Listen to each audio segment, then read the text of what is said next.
Chapter 324. His friend was beaten up? Who was beaten up? Li Wangyu and the group of wastrels were stunned for a while before they suddenly realized that the Imperial Guard was talking about the fatty Cho Kuan. Speak clearly, where is it? Who dares to touch my brothers? At the gate. The Yuan Gate was the entrance to the barracks. The foppish lords looked at each other and rushed towards the Northern Yamen Imperial Army barracks with angry faces. Li Wangyu followed closely behind them. However, this group of wastrels was a group of animals and disappeared in a few seconds. Poor Li Wangyu, who was 16 years old and still very thin and weak, how could he catch up with them?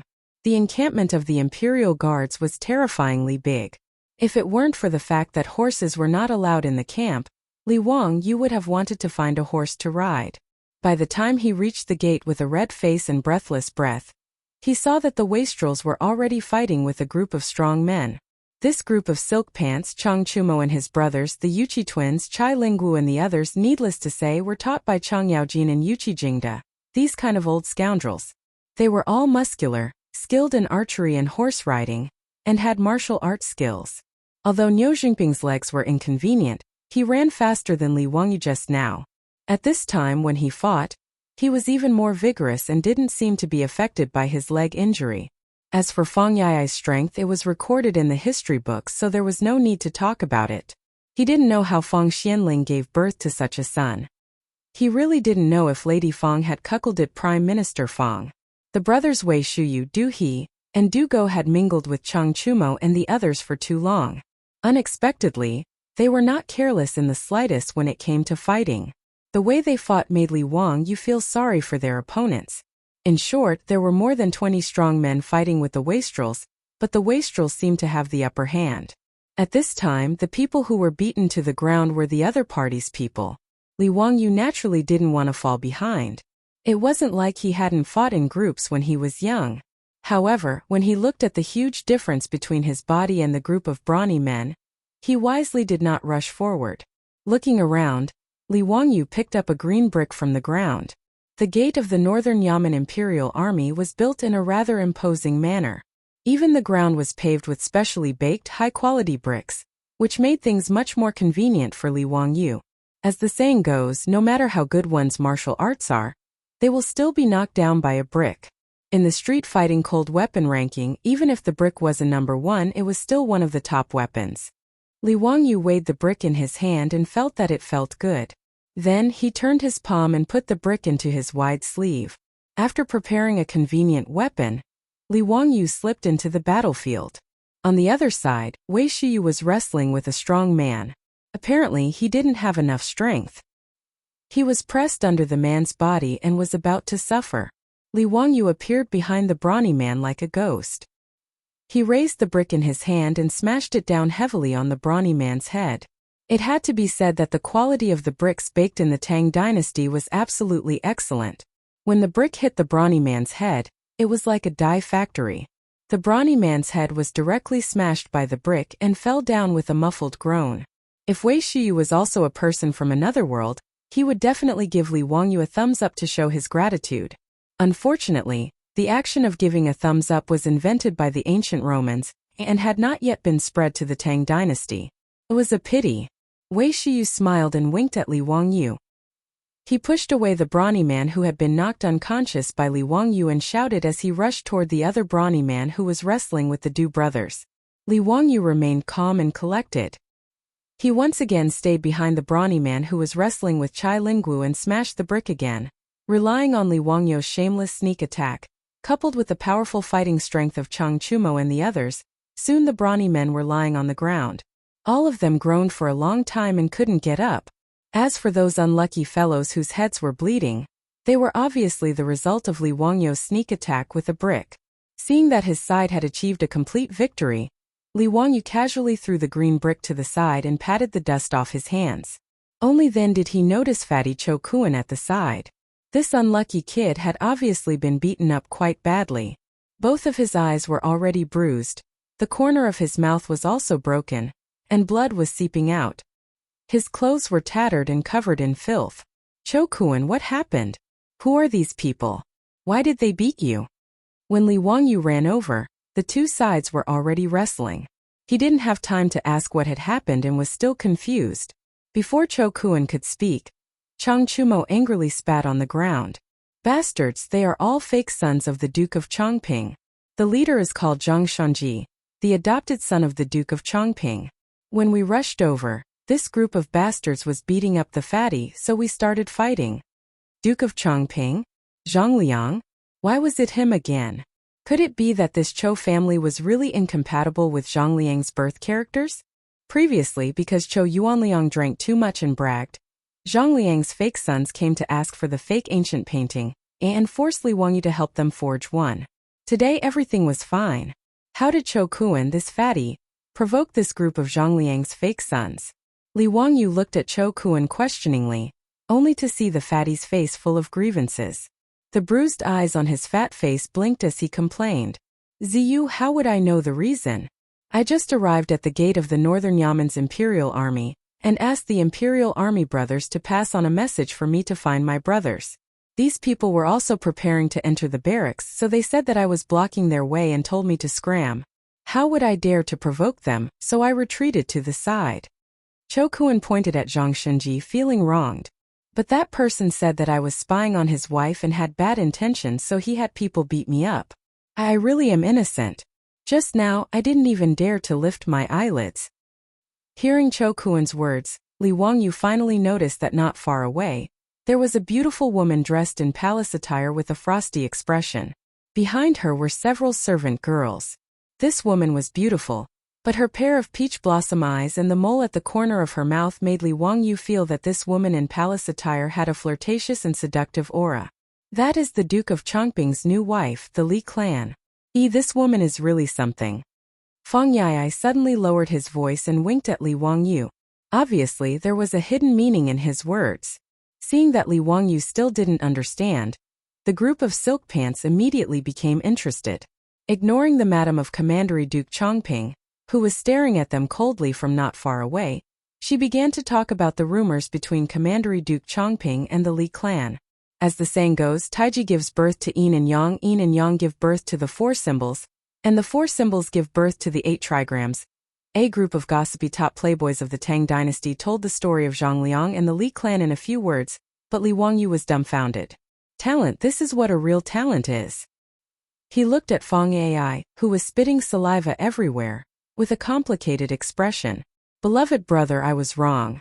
The cuckold of the Tang dynasty is not you, but Chongping Commandery Duke Zhang Liang. Chapter 325. The Duke of Chongping, Zhang Liang, came from a poor background. His greatest ability was his good luck, which allowed him to hug the right thigh. This was because of Pai Lupi's contributions during the Xuanwu Gate incident.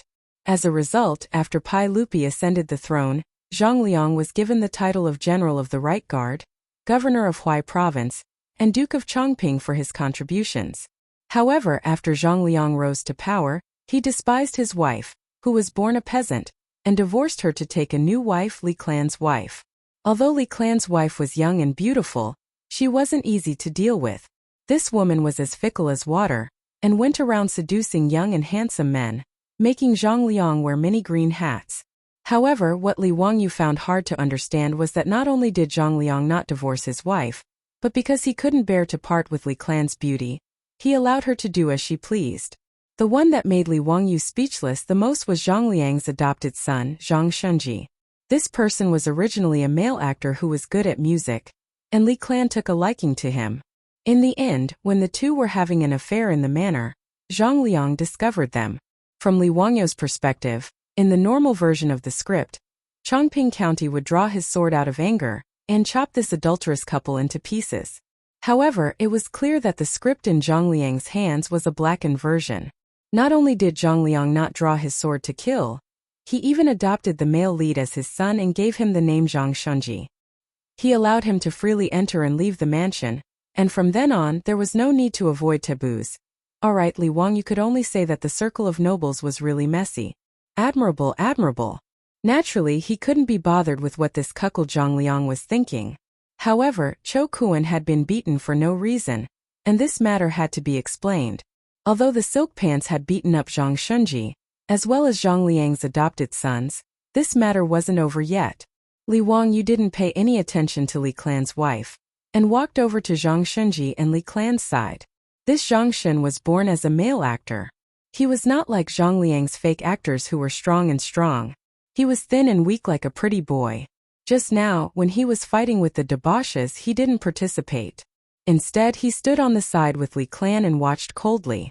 Seeing Zhang Liang's fake sons being knocked to the ground by the silk pants and Li Wangyu, he did not care. He only laughed coldly. Li Wangyu saw that this man's face was fair without any beard. He was actually born with good looks. No wonder he was able to seduce the Li clan to have an affair with him.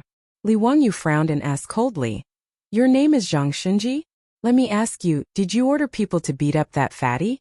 Why did you order people to commit murder and beat people up for no reason?" Zhang Shun had a disdainful expression on his face. He tidied up his clothes and pretended to be cool as he said, "He's just a lowly merchant. So what if I beat him up?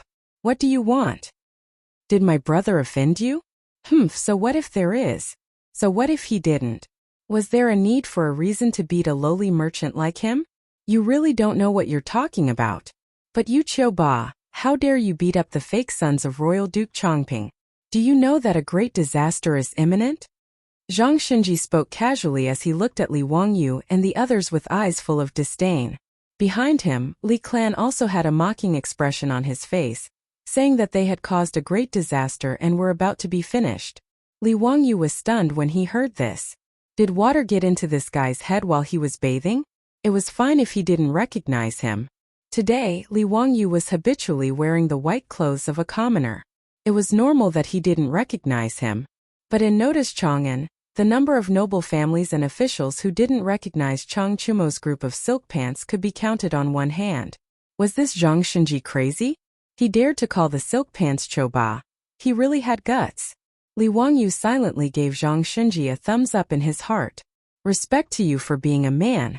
In reality, Li Wangyu had misunderstood Zhang Shunji.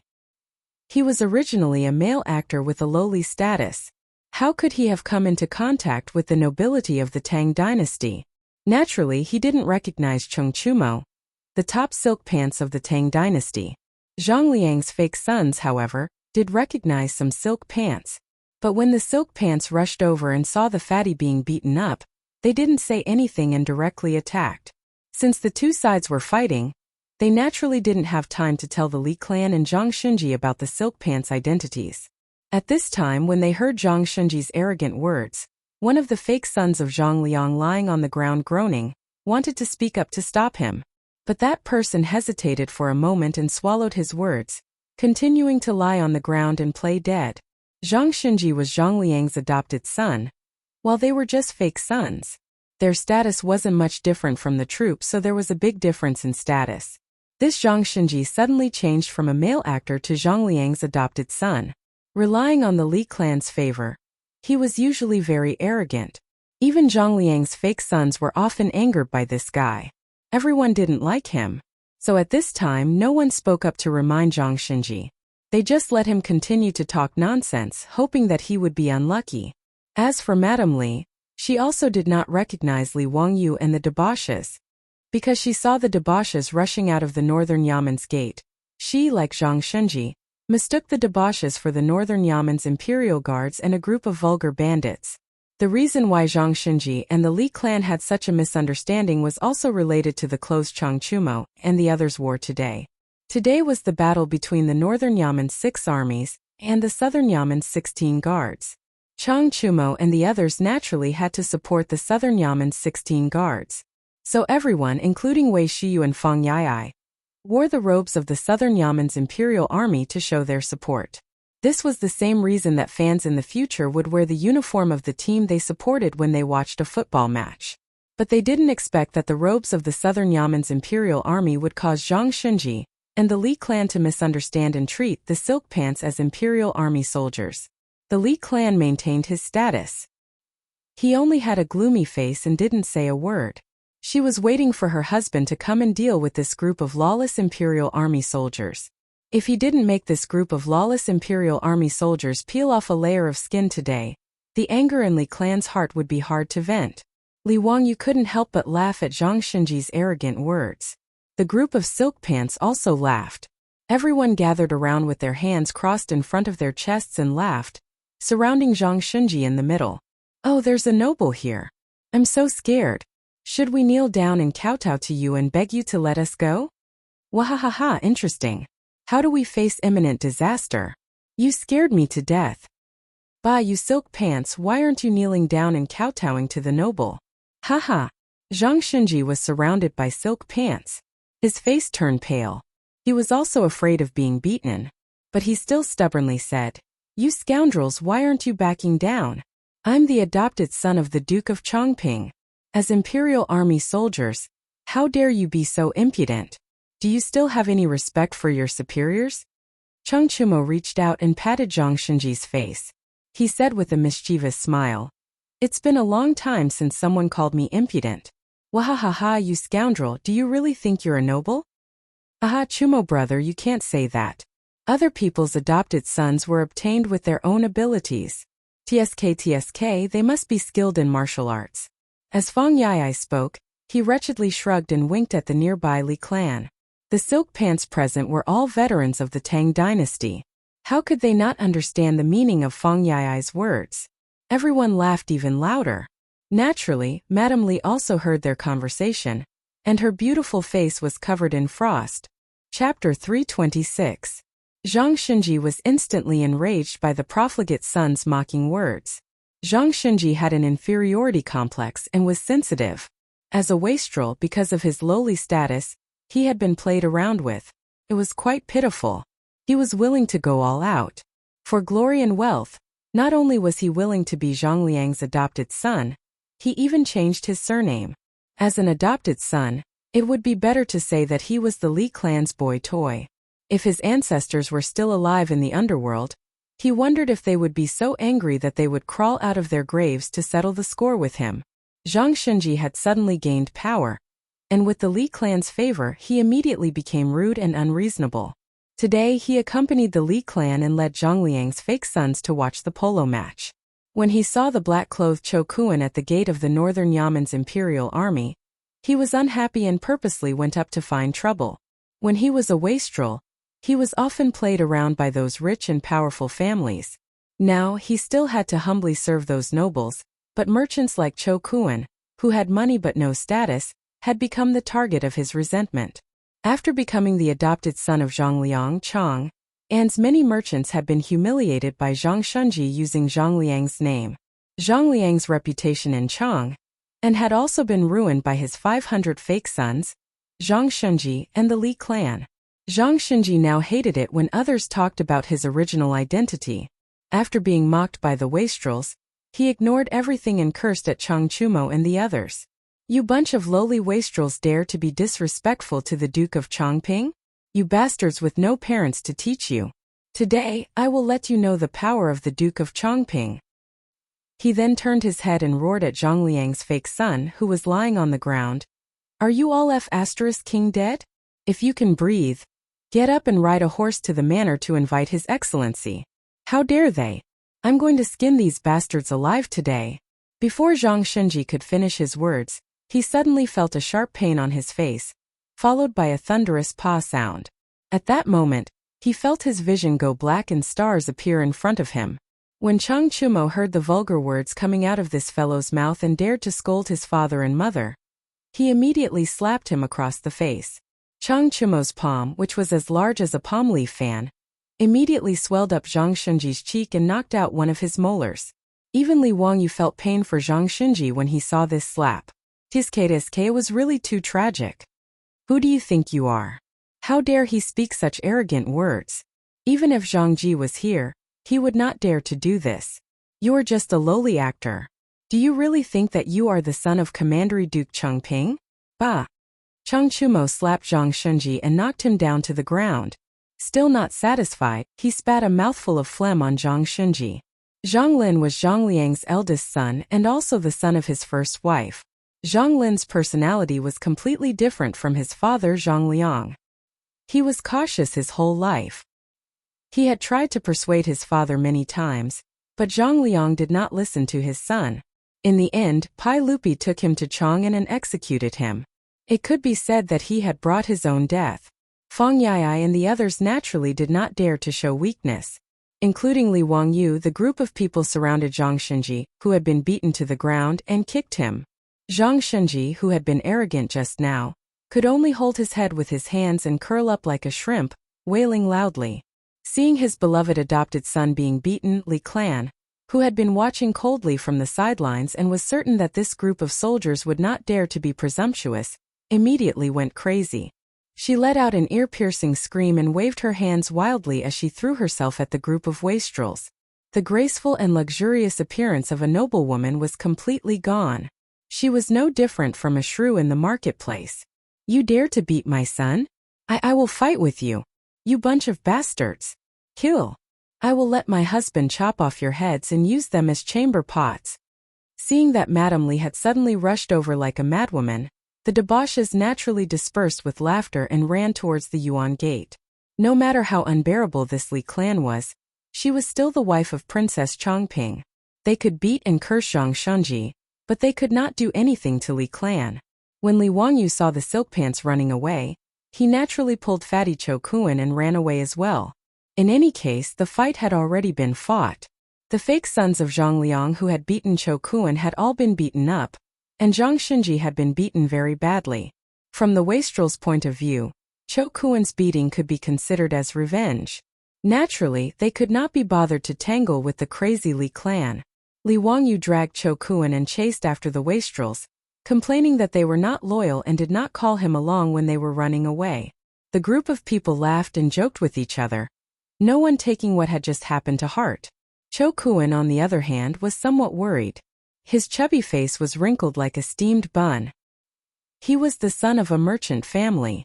If he really incurred the wrath of Princess Changping because of what had happened today, then he would have no way out.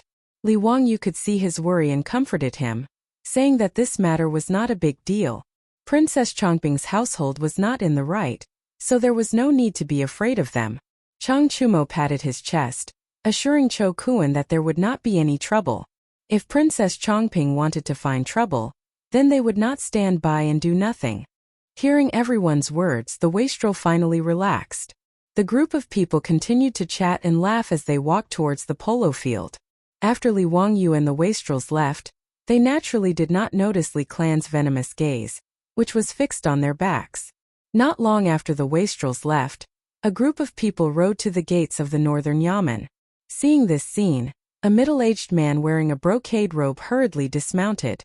"Madam, what's going on? Why are Shenji and the others like this?" The person who had come was Princess Changping Zhang Liang. Today, he had also invited his military colleagues to watch the polo match.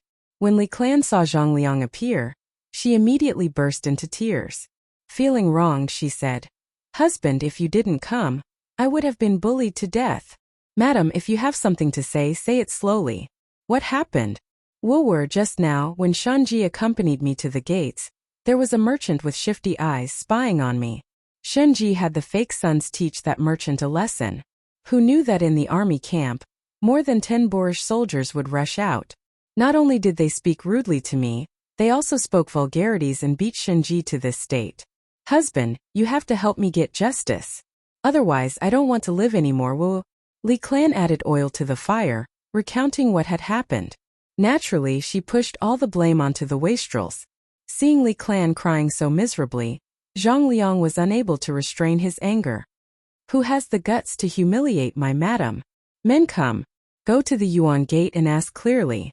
Find out who did it and capture that person for me." Zhang Liang ordered his subordinates. Immediately, a soldier ran to the gates of the northern Yamen's imperial army and asked the soldiers guarding the gates about the situation. Not long after, the soldier returned with an ugly expression.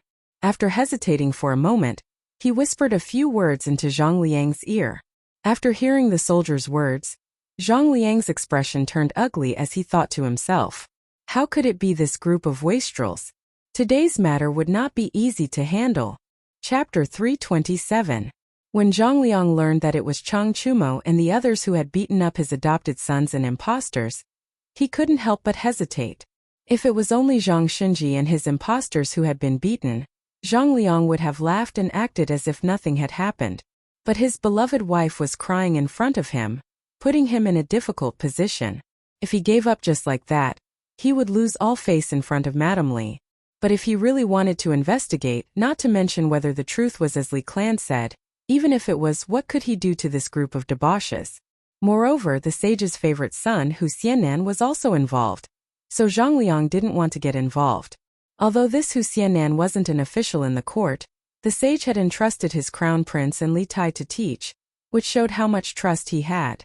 Moreover, Zhang Liang knew that the Wang clan of Taiyuan and the other 5 surnames and 7 princes had a dirty relationship with this Hu Xiannan, but they still couldn't do anything and even seemed to have suffered a loss. Thus, Zhang Liang didn't want to incur the wrath of Li Wangyu. Husband, what's wrong? Why aren't you talking? Hurry and have someone arrest that group of Choba. This concubine wants to see them punished with her own eyes. When Li Clan saw that Zhang Liang hadn't moved for a long time, she began to pull on Zhang Liang's robe and act like a spoiled child. Zhang Liang felt a headache coming on, so he could only lower his voice and tell her the identity of Li Wangyu and the others. After learning the truth, Li Clan's woman stopped crying, and her face turned green and red. She had thought that it was just the imperial army causing trouble, but she hadn't expected that the other party was actually the sons of Chang Yaojin and Fang Xianling. This surprised her. But when Li Clan turned her head and saw Zhang Xinji's red and swollen face, she began to feel uncomfortable. Husband, are we just going to let it go like this? Even the son of Duke Lu can't casually beat people. Look at the injuries on Xinji's face, even I feel distressed. Zhang Xinji's body trembled like a sieve. He had just cursed the sons of a duke? When he heard Li Clan's words, he wanted to say that he was fine, but he didn't dare to speak for fear of angering Li Clan. Alright, you don't have to worry about this. I have my own plans. I'll have someone send you back home. You don't have to go today. Zhang Liang could only persuade Li Clan. Husband, are you afraid of Cheng Yaojin and the others? Li Clan didn't give up and said, Husband, if you don't help me vent my anger, don't enter my room today. Alright. I'll do as you say. You take Xinji back to get treated first. I'll make sure you're satisfied, okay? With that said, Li Clan could only nod his head and reluctantly lead Zhang Shun and the others back to the residence. After Li Clan left, Zhang Liang's brows furrowed even tighter. It wouldn't be easy to get back at them.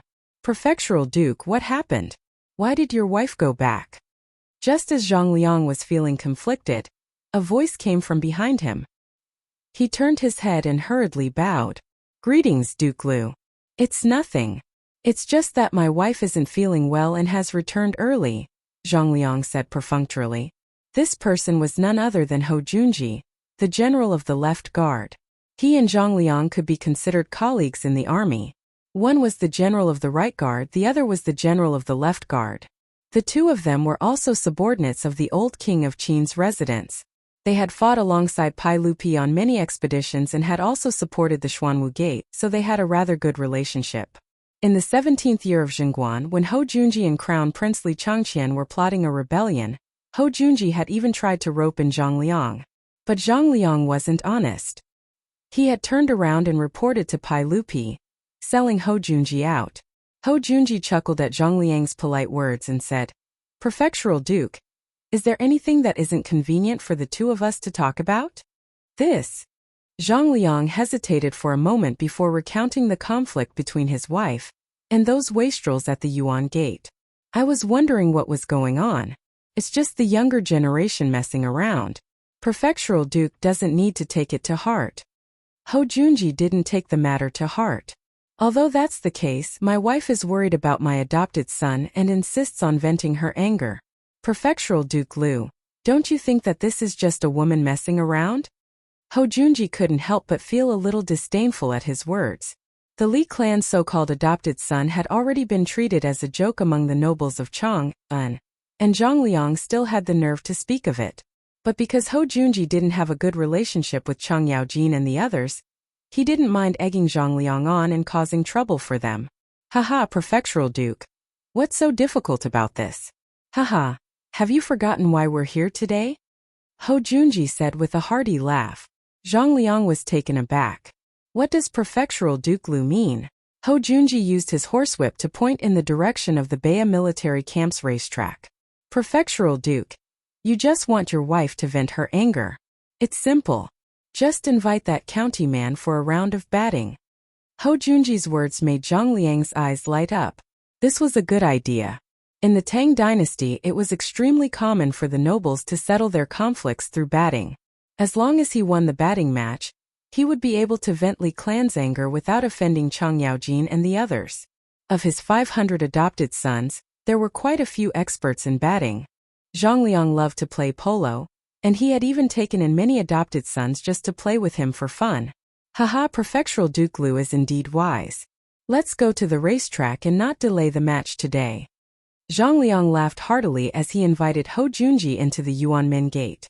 Li Wangyu and the other scions had returned to the Baya Imperial Army racetrack, and they were watching the batters warm up on the field with great interest. There were already quite a few people gathered around the racetrack, and the wooden platform used for watching the match was also filled with nobles and officials. As expected, the Tang people loved polo. Even the match between the Baya 6 armies and the Nanya 16 guards attracted many spectators.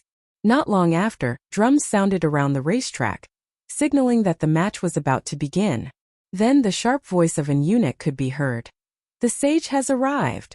Li Wangyu turned his head and saw Pai Lupi strolling to the racetrack under the protection of the Imperial Army. Behind him were Zhang Sun Wuji, Fang Xianling, and the other big shots. Clearly, the polo fans of the Tang dynasty were all round, from top to bottom. Around the racetrack, the nobles and officials who had come to watch the match bowed to Pai Lupi. Everyone, there's no need to be so polite. We're also here to watch the batting match and enjoy the match with everyone. Pai Lupi smiled and waved his hand to the crowd, indicating for them to rise. He then saw Li Wangyu and the others, and he smiled and waved at them, indicating for them to come over. Fatty Cho Kuan had never expected to see Pai Lupi, and he was still kneeling on the ground, not daring to get up. Li Wangyu was too lazy to pay attention to this coward, and he followed the other playboys to Pai Lupi's side. Zio, do you also like to watch the batting match? Pai Lupi asked. Li Wangyu shook his head. Uncle, this is my first time watching the batting match. It was Chang Chumo and the others who insisted on bringing me here. Haha, Chumo and the others did the right thing. Who in the Tang dynasty doesn't like to watch the batting match? Zio, you'll like it. Li Wangyu could only shrug his shoulders at Pai Lupi's words. You're the boss, so you have the final say. At this time the sun was gradually rising, and the temperature was rising. It was slightly hot. Li Wangyu then took out an item from his bosom, and shook it in a carefree manner. With a swish sound it attracted everyone's attention. Chapter 328. Li Wangyu took out a folding fan.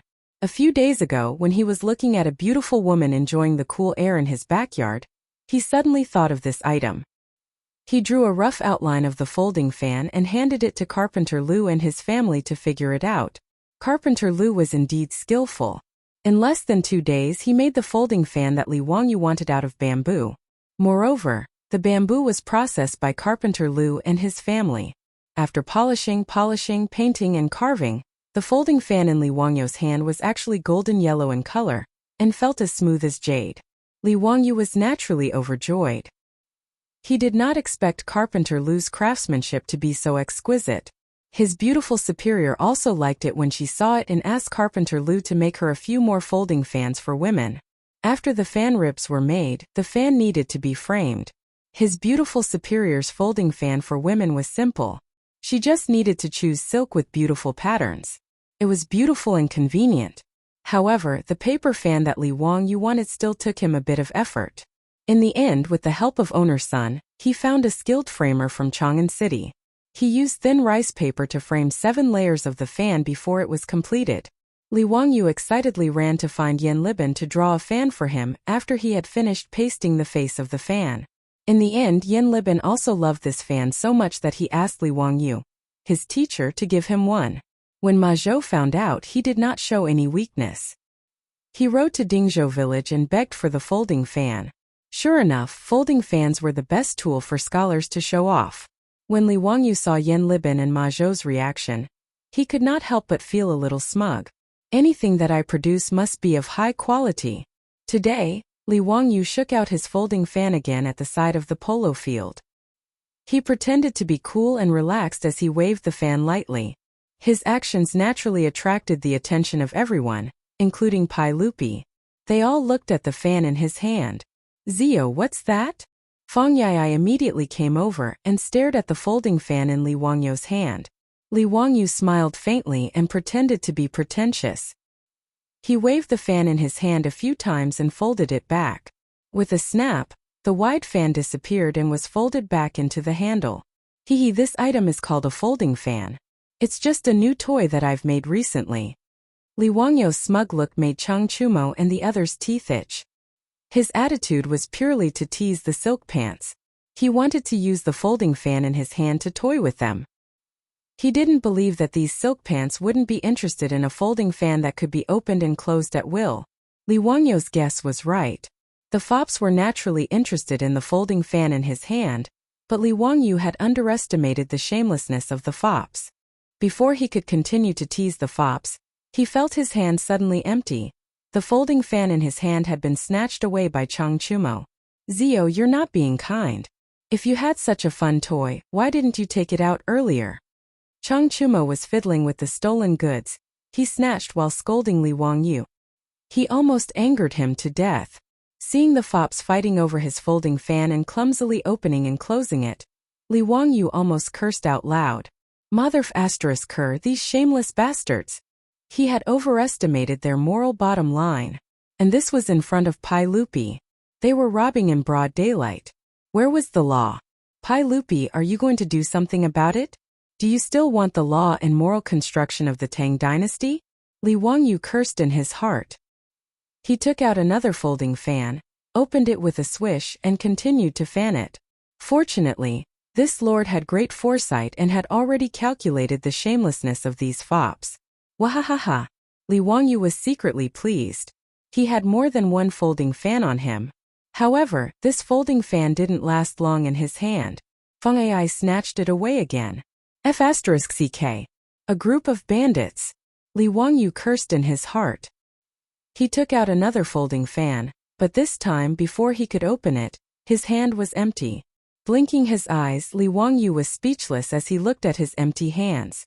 Beside him, a pack of hungry wolves was still eyeing him covetously, wanting to see if he could still take out the folding fan from his bosom. Before Li Wangyu could speak, he heard someone coughing.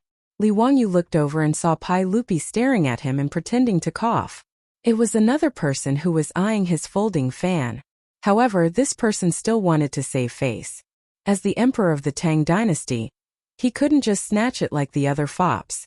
Li Wangyu obviously understood Pai Lupi's meaning. He obediently took out another folding fan and respectfully handed it to Pai Lupi with both hands. "Uncle, this is a folding fan that I had someone make when I was bored. Please have a look." Pai Lupi nodded in satisfaction and took the folding fan without any hesitation. However, he still scolded Li Wang. "Zio, you're using your talent in this kind of place. Using an object to play tricks on others is a waste of your spirit. Don't do it again in the future. Mother***, aren't you wicked? You took my things, yet you still want to lecture me with false intentions?" Li Wangyu was so angry at Pai Lupi's words that he almost vomited blood and died. If it weren't for the fact that Pai Lupi was the emperor of the Tang dynasty, he would have snatched the folding fan back. After Pai Lupi finished lecturing him, he leisurely played with the folding fan in his hand. Just like the other fops, he kept opening and closing the fan. Before Li Wangyu turned around and left, he keenly felt several scorching gazes on him, which made him feel very uncomfortable. He looked up and saw Zhang Sun Wuji, Fang Xianling, Du Ruhui, and the other big shots. Their gazes were constantly shifting between the folding fans in the hands of Li Wangyu and Pai Lupi. Their meaning was self-evident. Li Wangyu faced the aggressive gazes of these big shots. How could he pretend that he didn't see it? He could only helplessly take out the folding fan from his chest again and respectfully give it to the big shots. He even had to politely ask them to accept it. He was prepared to show off this folding fan today. He was quite well prepared. Fortunately, the robes of the Tang dynasty were big enough. He had more than 10 folding fans in his chest, and now he had given them all away. However, on this wooden stage there were too many monks and too little gruel. How could these fans be enough? The 3 folding fans that the fops snatched were confiscated by his father before they could even warm up. The empty-handed fops once again surrounded Li Wangyu. Ziyu, how can you be so stingy? You prepared too few folding fans. How can it be enough to share? That's right. It's all Ziyu's fault. Your actions really make me disappointed. Chang Chumo beat his chest and stomped his feet, lamenting his incompetence. This made Li Wangyu want to bite someone. F*CKU, do I owe you anything? This group of bastards. Li Wangyu wanted to roll his eyes and spread his hands to show that he didn't have any either. However, he heard a voice that made his hair stand on end. Wahahaha, there's actually such an interesting fan. Kid, where's my fan? Quickly give it to me. Li Wangyu silently looked at Chang Chumo. I still misunderstood Brother Chumo. I shouldn't have scolded him in my heart just now. Compared to this old bastard Chang Yaojin, Chang Chumo was already very civilized. Chang Yaojin was too shameless. He directly opened his mouth and asked for his fan. Hey, I despise this kind of old hooligan who doesn't want his fan. Chapter 329. Li Wangyu was already very experienced in dealing with old hooligans like Chang Yaojin. That was to not resist and just admit defeat. Anyway, no matter how you resisted, you couldn't beat the shamelessness of the #1 troublemaker of the Tang dynasty. After hearing Chang Yaojin's words, Li Wangyu turned around and ran down the wooden stage. He wasn't scared off by Chang Yaojin, but he was going to get a fan. Li Wangyu wasn't a robot cat after all, so he couldn't carry so many folding fans in his pocket. Carrying around 10 was already his limit. The rest of the folding fans were carried by Niu Wu. After Carpenter Lu's family made the folding fans, Li Wangyu let them continue making them. Now they had made nearly 100 of them. Today, the foppish sons dragged him to watch the polo match. They said that many big shots in the imperial court, including their father, were going to watch the match. Since Li Wangyu was going to take out the folding fans to show off, he naturally had to be well prepared. Thus, he ordered Niu Wu to bring all the folding fans he had made. This little thing was suitable to be used as a gift. It was exquisite and didn't cost much. He also thought of finding craftsmen to make them in large quantities and sell them in Chang'an. He would definitely make a profit. However, Li Wangyu didn't care about this small amount of money. Moreover, the folding fan's craftsmanship was very simple. Once it appeared, it would definitely be copied in large quantities. Thus, he didn't want to waste the effort. After asking Niu Wu to bring a large bag of folding fans to the wooden stage, Li Wangyu respectfully presented the folding fans to the big shots who came to watch the polo match. Sure enough, everyone was quite satisfied with this gift. Some of them politely nodded to Li Wangyu and thanked him repeatedly before accepting the gift. Some of them weren't polite, such as Chang Yaojin. After accepting the fan, they complained that Li Wangyu's gift was too little. Moreover, there was no painting on the fan and it was too plain. As for the latter, Li Wangyu could only pretend that he didn't hear it. Apart from the few that were snatched away by the foppish sons, the rest of the fans he gave out didn't have any painting on them. Firstly, he was too lazy to find someone to draw so many fan faces. If Yan Liban were to draw more than 100 fan faces, he would probably vomit blood from exhaustion. Secondly, apart from Chang Yaojin and the other generals, these big shots of the imperial court were all skilled in calligraphy and painting. It would be more appropriate to give them a blank fan and let them draw the fan themselves. For a moment, the wooden stands of Noda beside the polo field were filled with the sound of rustling. Everyone was constantly opening and closing their folding fans. It was very lively. Li Wangyu slightly flapped the butterfly wings of history. The folding fan could be considered to have been invented more than 100 years earlier. It had become a necessary artifact for Chinese scholars to flirt with girls. While everyone was playing with their folding fans in high spirits, they heard the sound of Kyoka-style drum music coming from the side of the polo field. It was the drummers of the Guise department of the musical house of the Tang dynasty.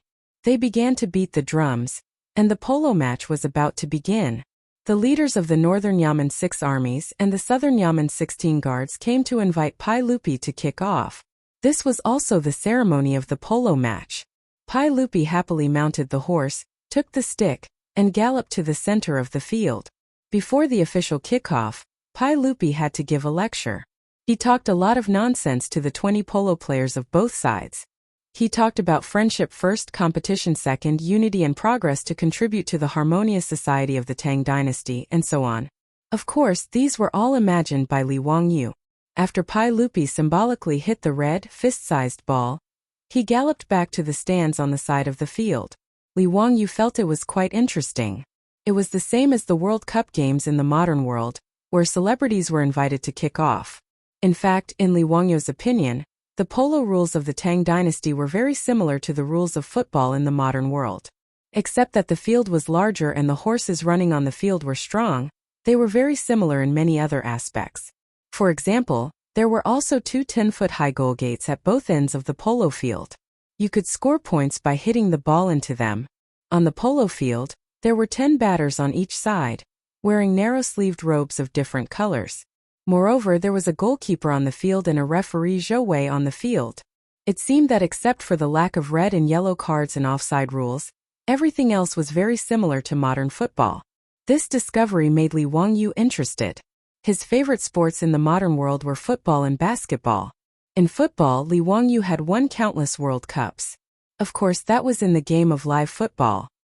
He was originally not interested in polo, but after the referee blew the copper whistle, he suddenly became interested. Compared to the football of the later generations, horses were the ones running on the field in polo, which brought about an unprecedented visual impact. When the horses, which weighed nearly a ton, ran at a speed of 50 to 60 kilometers per hour, the feeling of power and impact was incomparably shocking. On the field, the batters spurred their horses, galloping and leaping, hitting the ball in the air. The red polo ball danced in the air as fast as a meteor. These batters' horsemanship was superb, and their ball control skills were adept. Li Wangyu was dumbfounded and gasped in amazement. Pai Lupi and the others on the wooden stands also occasionally applauded the batters for hitting the ball well. Those big shots still had their own statuses, so they did not have too much of a bias. However, the group of playboys did not have such concerns. Every time the batters of the 16 guards of the southern yamen took control of the ball, they would whistle and cheer endlessly. On the other hand, when the 6 guards of the northern yamen took control of the ball, this group of people would jump and curse loudly. This made Li Wangyu have an illusion. Did he transmigrate back to the modern world? Was he sitting on the stands, surrounded by fanatical fans watching the game? As the game progressed, Li Wangyu also began to immerse himself in it. Along with the cheers and curses of the playboys on the field, from time to time, a batter would roll off the back of the horse after being hit by the horse. Every time it would cause the crowd to cry out in alarm. When the batter got up and indicated that he was fine, the side of the field would erupt into loud cheers. The sound of the horse's hooves was like stepping on Li Wangyu's heart, causing his heart to beat along with it. He dared to touch his chest and swear that he had really fallen in love with this blood-boiling sport. Exciting, it was too exciting. The intensity and observability of polo had far surpassed the football games of the modern world. It was faster and more powerful. This made him completely fall in love with polo. When he thought about how polo disappeared from China in the modern world, Li Wangyu felt deeply regretful. Fortunately, he was now in the flourishing Tang dynasty, so he could personally witness the charm of this sport. The rules of polo were similar to basketball in the modern world. There were 3 breaks in the middle, and there were a total of 4 periods. Each period lasted for an incense stick, which was roughly half an hour in the modern world. An official polo match used 2 hours, which was 2 hours in the modern world. The break in the middle was used to change horses. Horses that were running at high speed did not have enough stamina to complete the entire game. At the end of the first period, Li Wangyu felt that his throat was a little sore. Obviously, he had been too engrossed in the game and used too much strength to shout, so he had hurt his vocal cords. However, he did not care. He reached out to take the wine that Niu Wu handed over and drank it. Awesome! Brothers, today was the right day to come. Haha, awesome, awesome! Haha, I told you that Zio would like it. Come, come everyone, let's drink.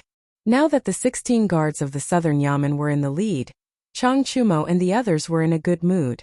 While everyone was in a lively mood, Wei Shiyu seemed to have seen something terrifying.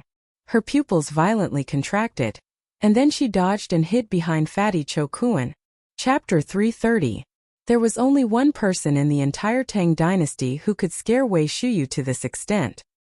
He was the minister of the left, the imperial censor, and the Duke of Zheng, Wei Zheng, Wei Shiyu's father. This famous minister in history was able to make Pai Lupi fly into a rage, but he could not do anything about it. Wei Zheng could be considered as a name card of the great Tang dynasty. Pai Lupi loved to play with eagles, so when someone offered him a sparrow hawk, Pai Lupi loved it so much that he could not put it down. One day when Pai Lupi was playing with the hawk, Wei Zheng asked for an audience. Pai Lupi was afraid of Wei Zheng's nagging, so he hid the sparrow hawk in his arms. However, Wei Zheng was not a good person either. After seeing through the clues, he deliberately talked nonsense. By the time Wei Zheng finally retreated, the sparrow hawk had already been choked to death in Li Er's arms.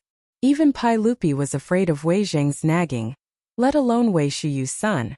When he saw his father, he was even more afraid than a mouse seeing a cat. Wei Zheng did not like polo, so Wei Shuyu did not expect to meet his father today. When he saw Wei Zheng suddenly appear, Wei Shuyu subconsciously trembled and hid behind Fatty Cho Kuan. However, Wei Zheng did not seem to see his son. Instead, he went straight to Pai Lupi. "Your Majesty, I have something to say." Pai Lupi was happily watching polo today, so when he saw Wei Zheng, he could not help but feel a headache. Although Pai Lupi later ordered people to put up the portraits of the 24 meritorious ministers in the Lingyan Pavilion and put Wei Zheng forth, it did not mean that Pai Lupi would be happy to see Wei Zheng. Wei Zheng's lifetime of admonitions amounted to tens of thousands of words. The number of times he spoke, the intensity of his words, and the firmness of his attitude made him the leader of all the ministers in the court. Although Pai Lupi could not leave him, he still felt a headache. This was also human nature. No one could stand someone nagging in their ears every day. No matter how accurate the words were, they couldn't stand it. Pai Lupi even gave Wei Zheng a nickname, Goat-Nosed Duke. This was also the only nickname that Pai Lupi had given to anyone in his life. It meant that the old man with the goat nose was as aggressive as a goat, stubborn and unyielding.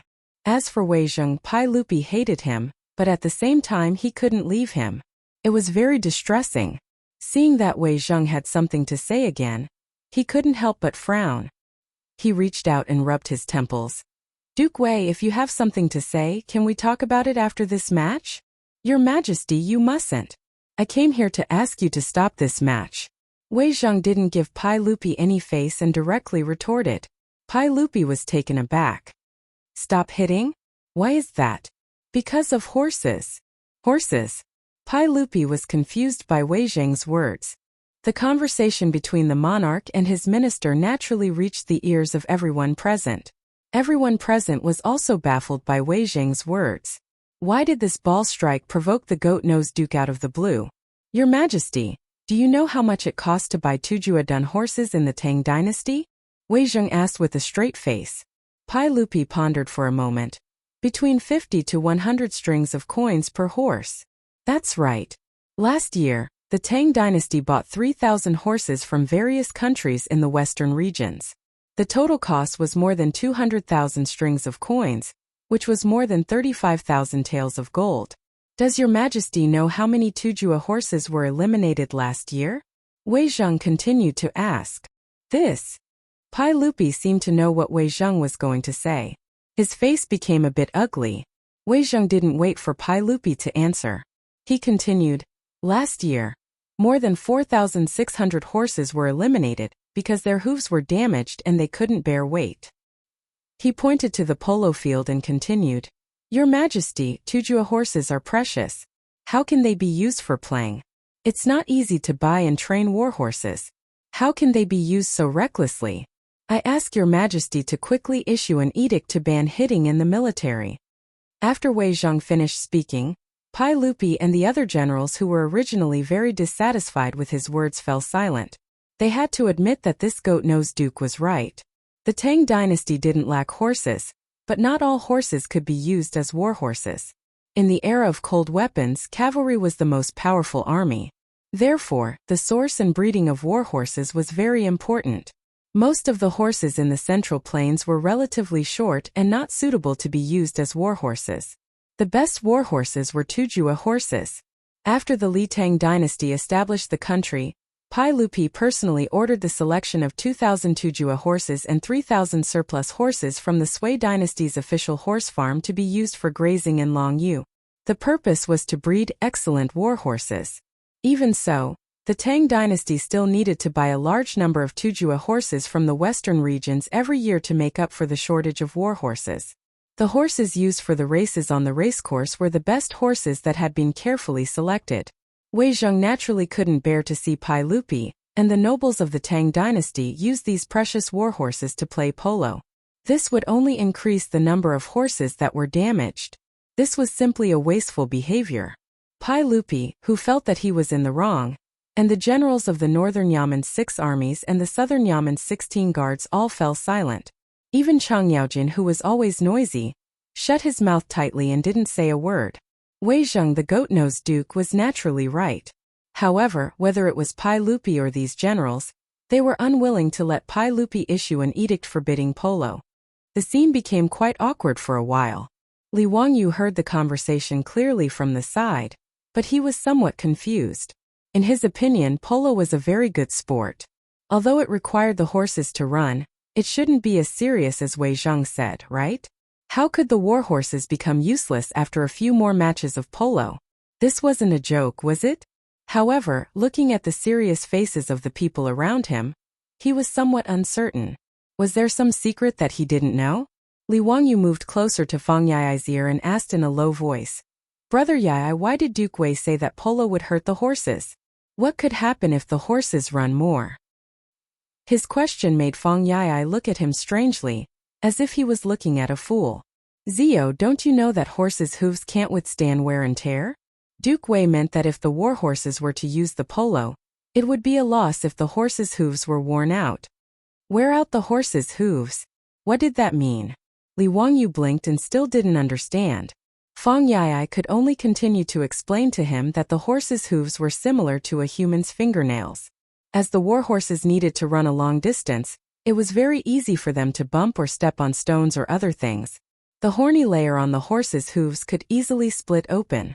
Once the horse's hooves split open or were severely worn out, the war horse would be useless and would no longer be able to run at a high speed.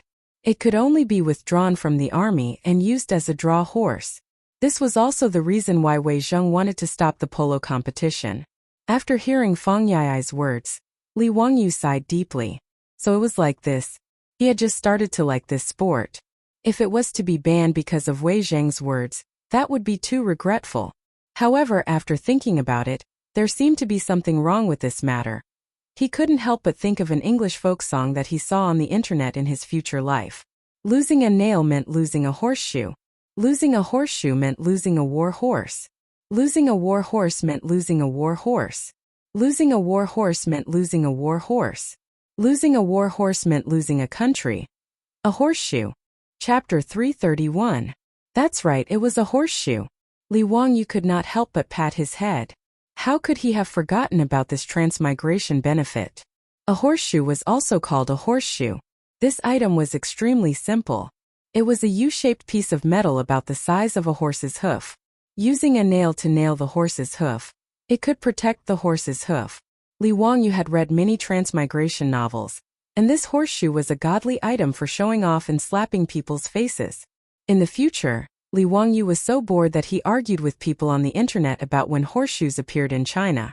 Although there was a saying in the future that horseshoes appeared before the Sui dynasty, the evidence was a mural in the Dunhuang Mogeo grottos that depicted a horseshoe.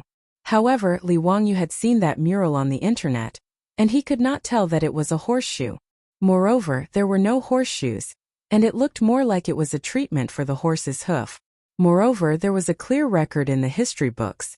In the 5 dynasties and 10 kingdoms, Gao Juhui, a diplomat from the Jin dynasty, was sent to the western region's Yutian kingdom, where he saw horseshoe technology from the Uyghur people.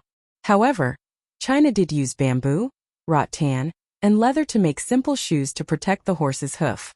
However, they were more of a decoration than actual protection, and these things would be easily damaged when the horse ran at high speeds.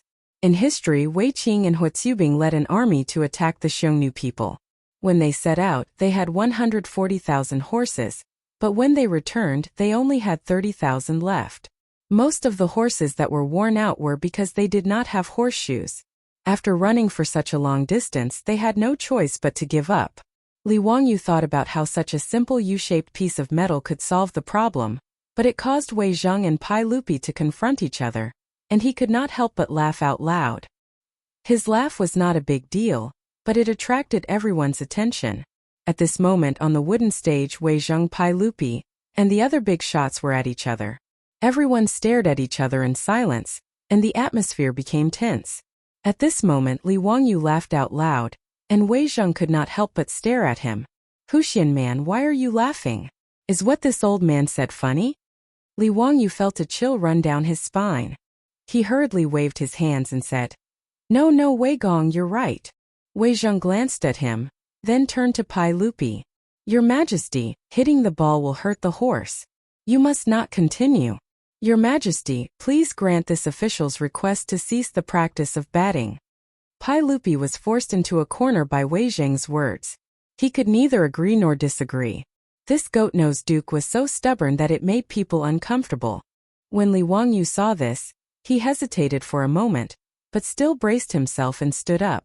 "Your Majesty, Eunuch Wei, there is actually a way to satisfy both sides. You don't have to stop batting, and you can also protect the horses." Pai Lupi's eyes lit up, but before he could say anything, Wei Zheng began to glare at him again. His words were quite rude. "Huxian man, don't mess around. This matter concerns the integrity of the country. How can it be treated as a joke? This old man sees that you are young and have gained the trust of His Majesty. You should be careful with your words and actions. Don't be like those traitorous officials and act recklessly." Wei Zheng actually didn't have any ill feelings towards Li Wangyu. Li Wangyu's water wheel, saline alkali soil management, and four-wheeled carriage were all good tools that benefited the country and the people. Wei Zheng greatly admired them. The old man was also a fan of the Three Kingdoms. When he had nothing to do, he would hold the romance of the Three Kingdoms and carefully study it. Wei Zheng loved Li Wangyu. No matter if it was his poems or essays, he loved them to the extreme. Wei Zheng also knew that his son, Wei Shuyu, had a close relationship with this Huxian man. The old man became more and more impolite. He completely treated Li Wangyu as his own nephew and taught him a lesson. In the old man's opinion, his son and you are brothers, so he should control you and prevent you from being arrogant and unrestrained. Wei Zheng's words had good intentions, but it was hard to listen to. Li Wangyu's nose was about to become crooked from anger. "What do you mean by child's play? What do you mean by acting recklessly?" When Wei Zheng said this, his stubborn donkey temper came out. He straightened his neck and said, "This matter is unnecessary trouble. If the war horse's hooves are worn out, then think of a way to protect the horse's hooves. Who would stop the war horse from running just to protect the horse's hooves? Do our Tang cavalry have to be careful when fighting and not let the war horse run? What nonsense are you spouting? How can these two be compared? This is a matter of the country. Huxian man, don't treat it as child's play."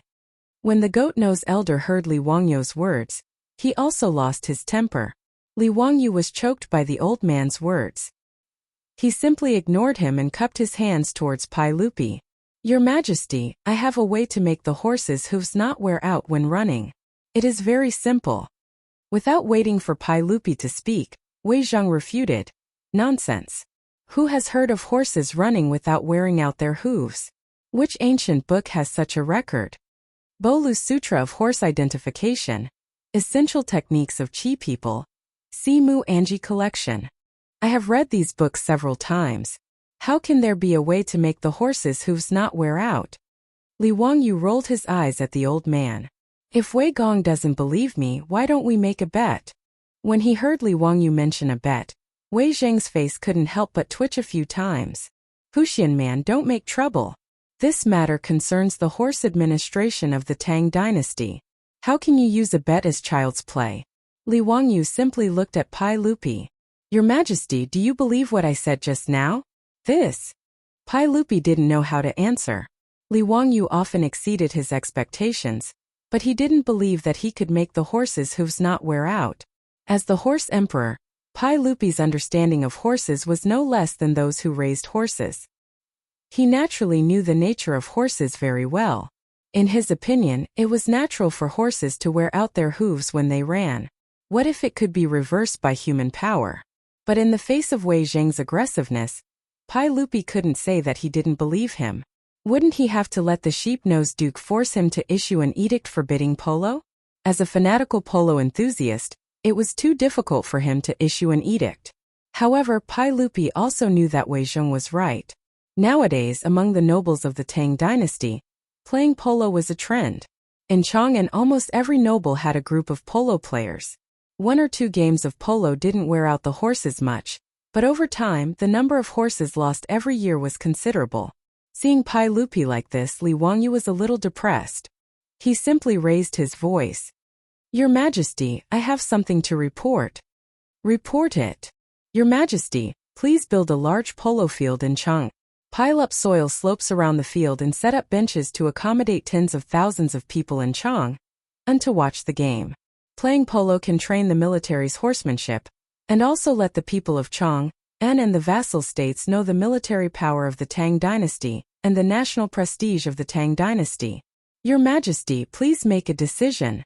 Li Wangyu's words were simply going against the old man, Wei Zheng. Not only were Li Er and the other big shots dumbfounded, but even the foppish young masters were dumbfounded. Wei Shuyu, who was hiding behind Cho Kuan, couldn't help but poke her head out. She wanted to see if Li Wangyu was crazy. Where did he get the courage to challenge her father? Chapter 332. Li Wangyu's words shocked everyone to the point of being tongue-tied. But he still felt that it wasn't enough. When he was watching the polo game, he was wondering why the Tang dynasty didn't promote polo to the common people since there was such a lack of entertainment. Even if not everyone would be able to play polo, at least they would be able to watch polo. For example, today's game between the 6 armies of the Northern Army and the 16 guards of the Southern Army only had less than 100 spectators. It was really a waste. Since the rules of polo were similar to football in the future, why not set up a polo league in the Tang dynasty? Wouldn't it be faster? Originally, this was just a fantasy in his heart. But now that he was rebuked by old man Wei Zheng, he didn't care anymore. He poured out all his immature thoughts cleanly and neatly. Your Majesty, I would like to present a memorial to ask Your Majesty to set up a royal polo league in the Tang dynasty. Li Wangyu raised his voice. Wei Zheng's face was as black as the bottom of a pot. He glared at Li Wangyu as if he was looking at a traitor. Pai Lupi felt a headache coming on, but he couldn't help but ask, "What is a league?" The 6 armies of the Northern Army and the 16 guards of the Southern Army can form their own teams. A total of 22 teams can compete against each other. The winner gets 3 points, the draw gets 1 point each, and the loser gets no points. The team with the highest points will be the champion, and will be rewarded by Your Majesty. Li Wangyu directly copied the rules of the football league in the future, but the eyes of Pai Lupi and Chang Yaojin lit up. What kind of league is this? It sounds very interesting. Bravery will lead to the champion, and power will shock the enemy. The champion will be ranked at the top of the army. Good, good. Pai Lupi was very happy and clapped his hands. His words made Wei Zheng's face even darker. If his eyes could kill, Li Wangyu would have been riddled with holes by now. Your Majesty, you can't do this. Huxianen's words are full of evil intentions. He wants to ruin the horse policy of the Tang dynasty. In the long run, the army's excellent horses will be exhausted. Don't tell me that we are going to let the generals and soldiers ride horses to kill the enemy? Wei Zheng then pointed at Li Wangyu. His eyes were about to spit fire. Huxian man, I only thought you were a mischievous youth. I didn't expect you to come up with such a disastrous idea for His Majesty just to please His Majesty. You are truly a sycophantic minister. I'll beat you to death, you filthy bastard. After saying that, Wei Zheng grabbed the imperial sword from the waist of the guard behind Pai Lupi and pulled it out. He raised the shining imperial sword and began to chase after Li Wangyu. The old man's actions scared Li Wang, so much that he broke out in cold sweat.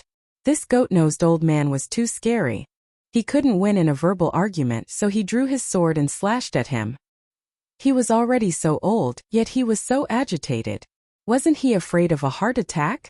Li Wangyu was so scared that he ran away. He jumped off the wooden stands and ran into the polo field.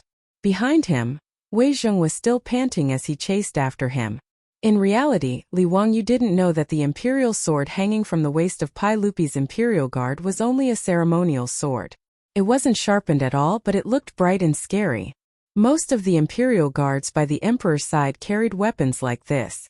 This sudden turn of events stunned Pai Lupi and the other leaders.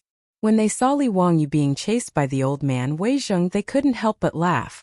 After Pai Lupi laughed a few times, he finally remembered his identity. He couldn't help but cough a few times to suppress his laughter. He ordered the imperial guards behind him, who were also unable to hold back their laughter. "Why aren't you going to stop them? What kind of scandal is this?" After Pai Lupi's words, the imperial guards finally reacted. They ran out in a hubbub, stopped the panting Wei Zheng, and took back the imperial sword. Li Wangyu was also covered in sweat from running. Seeing that there was no danger, he walked back to the wooden stands. "Zio, hurry up and apologize to eunuch Wei. Look at how angry he is." Pai Lupi held back his laughter and began to smooth things over. He wanted to give Wei Zheng, this stubborn old man, a way out.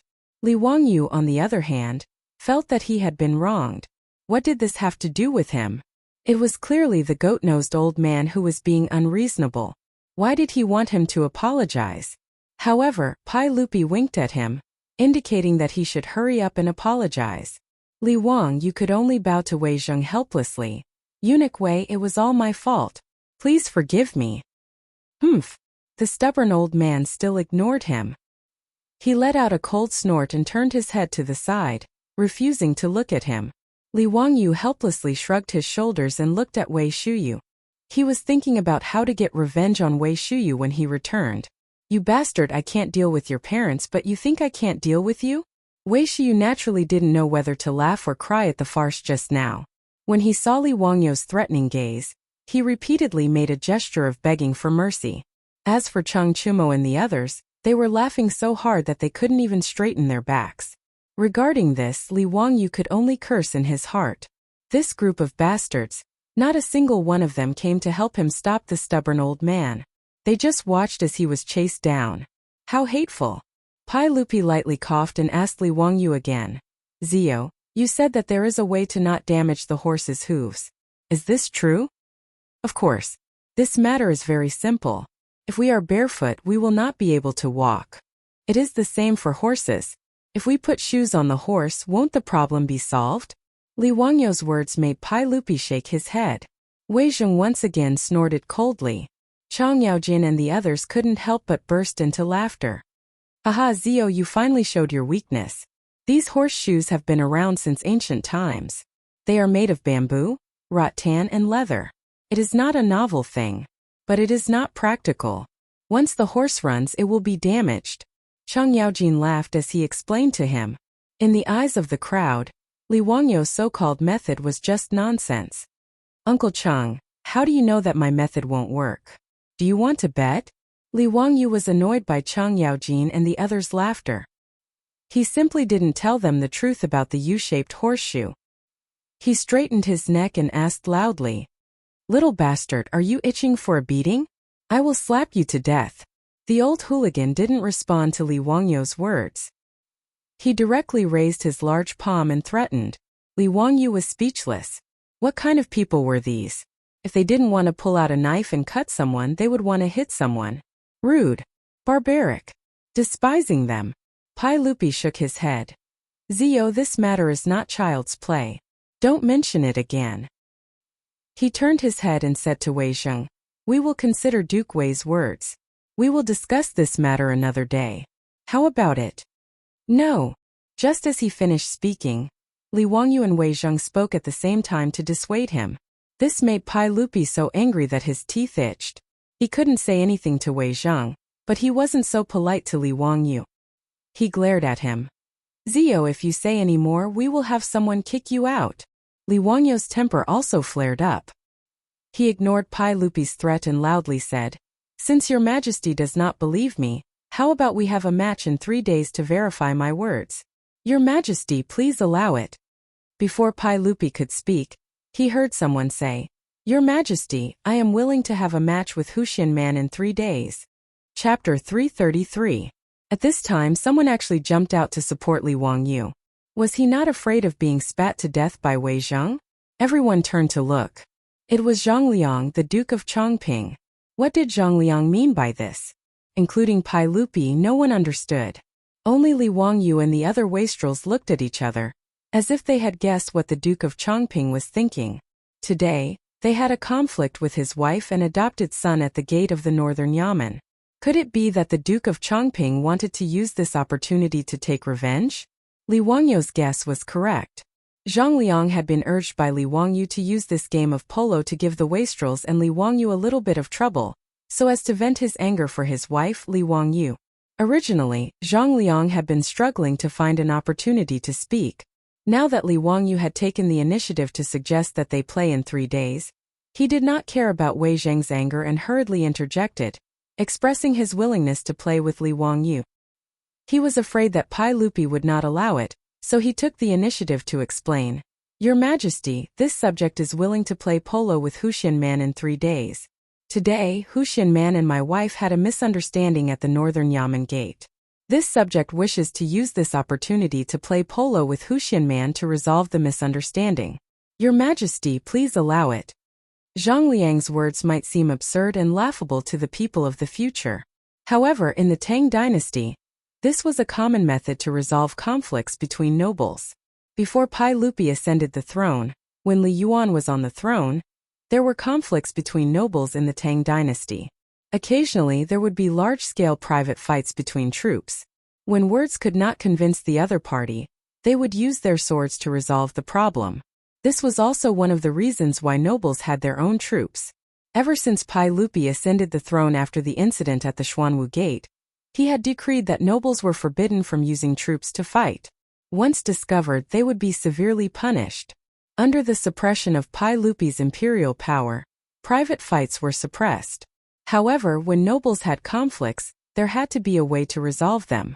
Therefore, it became an unspoken rule among the nobles of the Tang dynasty to solve conflicts by hitting the ball. The reason why Zhang Liang did not mention Cheng Chumo and the other debauches, and only mention Li Wangyu, was because this fellow also bullied the weak and feared the strong. From his point of view, although Li Wangyu was loved by Pai Lupi, he was, after all, the lowest-ranked county official who founded the country. He did not hold an official position in the court and had no power or influence. But behind Cheng Chumo and the others were Chang Yaojin, Fang Xianling, and other military bigwigs, so he did not want to offend them. Therefore, even when Hou Junji urged him to find trouble with Cheng Chumo and the other dandy, he was very smart to bypass them and only mentioned that he had some misunderstanding with Li Wangyu. Li Wangyu didn't think much of Zhang Liang's words, but the group of silk pants became anxious and waved their hands at Li Wangyu. Chang Yaojin and Fang Xianling also spoke. Zhang Gonggong, it's just a misunderstanding. Why do you have to do this? Son of a bitch, isn't it just a little conflict with your wife? You want to hit the ball with my nephew for such a trivial matter, don't you feel embarrassed? Pai Lupi also glared at Zhang Liang. His dissatisfaction was obvious. Zhang Liang did not expect that Pai Lupi, Chang Yaojin, Fang Xianling, and the others would defend Li Wangyu like this. He could not help but feel embarrassed. Li Wangyu felt a little confused. Wasn't it just hitting the ball? How big of a deal was it? Was it necessary? Anyway, he wanted to show Pai Lupi and the stubborn old man Wei Zheng 3 days later. What difference did it make who he played with? He did not pay attention to the dissuading eyes of the silk pants and nodded his head casually. Mr. Zhang, if His Majesty agrees, then you and I will hit the ball 3 days later. After he said this, the wooden platform suddenly became silent. Even Wei Zheng, who had been glaring at him, looked at him like he was a fool. The silk pants were even more speechless. They covered their faces with their sleeves and did not want to look at him. Pai Lupi was also stunned. Ziyu, you really want to hit the ball with Mr. Zhang? Li Wangyu saw everyone's reaction, and finally began to realize that there seemed to be something that he did not know. He asked weakly, Your Majesty, if I say no now, is it too late? Pai Lupi did not speak, but Chang'an scolded. Nonsense, how can a man's words not count? Li Wangyu rolled his eyes. Old hooligan, it's okay for others to say this, but you have King owe me copper coins for playing mahjong before saying this. Li Wangyu knew that there must be something wrong with everyone's reaction. He quickly asked the silk pants in a low voice. The answer he received made him break out in a cold sweat. F***ck, what kind of stupid rule was this? As long as he agreed to Zhang Liang's suggestion, Li Wangyu, as the head of the family, had to play the game. Zhang Liang naturally had to play as well, but could he compete with Zhang Liang? Although Zhang Liang did not have any great skills, he was still a veteran of the battlefield. Playing polo was a piece of cake for him. However, Li Wangyu had only learned how to ride a horse for 2 months. He barely knew how to ride a horse, so how could he be considered skillful? With his thin and weak body, if he really fell off the horse, wouldn't his head bleed and even break his bones? Playing polo in the Tang dynasty was really too dangerous. In today's polo, the players did not have any protective measures and were very easy to get injured. Han Yu said in the second book of Shangzhang Pu Shi, small injuries to the face, large injuries to the body. During the Tang dynasty, there were many examples of people getting injured or even dying from playing polo. During the Tang dynasty, Li Heng fell off the horse and died from a stroke. During the Tang dynasty, General Zhou Bao was blinded in one eye. At the end of the Tang dynasty, General Zhu Chuanzhong's son played polo with Tang Xiaozong. Unfortunately, he fell to the ground and died on the spot. In short, it was a very dangerous sport. Li Wangyu was dumbfounded. How was it possible for him to play polo? Before he could change his mind, he heard Pai Lupi stand up and announce, since Chongping County Duke and Huxing County Duke have agreed to this, then 3 days later, we will have a match at Taiji Palace's Wuda Hall to test Huxing County Duke's words. Were they really going to play? It was as if Li Wangyu could already see himself rolling off the horse's back. His flesh lacerated and his flesh mangled. His back was soaked in cold sweat. In the face of the pressure of survival, Li Wangyu's thoughts were as fast as lightning. He came up with an idea. Your Majesty, I have something to say. Li Wangyu hurriedly shouted. Speak. Since 3 days later, you want to test whether my method of protecting the horse's hooves is feasible. Then I will be responsible for setting up the polo field. Is that okay? Zhang Liang didn't have any objections to this. Pai Lupi thought for a moment, then nodded in agreement. The matter was settled. Even the stubborn old man Wei Zheng didn't say anything. Everything would be decided in 3 days' time.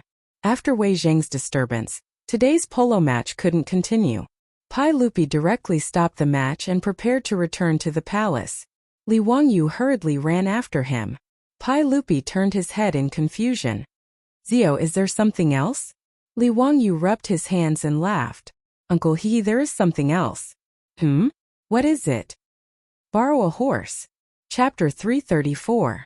In the Tang dynasty, 10 people were required to play in a regular cricket match. Li Wangyu currently had neither men nor horses, so he naturally had to ask Pai Lupi for them. Horses were easy to get. Pai Lupi might not have anything else, but he had plenty of fine horses in the palace. Among them, there were 10 Turkic horses, which were named by Pai Lupi as the Tenji horses. They were all first-class horses. Pai Lupi was naturally reluctant to lend the Tenji horses to Li Wangyu to play polo, but he could choose the other horses. In a polo match, the horses had to be changed 3 times. 30 horses were enough. After solving the problem of horses, Li Wangyu still wanted to borrow people. His Li family was small in number, so he couldn't drag the old housekeeper Li Heng, his beautiful boss, Aphrodite, Perrin, and the 4 maidservants into the match, right? However, Pai Lupi shook his head and refused. Zio, the cricket match in 3 days is between you and Zhang Liang. It's not convenient for me to lend you a batter from the palace. Li Wangyu pondered for a moment and understood Pai Lupi's meaning. As the emperor of the Tang dynasty, he naturally had to be impartial. Although Li Wangyu was now his nephew, he still couldn't be biased. If he lent a batter, it would show his bias, and it would easily cause the court to criticize him. After sending off Pai Lupi, Li Wangyu began to think hard about where he could find a batter. Niu Wu and the other old soldiers were all skilled in archery and horse riding, but how could they know how to play polo? Just as he was feeling distressed, a group of playboys gathered around. Zio, if you don't bring us brothers to the cricket match in 3 days, we'll cut ties with you. Cheng Chumo patted Li Wangyu's shoulder and said, That's right. Us brothers also want to play. The Yuchi twins also expressed their stance. Feng Yai cracked his knuckles and said with a smile, Heh. How can you not count me in for this kind of thing? Even Niu Zhengping, whose leg was inconvenient, was the same. I'm lame, but I have no problem hitting the ball. Zio, don't forget about your brother. Haha, after beating up the young one today, I'll teach the old one a lesson in 3 days. What's there to be afraid of? Ziyu, there's no need to worry. We beat him up together. If the prefectural Duke Chongping is unhappy, we brothers will take it on together. Yes. 3 days later, I'll kill that old bastard Zhang Liang. The silk pants words made Li Wangyu's nose tingle. These bastards were really interesting. This was something that he couldn't avoid, but this group of silk pants actually wanted to step in personally. He had to remember this favor. And he would forgive Wei Shuyu and this group of bastards for not saving him when he was in danger. Li Wangyu nodded gratefully at the foppish young masters and sat down in a circle. Brothers, many thanks. Cho Kuan stood to the side and said sadly, Ziyu, this whole thing happened because of me. If there's anything I can do, I won't refuse. Of those who wanted to hit the ball, only Fatty Cho Kuan didn't say anything. It wasn't that he didn't want to, but that with his size, it was too difficult to find a horse that could carry him. Li Wangyu laughed and patted his belly, which looked like it was 4 months pregnant. Stop talking nonsense. If you continue to be so pretentious, I'll beat you up. The silk pants also laughed and stepped forward to trample on Fatty Cho Kuan's body of fat, laughing and joking. This made Cho Kuan feel less guilty. Chung Chumo laughed. Ziyu, you still don't know how to hit the ball, right? Let's go, brother will take you to practice. The silk pants also became interested. Knowing that Li Wangyu had borrowed a horse from Pai Lupi, they all clamored to ride the palace's imperial horses. Li Wangyu hurriedly stopped them. Brothers, please wait. There's no hurry to hit the ball. The most important thing right now is to make the horses' shoes. Have you all forgotten the reason why I'm hitting the ball with the prefectural Duke Chongping in 3 days? Eh? What's a horse's shoe? Ziyu, do you really have a way to reduce the wear and tear on the horse's hooves? Horseshoes aren't reliable. I think Ziyu can definitely do it. Ever since Li Wangyu's amazing performance at the Jia Temple, Fang Yai had 100% trust in Li Wangyu. Wei Shiyu also nodded. I think my family's lord is going to fall this time. Ziyu, you must win. Yes, if there's really a way to reduce the wear and tear on the horse's hooves, that would be great. The tournament that Ziyu mentioned just now sounded very exciting. Not to mention the baseball field that can seat tens of thousands of people. Just thinking about it makes me excited. Ziyu, what method do you have? Hurry up and tell us. We brothers will help you plan it out. Li Wangyu smiled mysteriously. Hey, I'll keep it a secret for now. You all follow me. Oh right. Does anyone know a good blacksmith? I need to make a batch of things. Fatty Cho Kuan hurriedly said. I know. Xieji blacksmith shop in the east. My family's rice business needs ironware and they make it there. Let's go quickly. Li Wangyu pushed Fatty Cho Kuan and ran out of the barracks. The group of debauches looked at each other and chased after them with a smile. In the East Market Xieji blacksmith shop, shopkeeper Xie saw Cho Kuan leading a group of people and quickly came out to greet them. Lang Jun, do you need to make ironware today? Cho Kuan nodded and pointed at Li Wangyu. This is Hu Xian man. He needs to make some things. Shopkeeper Xie, let the blacksmith work hard. There can't be any delays. Shopkeeper Xie quickly went forward to greet the young man in front of him when he heard that the young man in front of him was Hu Xian man. When he found out the identity of these debauches, he became even more unwell. He couldn't even speak clearly. I can't walk downstairs. I didn't know you were here. I'm sorry for the neglect. Please wait for a moment. I'll call the blacksmith over immediately. After saying that, shopkeeper Xie turned around and ran into the shop. After a while, he came out with a middle-aged man. This is the best craftsman in my shop. If you have any requests, please do not hesitate to ask him. I'm not bragging, but our Xieji blacksmith shop is one of the best blacksmiths in Chang'an City. I'm sure you'll be satisfied. Li Wangyu nodded, but he didn't rush to say what he needed to make. Instead, he asked Chang Chumo to bring a horse over.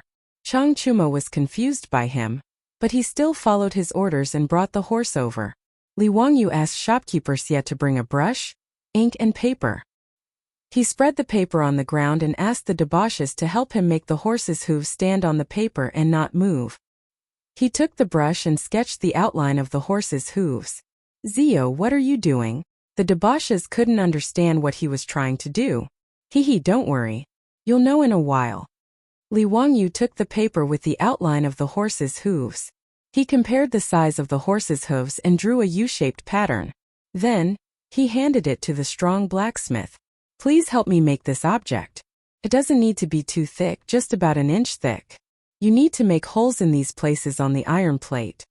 Li Wangyu pointed to the marked places on the drawing and explained. The middle-aged blacksmith frowned and looked at it for a long time. He didn't know what this strange little iron plate was for. However, he knew that these were all nobles, so he didn't dare to ask. He just nodded and replied in a low voice. Please wait for a moment. There's a ready-made iron bar in the workshop. You just need to bend it and make holes. That's good. You can make 4 pieces first. The middle-aged blacksmith nodded and went to the blacksmith shop behind to make. After about an hour, 4 pieces of steaming horse's hooves were sent to Li Wangyu. Chapter 335. Chang Chumo and the others grabbed the 4 pieces of horseshoes and looked at them for a long time, but they still couldn't figure out what they were used for. Ziyu, is this the horseshoes you were talking about? How do you use this? Li Wangyu didn't answer but asked, which one of you has a good stable boy? Let me borrow it, and you will know the use of this horseshoes. Duke Lu's residence was not far from the East Market. After a short discussion, they got on their horses again and headed towards Duke Lu's residence. As soon as he entered Duke Lu's residence, Li Wangyu regretted it.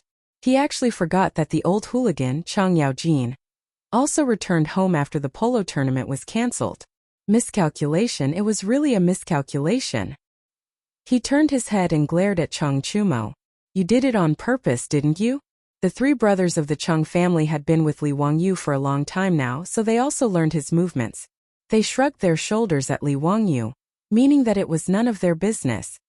Wahahaha boy, quickly come and tell me clearly, what method do you have to prevent the horse's hooves from being worn down? If you can't do it, if you can't hold the tournament, I will beat you up. Chang Yaojin waved the folding fan Li Wangyu gave him. His attitude was very arrogant. Faced with the old hooligan's threat, Li Wangyu could only obediently admit defeat. Uncle Chang, I came to your residence specifically to demonstrate to you. Why don't we go to the residence's stable now? Summon your manor stable boy, and I will teach him. How effective it is, Uncle Chang will know when you see it. Including Chang Chumo, the group of debauches looked at Li Wangyu with disdain. You have the nerve to say such words? You came here specifically to demonstrate to Chang Yaojin? Are you sure? Li Wangyu stared back at them. F***ck, do you dare to say no? All the debauches. We don't dare. Chang Yaojin was very satisfied with Li Wangyu's answer, and took the lead to the residence's stable. When they arrived at the stable, Li Wangyu asked the stableman to prepare the wooden frame that was usually used to cut the horse's hooves. He took out a fine horse from the stable, and tied it to the wooden frame to prevent the horse's hooves from hurting anyone when the horse's hooves were being nailed. He asked the stableman to clean the horse's hooves, and use a small knife to cut off the uneven parts of the horse's hooves. After the preparations were complete, he took out the horseshoes that he had made in the blacksmith's shop and had the stableman nail the horseshoes to the horse's hooves. Using an iron nail to nail this piece of iron to the horse's hooves? Regarding Li Wangyu's instruction, Ma Xiao of Duke Lu's mansion was stunned for a long time, not knowing whether he should follow it or not. On the other hand, Chang Yaojin's eyes lit up. He had already figured out what was going on. Bastard, what are you standing there for? Why haven't you done as Huxian Nan said? Seeing the stableman standing there in a daze, Chang Yaojin couldn't help but curse. Only then did the stableman wake up from his dream. He hurriedly picked up the wooden hammer and nails and began to nail the horseshoes as Li Wangyu had instructed. The horseshoes were a layer of cuticles, similar to human nails, and did not feel any pain. Under everyone's gaze, the horse's hooves were nailed to the horseshoes. Li Wangyu had the stableman release the bound horse and was ready to test the effect of nailing the horseshoes. Chang Yaojin pulled away Chang Chumo, who was about to mount the horse, and directly jumped onto the horse's back. Duke Lu's mansion occupied a large area, and there was even a horse training field set up in the mansion. Chang Yaojin pulled the reins and urged the horseshoe-nailed horse to run towards the training field. Li Wangyu and the wastrels bitterly smiled. They could only slip away and chase after the horses, but the horseshoes nailed to the metal horseshoes made an unprecedented crisp knocking sound on the bluestone floor of the mansion. It was very pleasant to hear. Chang Yaojin's ears listened to this sound and became more and more excited. He rode the horse to the training field and began to gallop happily. This old bastard was so happy that he grabbed a long spear from the weapon rack next to the training field and began to practice a horse battle. Li Wangyu and the others were scared witless as they cowered in the corner of the training field. They could only helplessly watch the old hooligan behave atrociously. There were even several times when the old hooligan deliberately urged the horse to run in front of them. The shiny blade of the horse passed in front of everyone's eyes. Li Wangyu was so scared that he quickly shrank his body behind Chang Chumo. "Brother Chumo, I'm sorry." Li Wangyu patted Chang Chumo's shoulder and said sympathetically. The other wastrels also looked at the three Chang brothers with sympathy. They were unlucky to have such a father. The three Chang brothers had tears in their eyes. As for their father, they also had to applaud with tears in their eyes. Finally, the old hooligan was satisfied. He rode the horse in front of everyone and dismounted. He personally checked the horse's hooves and then raised his head and laughed. "Boy, if you had such a good thing, why didn't you take it out earlier? Do you know that you almost made a mistake? If my Tang dynasty's army had these horseshoes earlier, how many more horses could we have produced every year?" He had made the horseshoes himself, but in the old hooligan's words, it was his fault. Li Wangyu was too lazy to argue. He obediently bowed his head and admitted his mistake. Only then did Chang Yaojin let him go. "This horseshoes really are useful. Why didn't this old man think that nailing a piece of iron to the horse's hooves could prevent them from wearing out? Even if the horseshoes wear out, I can just replace it with a new one. Good, this is really good. This won't do. This old man must go to the palace to see the emperor. This matter cannot be delayed." Li Wangyu quickly pulled Chang Yaojin back. "Uncle Chang, please wait. If you go to the palace, won't everyone know about it? Hee, this little nephew is still waiting for 3 days to play ball with Prefectural Duke Changping." Chang Yaojin glared at him. He wanted to say something, but after thinking about it, he laughed. "Wahaha, you're right. Then let's talk about it in 3 days. However, this horseshoes of yours must be kept a secret. You must not let others know about it. Where did you get this horseshoes made from?" "Chang'an East City's Xieji blacksmith shop." Chang Yaojin nodded. "Men, send someone to the East City's Xieji blacksmith shop. Bring everyone to the Golden Guard of the left's barracks. Don't let a single person leave. Do you hear me?" "Yes, sir." Chang Yaojin's personal guards immediately received the order and rushed out of the residence. Li Wangyu couldn't help but sweat profusely. What was this old hooligan trying to do? Wasn't he making a big fuss over a minor issue? Bringing everyone from the blacksmith shop to the barracks? Wasn't this too much of an exaggeration? Without waiting for him to persuade him, Chang Yaojin turned his head and continued to make arrangements. "Zhou Chumo and the others will move to the Golden Guard of the left's barracks in the next 3 days. Send the horses His Majesty lent you there as well. For the next few days, don't leave the barracks. Practice well inside." Nanny? Even they were going to live in the barracks? What was this old hooligan trying to do? Li Wangyu was confused. He opened his mouth, wanting to object. However, Chang Yaojin didn't give him a chance to speak. He waved his hand and had someone send them to the Golden Guard of the left's barracks. Li Wangyu wanted to cry but had no tears. What kind of sin had he committed? He could only send someone to Zhou village to deliver a message, saying that he would be staying in Chang'an for a few days. His beautiful superiors didn't have to worry. The group of silk pants were also confused by Chang Yaojin's arrangements. They could only send someone back to their residence to say that they had been asked to stay by Lu Guogong. Chapter 336. Li Wangyu, Cho Kuan, and the other playboys were sent to the barracks of the Golden Guards of the left by the old hooligan. As for the Xieji blacksmith shop in the East City, the shopkeeper, the craftsman, and the workers were all sent to the barracks. Shopkeeper Xia was so scared that he was trembling. He didn't know what had happened to him. When he saw Li Wangyu and the others, he kept crying and begging Li Wangyu to be merciful and let him go. Li Wangyu could only comfort him and promise that he would be able to go home in 3 days. Only then did shopkeeper Xie and the others calm down. Chang Yaojin ordered them to move the tools from the blacksmith shop into the barracks. He ordered them to start making horseshoes immediately. Shopkeeper Xie and the others knew that it was because of the small piece of iron they made today. However, they didn't dare to complain. They could only bury themselves in forging and hope that they could go home as soon as possible. They didn't know that the small piece of iron they made could solve the problem that troubled the dynasties of China. It was really a divine tool. It could be said that the Xieji blacksmith shop had opened a new era of cavalry. Of course, it didn't mean anything to shopkeeper Xie and the others who were in a mess. The group of playboys admired Li Wangyu to the extreme because of the horseshoes. Li Wangyu was the youngest in this small group. But now no one disobeyed him. The group of playboys faintly followed Li Wangyu's lead. It wasn't an exaggeration to say that Li Wangyu's words were more effective than their father's words. They were forced into the barracks by Chang Yaojin, but they all felt that it was very fun. After laughing and playing for a while, they prepared to go to the polo field of the Golden Guards of the left to practice. Li Wangyu still didn't know how to hit the ball.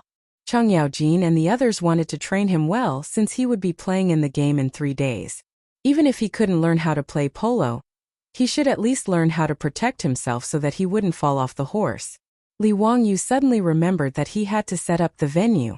This was the key to showing the effect of the horseshoe. Whether he could win the game with Zhang Liang depended on the layout of the venue. He hurriedly pulled Chang Yaojin aside and told him his thoughts.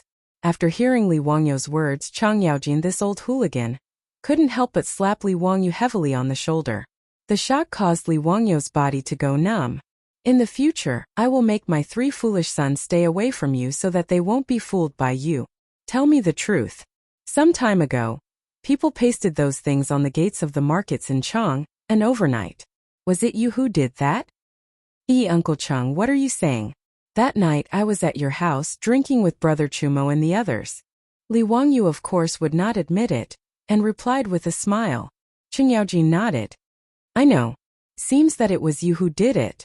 It must be my 3 foolish sons and your gang of bad friends.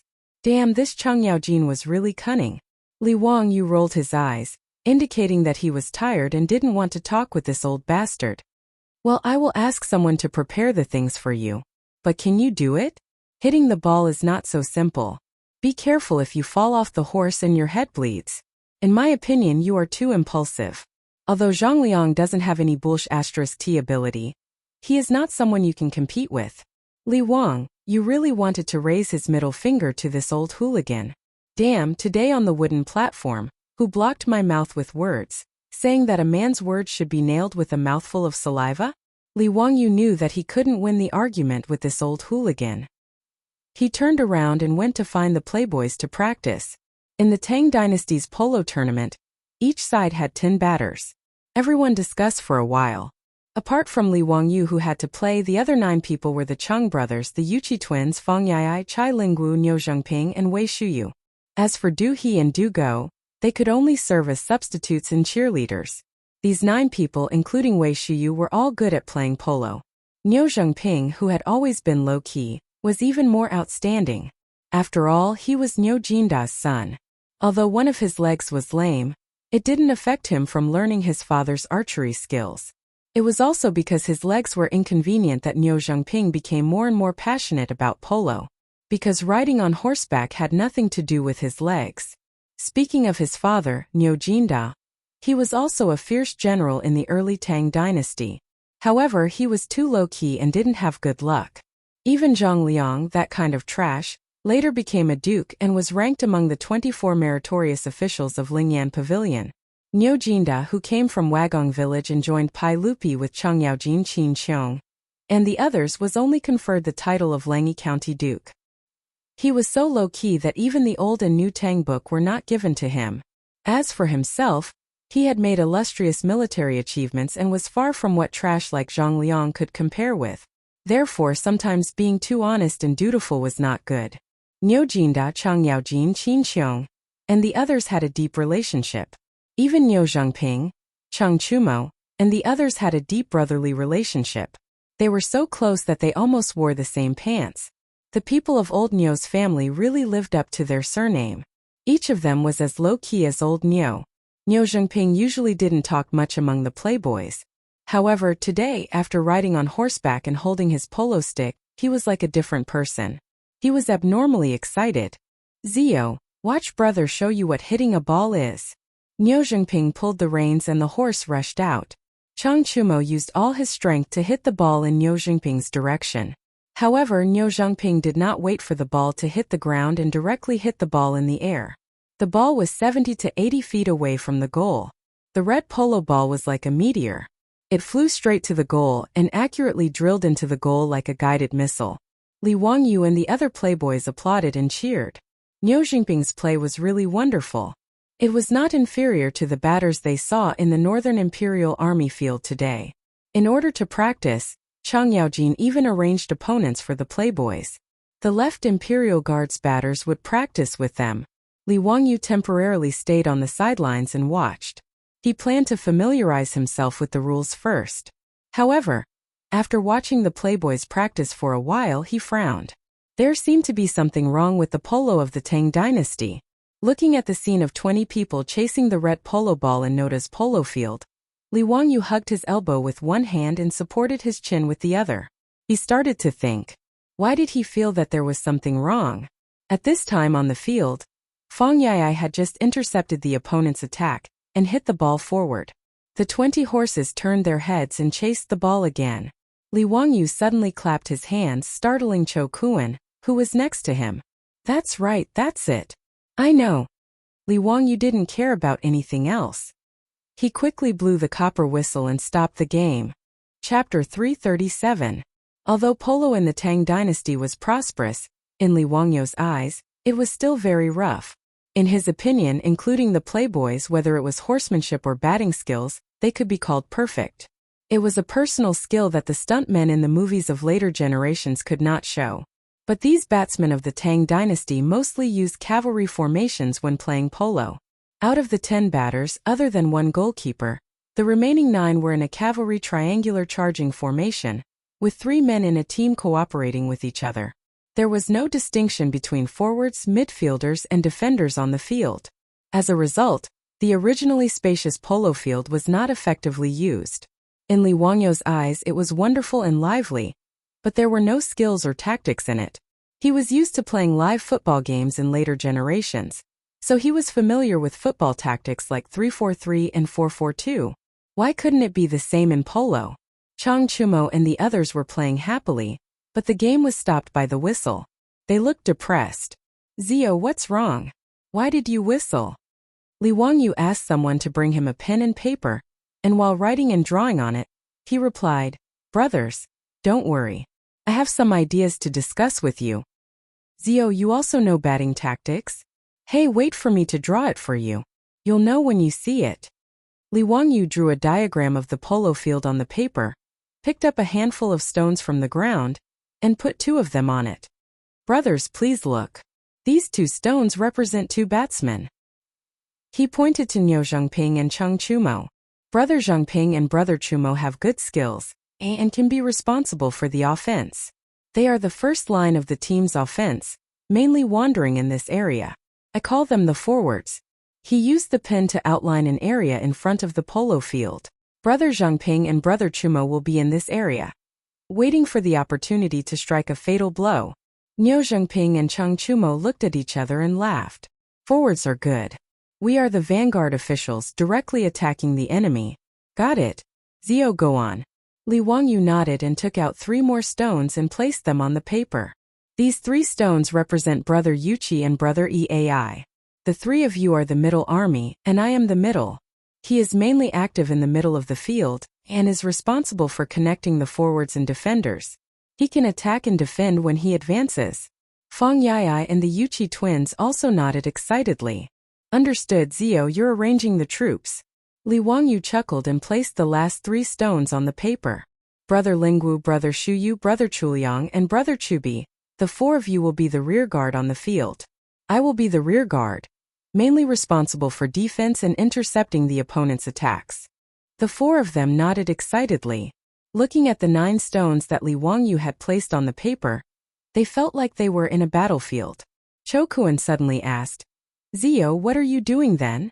Me? Li Wangyu answered matter-of-factly.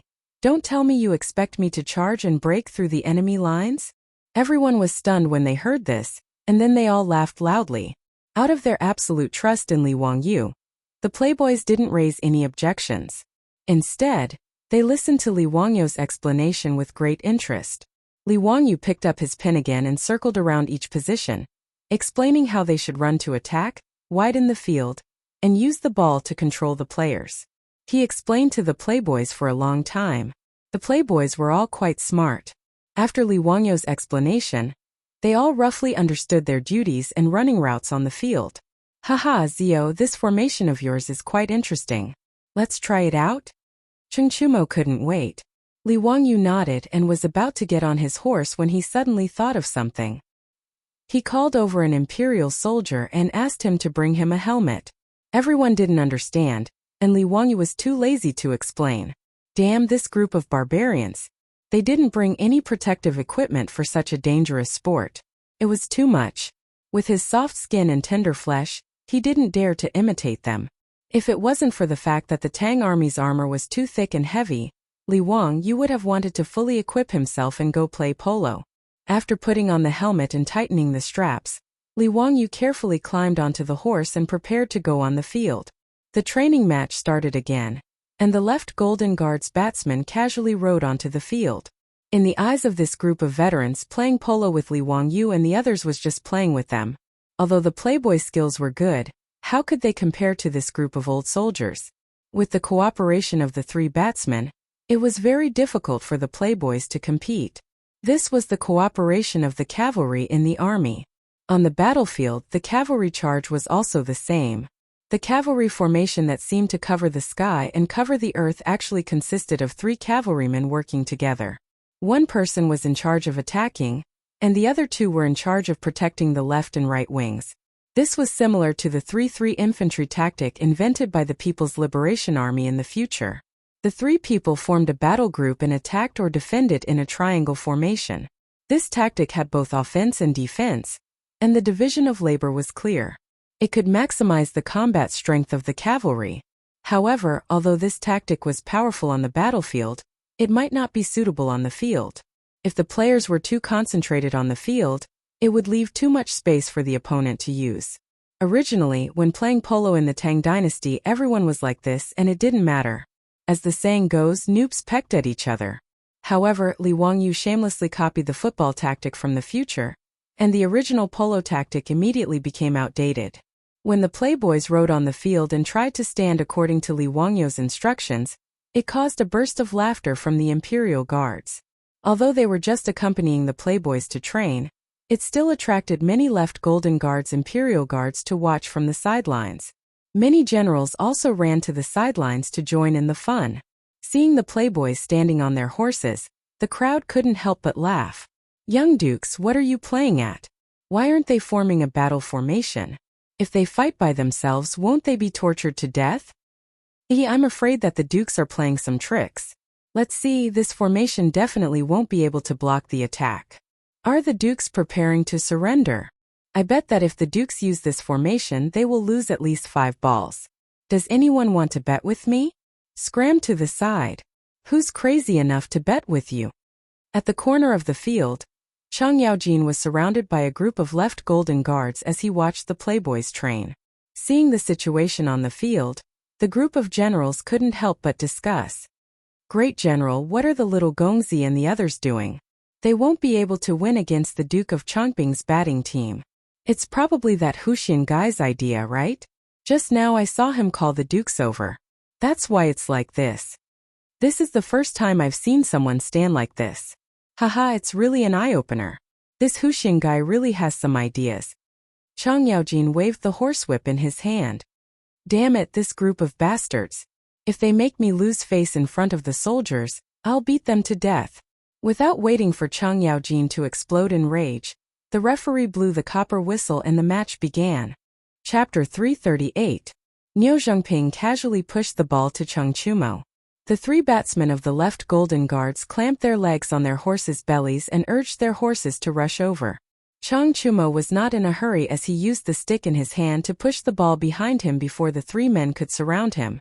The polo field was 1,000 steps long and the distance in the first half was 500 steps, which was more than 700 meters. Their horses were all military horses and could reach a speed of about 50 kilometers per hour. Even so, the horses needed nearly a minute to cross the field at full speed. In the movie One Goal to Fame, there was a classic line that went, "The football will always run faster than you, so we need to pass the ball." This sentence was even more appropriate to describe the polo field. Although the speed of the horses was much faster than the running speed of a human, the polo field was much wider. The red polo ball under the stick flew much faster than the football. Although the playboys were not adept at standing on the field and their horses were very immature, they perfectly utilized the width and length of the polo ball. The moment the match started, the laughter of the Imperial Army soldiers on the sidelines became softer and softer and was replaced by gasps. The generals beside Chang Yaojin were also shocked by the scene on the field. The 10 best batsmen of the left Golden Guards could not even touch the surface of the polo ball on the field. The batters in a group of 3 were busy chasing the polo ball in vain on the field. On the other hand, the debauches were having a very easy time fighting. Every time they were about to be caught or surrounded by their opponents, they would always be able to move the ball as if they were taking a stroll in the park. The first time the playboys attacked, the polo ball was passed 3 times and was sent to the front of Niu Jingping's horse. At this moment there was only the goal and a batsman in front of him. The batsman was very anxious and urged his horse to rush towards Niu Jingping, desperately trying to stop him from shooting the ball. Niu Jingping raised his club high, but he didn't use any strength. Instead, he pushed the ball out before the Imperial Army batter arrived. The batsman of the Imperial Army turned his head in shock and looked in the direction of the ball. He saw Chang Chumo riding his horse in the direction of the ball. He bent down and easily pushed the ball with his stick. The ball rolled into the Imperial Army's goal without any obstruction. The referee at the side of the field immediately blew his copper whistle, accompanied by the sound of drums. An Imperial Army soldier ran to the back of the goal with a banner in his hand and stuck it into the ground, indicating that the silk pants had scored a point. Li Wangyu was alone in front of his own goal, looking into the distance.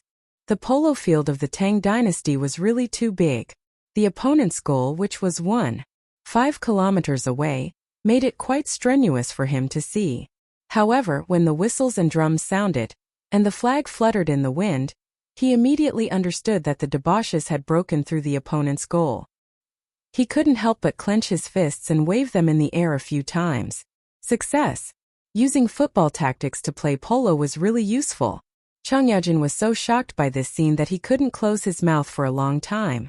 After a long while, he muttered to himself, "Bastard, you can play polo like this?" The generals who had been making fun of the debauches also fell silent. They felt that their faces were burning. This was a slap in the face. Some of the thin-skinned generals couldn't help but shout at the Imperial Army batters on the field, scolding them and telling them to be more serious. The game started again. These Imperial Army batters no longer dared to underestimate the debauches. They were 120% focused. However, the result of the game was still one-sided. After only 2 hours of the game, the debauches were leading by a score of 7-3. The 3 goals that they had lost were almost all related to Li Wangyu. This guy's goalkeeping was really too weak. His level was so terrible that it was impossible to look at him directly. He wasn't even able to stop a seemingly harmless shot from the other party. Instead, he almost rolled off the back of his horse, causing the debauches to burst into laughter. In the second half of the game, the Imperial Army batters also tried to imitate the debauches' tactics. However, there was no one to teach them. They could only observe with their eyes. How much could they learn? In the end, they were like dogs instead of tigers. They became scattered sand and were unable to threaten Li Wangyu's goalkeeping. After the training match ended, the debauches were all smiles. They didn't think that they could win so easily. As for the Imperial Army soldiers of the Imperial Army, they were all silent. This blow was too great. The debauches rode on their horses and escorted Li Wangyu to the side of the field. While everyone was laughing and joking, they saw a group of people galloping over. "Bastard brat, if you don't teach the batters of the left Golden Guards that you used just now, don't even think about leaving this military camp." From afar, Chang Yaojin's hoarse voice could be heard shouting. It scared Li Wangyu so much that he shrank his neck back. This old hooligan couldn't see anything good in his eyes. The horseshoes were snatched away by him. He even wanted to snatch the tactics for playing polo. He was really going too far. Li Wangyu took a deep breath and glared. He opened his mouth and roared, "Yes, Uncle Chang, don't worry. I will do my best to teach them." Damn it, he had to lower his head when he was under someone else's roof. This was the Imperial Army of the Imperial Army.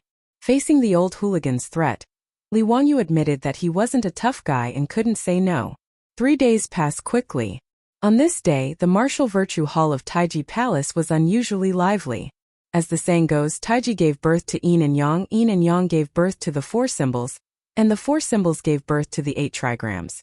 There were many gossipers in Chang'an.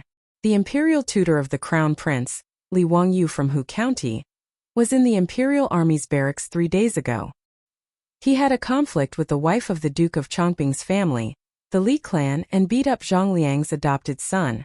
Today, he was going to teach the saint how to protect the horseshoes and play polo with the Duke of Chongqing. These gossips had already spread to the ears of all the nobles and officials in Chang, and within 3 days. In this era where there was a serious lack of entertainment, even the nobles and officials in Chang, and were very bored. After hearing about the commotion in front of the martial virtue hall, who could still sit still? Therefore, all those who were qualified to enter the Taiji Palace to watch the ball game came. Because polo was popular in the Tang dynasty, there was also a polo field in front of the martial virtue hall of Taiji Palace. However, the field was slightly smaller. It was about 800 meters long and 400 meters wide. It had to be said that the most distinctive feature of the prosperous Tang dynasty was the word big. The streets were 150 meters wide and the palace was tall. Therefore, it wasn't surprising that there was such a big polo field in front of the martial virtue hall. The nobles and officials arrived at the martial virtue hall one after another. However, when they saw the polo field that was being used today, they all had the same thought. What the hell is going on in this polo field?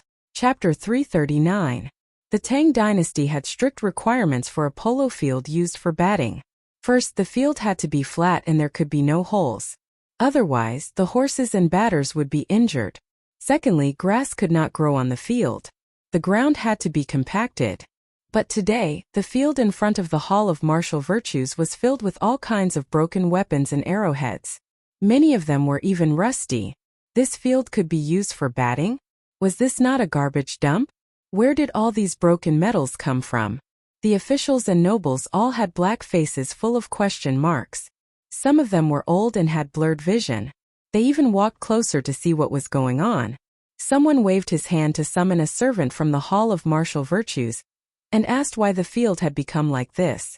The servant looked left and right and helplessly replied in a low voice, replying to the noble Lu Guogong, with the approval of the saint, specially used a carriage to transport these weapons and poured them on the field. Do you know why this is? This servant really does not know. Seeing that they could not get an answer from the servant, the nobles and officials began to discuss. What was Lu Guogong Chungjijia trying to do? Was he afraid that the county boy would be at a disadvantage, so he purposely caused trouble and caused today's batting competition to be cancelled? This guess received the approval of many people. After all, based on the current situation, today's batting competition would definitely not be able to continue. The horses' hooves were weak. Who would dare to let these precious horses run on such a field? Although the broken weapons and arrowheads were rusty, their sharpness could still be seen. If they were stepped on by the horses, even a good horse would be crippled. Lu Guogong's move is quite ruthless. Even if that Chongqing County Duke wants to avenge his wife today, I'm afraid he won't be able to. Isn't that so? Lu Guogong is indeed the #1 troublemaker of the Tang dynasty. His skin is really thick. He can even use such a method. Isn't he ashamed? Have you seen the goat-nosed Duke? Duke Wei's face was originally green today, but now that the batting competition is cancelled, he doesn't look so scary anymore. Sure, lower your voice. Don't let the goat-nosed Duke hear you. It's a pity that today's batting competition won't be able to continue. I wonder if Chongqing County Duke will be disappointed when he comes. I heard that day at the Beiyuan Gate, his adopted son was beaten very badly by a group of men from Huxian. Hee, what adopted son? I don't think Duke Changping cares at all. I'm afraid it's his wife who cares. You still don't know, right? His wife and adopted son. The topic of discussion quickly changed from the strange situation at the polo field to the relationship between the Duke of Changping's wife and the adopted son named Zhang Shanji. This level of digression was not much different from the forums of the future. Since ancient times, the gossipers were still the same. As expected, when Zhang Liang led a group of fake disciples into the square in front of the Hall of Martial Virtues and saw the baseball field, he immediately jumped up and cursed. Ho Junji was also dumbfounded. He had never imagined that a mighty duke like Chang Yaojin would do something like this. What was even more unexpected was that Pai Lupi actually acquiesced to Chang Yaojin's actions. It seemed that it would be impossible to make things difficult for Chang Yaojin today. He shook his head regretfully and turned to leave with Zhang Liang. However, he saw Chang Yaojin leading Li Wangyu and a group of silk pants over. Duke Zhang, Duke Ho, the baseball match is about to begin. Where are the two of you going? Zhang Liang angrily glared at Chang Yaojin. Duke Lu, you already know the answer. Why ask? The field in front of the Hall of Martial Virtues has been ruined by you. How are we going to continue today? Wahahaha, who said we're not going to continue? Duke Zhang, are you afraid? Chang Yaojin laughed happily. You! Zhang Liang was so angry that he was speechless. How could there be such a shameless person? Chang Yaojin ignored him and strode to the front of the Hall of Martial Virtues. He raised his voice and shouted at the officials and nobles standing on the steps. Everyone! Is there anyone who wants to bet on today's baseball match? This duke will be the banker. Is there anyone who wants to place a bet? The Tang people love to gamble, and the officials and nobles were no exception. Chang Yaojin's words immediately aroused everyone's interest. Duke Lu, how do you want to bet? Please enlighten us. Wahahaha, simple. We'll bet on today's results. If the Duke of Changping wins, the payout is 1-2. If the Duke of Huxian wins, the payout is 1-3. If it's a draw, the payout is 1-2. In addition, the Duke of Huxian wants to offer the saint a method to protect the horse's hooves. This is also a bet. If the Duke of Huxian's words are true, the payout is 1-1. If the method is not feasible, the payout is 2-1. No matter how much you bet, this duke will accept it. Is there anyone else who is interested? In today's match, can the ball continue to be played? Chang Yaojin laughed. Yes, why not? The Duke of Huxian will definitely go on stage. If the Duke of Changping refuses to go on stage, then it means that the Duke of Changping has admitted defeat. Hearing this, everyone looked at Zhang Liang, wanting to see how he would react. Zhang Liang was angered half to death by Chang Yaojin's words. Seeing the situation, he could only grit his teeth and say, as long as the Duke of Huxian dares to go on stage, this old man will naturally accompany him to the end. Wahahaha, look, isn't this settled? Today's match will definitely continue. How about it? Who wants to make a bet with this duke? Chang Yaojin's words aroused everyone's interest. However, someone asked, Duke of Lu, we know that the Duke of Changping's fake sons are all good at batting. However, who are the Duke of Huxian's batters? This duke has 3 sons. The Duke of Zhang's eldest son, the Duke of Liang's second son, the Duke of Yi's 2 sons, the Duke of Chao's eldest son, the Duke of Langyi's eldest son, and the Duke of Huxian himself. Chang Yaojin recited the name list of Li Wangyu's team members, but everyone shook their heads. A bunch of hedonistic sons of dukes and prefectures going to compete with the fake sons of Zhang Liang's household? Wasn't this a joke? Zhang Liang's fake sons were somewhat famous among the batters of Chang'an. Many of the nobles present had seen their matches. As for those hedonistic sons, they were not bad compared to the other sons of nobles. However, when compared to Zhang Liang's fake sons, they were nothing. In the words of the later generations, this was like a professional player against an amateur player. Did the result of this match need to be said?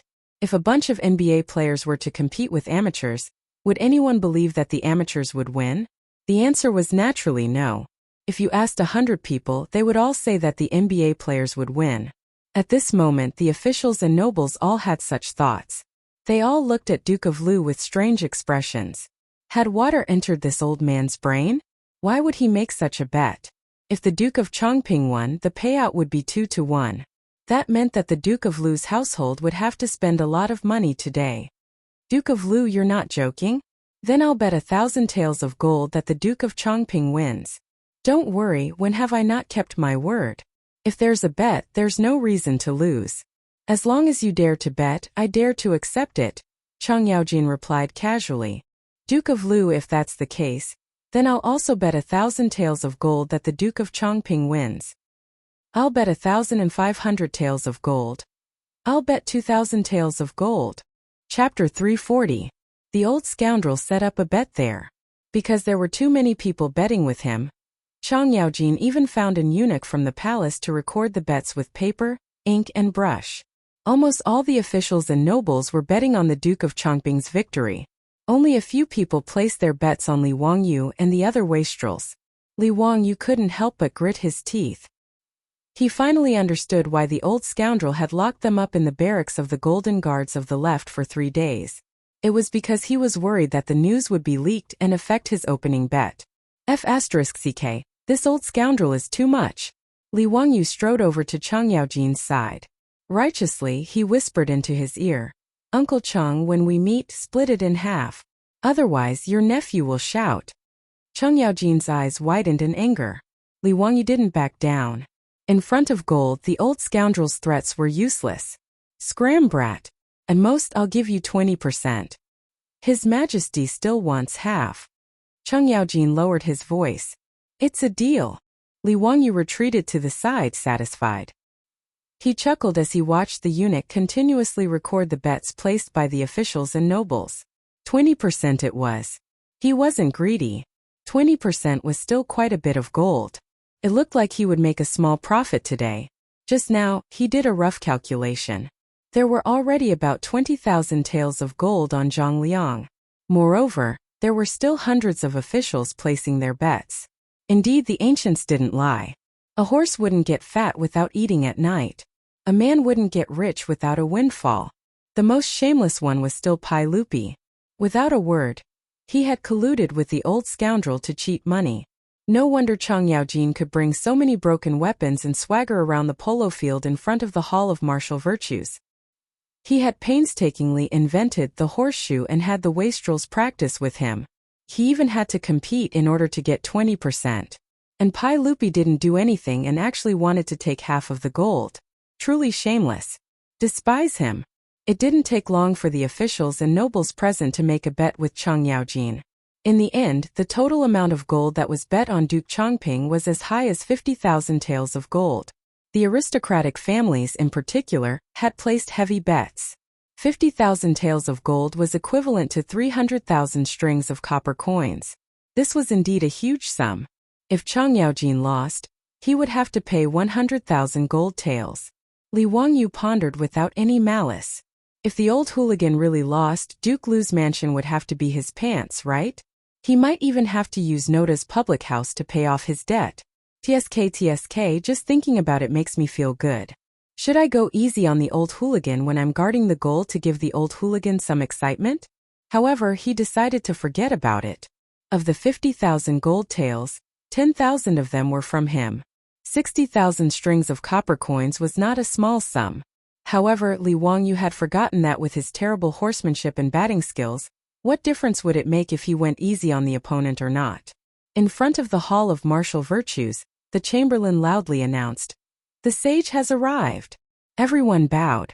Pai Lupi appeared with the pregnant Empress Zhongsun, concubine Yang, and the other imperial concubines. After Pai Lupi spoke a bunch of nonsense, he gave Li Wangyu a meaningful look and prepared to announce the start of the batting match. Zhang Liang suddenly stepped forward and bowed to Pai Lupi. "Your Majesty, why did the batting field become like this today? Why did High Duke Lu dump so many broken weapons on the battlefield?" He was still unwilling to compete with Li Wangyu on such a field. Even if he could win, he would have to be careful. Moreover, there was no guarantee that the horses would be injured. The horses weighed nearly a ton and ran at a speed of tens of kilometers. The force of impact was enormous. If the broken weapons on the field were to be touched by the horses, the force would be greater than a person slashing down with a knife. The horses would definitely be injured. Duke Chongping's 30 fine horses had been painstakingly gathered from all over the world. Normally he treasured them a lot. If a few of them were to be destroyed because of today's batting match, it would be too painful. Thus he stepped forward and asked this question. Pai Lupi was very calm. He only nodded slightly at Chang Yaojin, indicating for him to explain. The old hoodlum stepped forward. Today is the day of the county's men. I am going to present the method of protecting the horse's hooves to your majesty. Naturally, the tests will be strict. When cavalry is on the battlefield, can we ask the enemy to clean up the battlefield before charging? This old man's arrangement is to simulate the battlefield environment. Duke Zhang, do you have any questions? Zhang Liang was speechless at Chang Yaojin's words. He could only cup his hands to show his approval. Li Wangyu and the silk pants all mounted their horses and headed towards the field. On the other side, Zhang Liang was also helpless. He could only instruct his fake sons to be more careful and slow down the horses to prevent them from getting injured. Previously, after seeing the situation on the field and confirming that they had to continue batting, Zhang Liang had already ordered people to put rattan shoes on the horse's hooves. Although it wasn't very useful, it was better than nothing. It would more or less provide some protection. However, the officials and nobles discovered that the horses that Li Wangyu and the silk pants were riding didn't have any protection on their hooves. Everyone widened their eyes and stared closely at the horses. However, the hooves of the horses were empty. They couldn't see anything. Isn't the county's man going to present the method of protecting the horse's hooves to your majesty today? Why isn't there any difference? He didn't even put on his shoes. Isn't he afraid of injuring these fine horses? Some sharp-eyed people recognized the markings on the horses that Li Wangyu and the others were riding. They couldn't help but shake their heads and bitterly smile. The horses that the county's man is riding are all imperial horses from the palace. TSK, your majesty lent them the horses. If the imperial horses are injured, let's see how the county's man will explain himself to your majesty. Are they really imperial horses? The county's man is too impulsive. He's riding on the field without any protection? Haha, do you really believe that the county's man can come up with a method to protect the horse's hooves? Since ancient times, who has ever heard of a method to prevent the horse's hooves from being damaged? This is pure nonsense. I think Lu Guogong is going to spend a lot of money today. I think that county's man knows how to summon the wind and rain, scatter beans to form soldiers, and has an immortal method to protect the horse's hooves. Haha, these imperial horses are all rare fine horses. It would be a pity if they were ruined because of this. The officials discussed animatedly. On the side, Wei Zheng's face darkened again. He took large strides and walked in front of Pai Lupi. Your Majesty, how can you let that brat mess around like this? When did the county's man protect the horses? After this match, I'm afraid that the imperial horses will be ruined. Your Majesty, please immediately stop the county's man from messing around. Pai Lupi calmly replied. How does Duke Wei know that the county's man didn't protect the horse's hooves? Isn't it obvious? I'm not blind. Wei Zhang said angrily.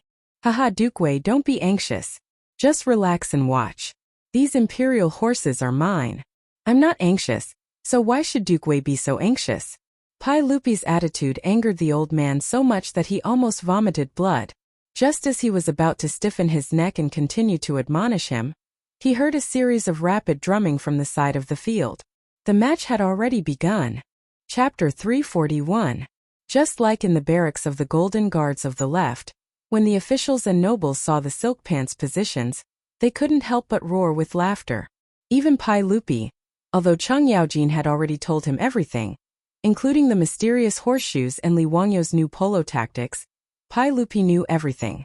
But after seeing this scene with his own eyes, he still couldn't help but shake his head.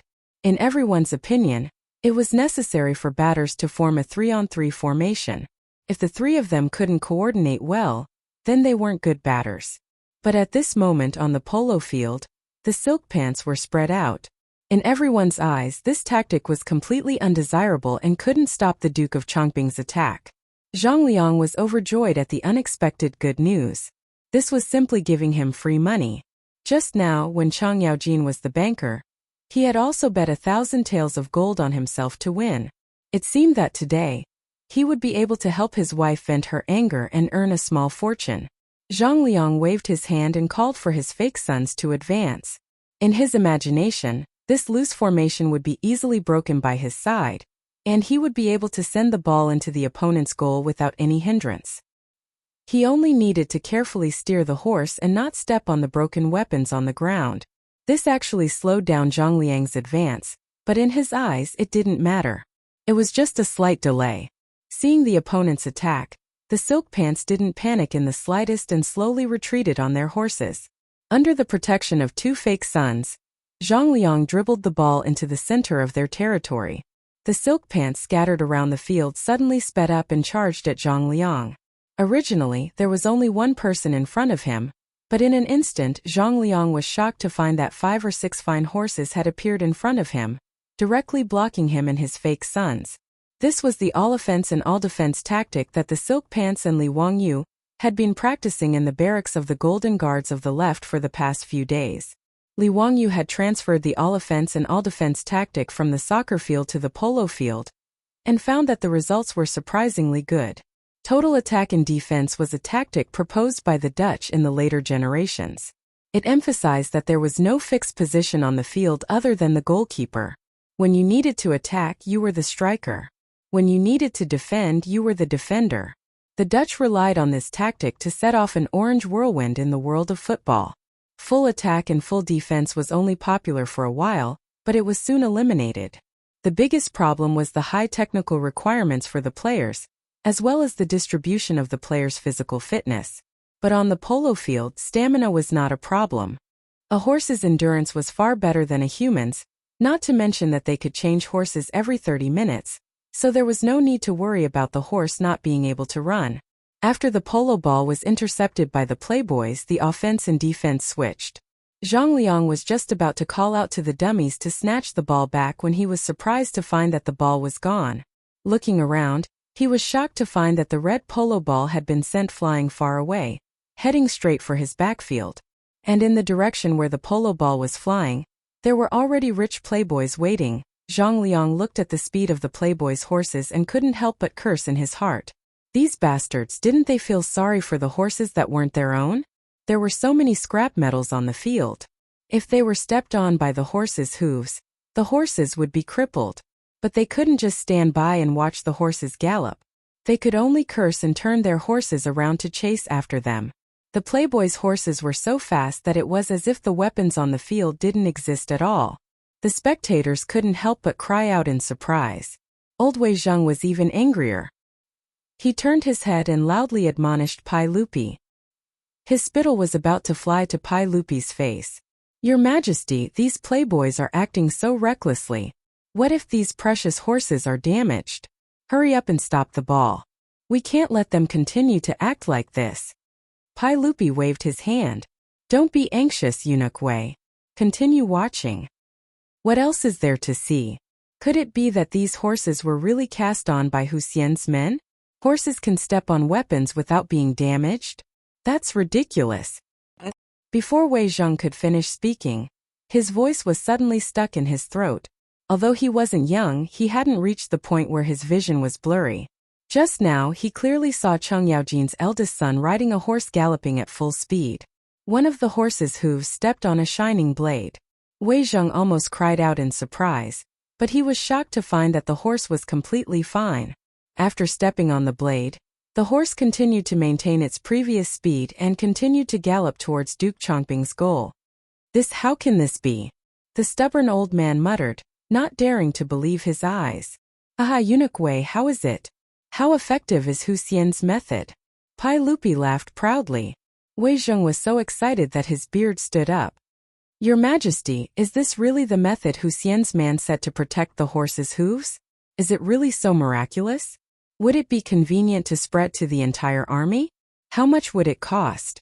Pai Lupi twirled his beard and smiled proudly. "The cost is almost negligible. Moreover, this method is very simple. Eunuch Wei, do you know that Hu Xianan only used an hour to forge the item to protect the horse's hooves 3 days ago at the eastern city's Xieji blacksmith shop?" "Xie's blacksmith shop? Nonsense. How could such an important weapon of the military be forged by the common people? Your Majesty, please immediately send the imperial army to the eastern market and take control of Xie's blacksmith shop. We can't let this method spread to the common people. If Li Wangyu heard Wei Zheng's words, he would probably spit out a mouthful of salt soda. In a feudal dynasty, there really was no human rights. This unyielding official actually had the same thoughts as that old hoodlum Chang Yaojin. Pai Lupi shook his head. Duke Wei Jijia already did this 3 days ago. The shopkeeper and craftsmen of Xie's blacksmith shop are all in the golden guards of the left camp.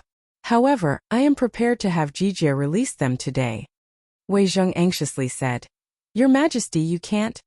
Pai Lupi didn't wait for Wei Zheng to spit and continued. Duke Wei, this method of Hu Xian's man is too simple. Once it is used in the military, there will be no secrets. The common people will know at a glance. There is no meaning in keeping it a secret. Therefore, I naturally won't be a petty person and continue to detain the craftsman and shopkeeper of Xie's blacksmith shop. Wei Zheng naturally couldn't not believe the words of the emperor of the Tang dynasty. Although he still didn't understand how Li Wangyu did it, he could only silently nod. This official congratulates your Majesty. This official misunderstood Hu Xian's man. When the game is over, this official will apologize to him. Pai Lupi smiled and waved his hand. Duke Wei, there is no need to be like this. That kid doesn't deserve your praise. He is just a little clever. Don't let this kid be arrogant and complacent. Wei Zheng also smiled. Hu Xian's man is smart. It is also your Majesty's discerning eyes that didn't bury his talent. When Pai Lupi heard this, he couldn't help but nod and laugh. For a moment, the emperor and his subjects were harmonious, and the atmosphere was harmonious. If Li Wangyu heard the conversation between the two, his eyes would definitely pop out of their sockets. Wei Zheng, who was famous in history for reprimanding Pai Lupi, actually knew how to flatter him. In fact, Wei Zheng's EQ wasn't low. Otherwise, how could he always anger Pai Lupi half to death, but still live well and hold a high position? He was also a smart person. While Pai Lupi and Wei Zheng were talking, the polo match in front of Wuda Hall had already been scored. Chapter 342. The wastrels were like cats playing with mice on the field, easily tearing apart the defense of the Chongqing Prefectural Dukes team. In their first attack, they sent the red ball into the goal. This change not only stunned Zhang Liang, but also the officials and nobles who had placed heavy bets on the side of the field. When the drum that signified the goals sounded, the sidelines were completely silent. There wasn't even any sound of cheering. After a while, Pai Lupi lightly clapped his hands. Chang Yaojin, Yuqi Jingda, and the others began to stomp their feet and cheer, breaking the strange silence on the sidelines. The following match was even more one-sided. It was even easier than the first match between the wastrels and the Imperial Army of the left. After all, the Imperial Army didn't have to worry about their horses being injured, and used all their strength to gallop. As for Zhang Liang, it was as if he was dancing in shackles. His hands and feet were tied, and he didn't dare to use all his strength to gallop. Even though he was so careful, 2 of the horses that were wearing rattan shoes were accidentally injured. This made Zhang Liang's heart bleed and he was filled with regret. Looking at the 7 or 8 banners behind his own goal, he knew that he had completely lost today. Li Wangyu rode his horse back and forth in front of his own goal. It was truly too easy. He didn't even have a chance to spur his horse to gallop. After 2 hours of competition, everyone else was drenched in sweat. They had changed their horses several times, but only he was clean. He hadn't even changed his horse. As for the officials on the sidelines, they were as uncomfortable as if they had eaten a fly. This result, which was out of everyone's expectations, was simply inconceivable to the extreme. If it weren't for the fact that the Chongqing Prefectural Duke, Zhang Liang, had also lost 1,000 taels of gold and lost a lot of face in front of everyone, perhaps everyone would have suspected that he had colluded with the wastrels to fake the match. Their own son had actually won against Zhang Liang, Fang Xianling, and Du Ruhui. Although they didn't say it out loud, everyone could see the joy on their faces. As for Chang Yaojin, Yuqi Jingda, and the other martial generals, they didn't care about the feelings of the bystanders at all, shouting and wrangling over there, making the hundreds of officials who had lost a large sum of gold have the urge to beat people up. The old scoundrel was still holding the list of bets recorded by the chamberlain and proudly waved it at the officials. Everyone, hurry up and send the gold to my residence. Don't make this duke look for you to collect the debt, wah! F*ck this bastard. If it wasn't for the fact that he really couldn't beat this old man, the grass on his grave would be 3 feet tall next year. Wei Zheng, on the other hand, did not care at all about who won or lost. Seeing Li Wangyu and the others leave the field, he immediately lifted his robe and trotted over. Without saying a word, he wanted to pry off the horse's hooves to see what was going on. The old man's actions startled Li Wangyu and the other playboys. Wei Shuyu, however, felt sorry for her father. She quickly jumped off the horse's back and held onto her own horse so that the old man could check the horse's hooves. When Wei Zheng saw the U-shaped piece of metal nailed to the horse's hoof, he was stunned as if he had been struck by lightning. It's that simple? It's that simple? It's so simple that no one in all the dynasties could think of it. Wei Zheng muttered to himself. He finally understood why Pai Lupi said that there was no value in keeping this a secret. This was indeed the case. This horseshoe was too simple. Once it was used on a large scale in the army, it would be impossible to keep a secret. Suddenly, as if he was possessed, he stepped forward and grabbed Li Wangyu's arm. Huxian man, this is a great merit, comparable to the merit of opening up new territory. This old man will definitely ask His Majesty for a reward for you. I misunderstood you before. Please don't blame me, Huxian man. The old man's actions startled Li Wangyu. He thought that the old man was going to fight him to the death again. After hearing Wei Zheng's words clearly, Li Wangyu smiled and said, Wei Gong, what are you talking about? It's all my fault. I hope Wei Gong won't take offense. In front of the Hall of Martial Virtues, the officials who couldn't be bothered to watch the old hooligan Chang'an show off also gathered around. They wanted to see what tricks Li Wangyu's horses had on their hooves. Everyone had seen the performance of both sides' horses on the field. Who would have thought that the Duke of Chongping, who was wearing rattan shoes and was so careful, would still injure 2 horses? On the other hand, the Huxian man, who seemed to have no protective measures, not only did his horses come out unscathed, he also completely ignored the broken weapons. This made everyone curious. When they saw the horseshoe nailed to the horse's hooves, everyone suddenly understood. With such a strange idea, the Duke of Chongping's loss was not unjust.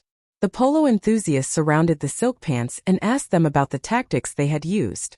When they found out that the Huxian man, the imperial tutor of the crown prince, had taught them, the officials couldn't help but raise their eyebrows. Could this Huxian man really be a literary star that descended from the heavens? It was said that Zhongsun Wuji had said that the world was divided into 10 portions, and Li Wangyu had 8 portions. From the looks of it, this was not a lie.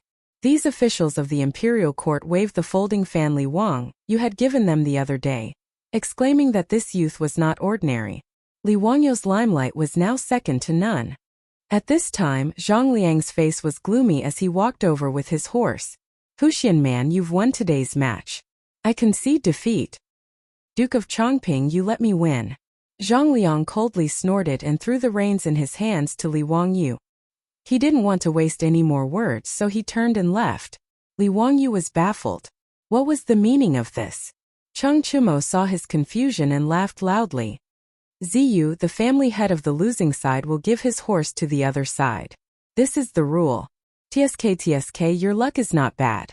Duke of Chongping's Zhao Yebai is a rare and famous horse. You really got lucky.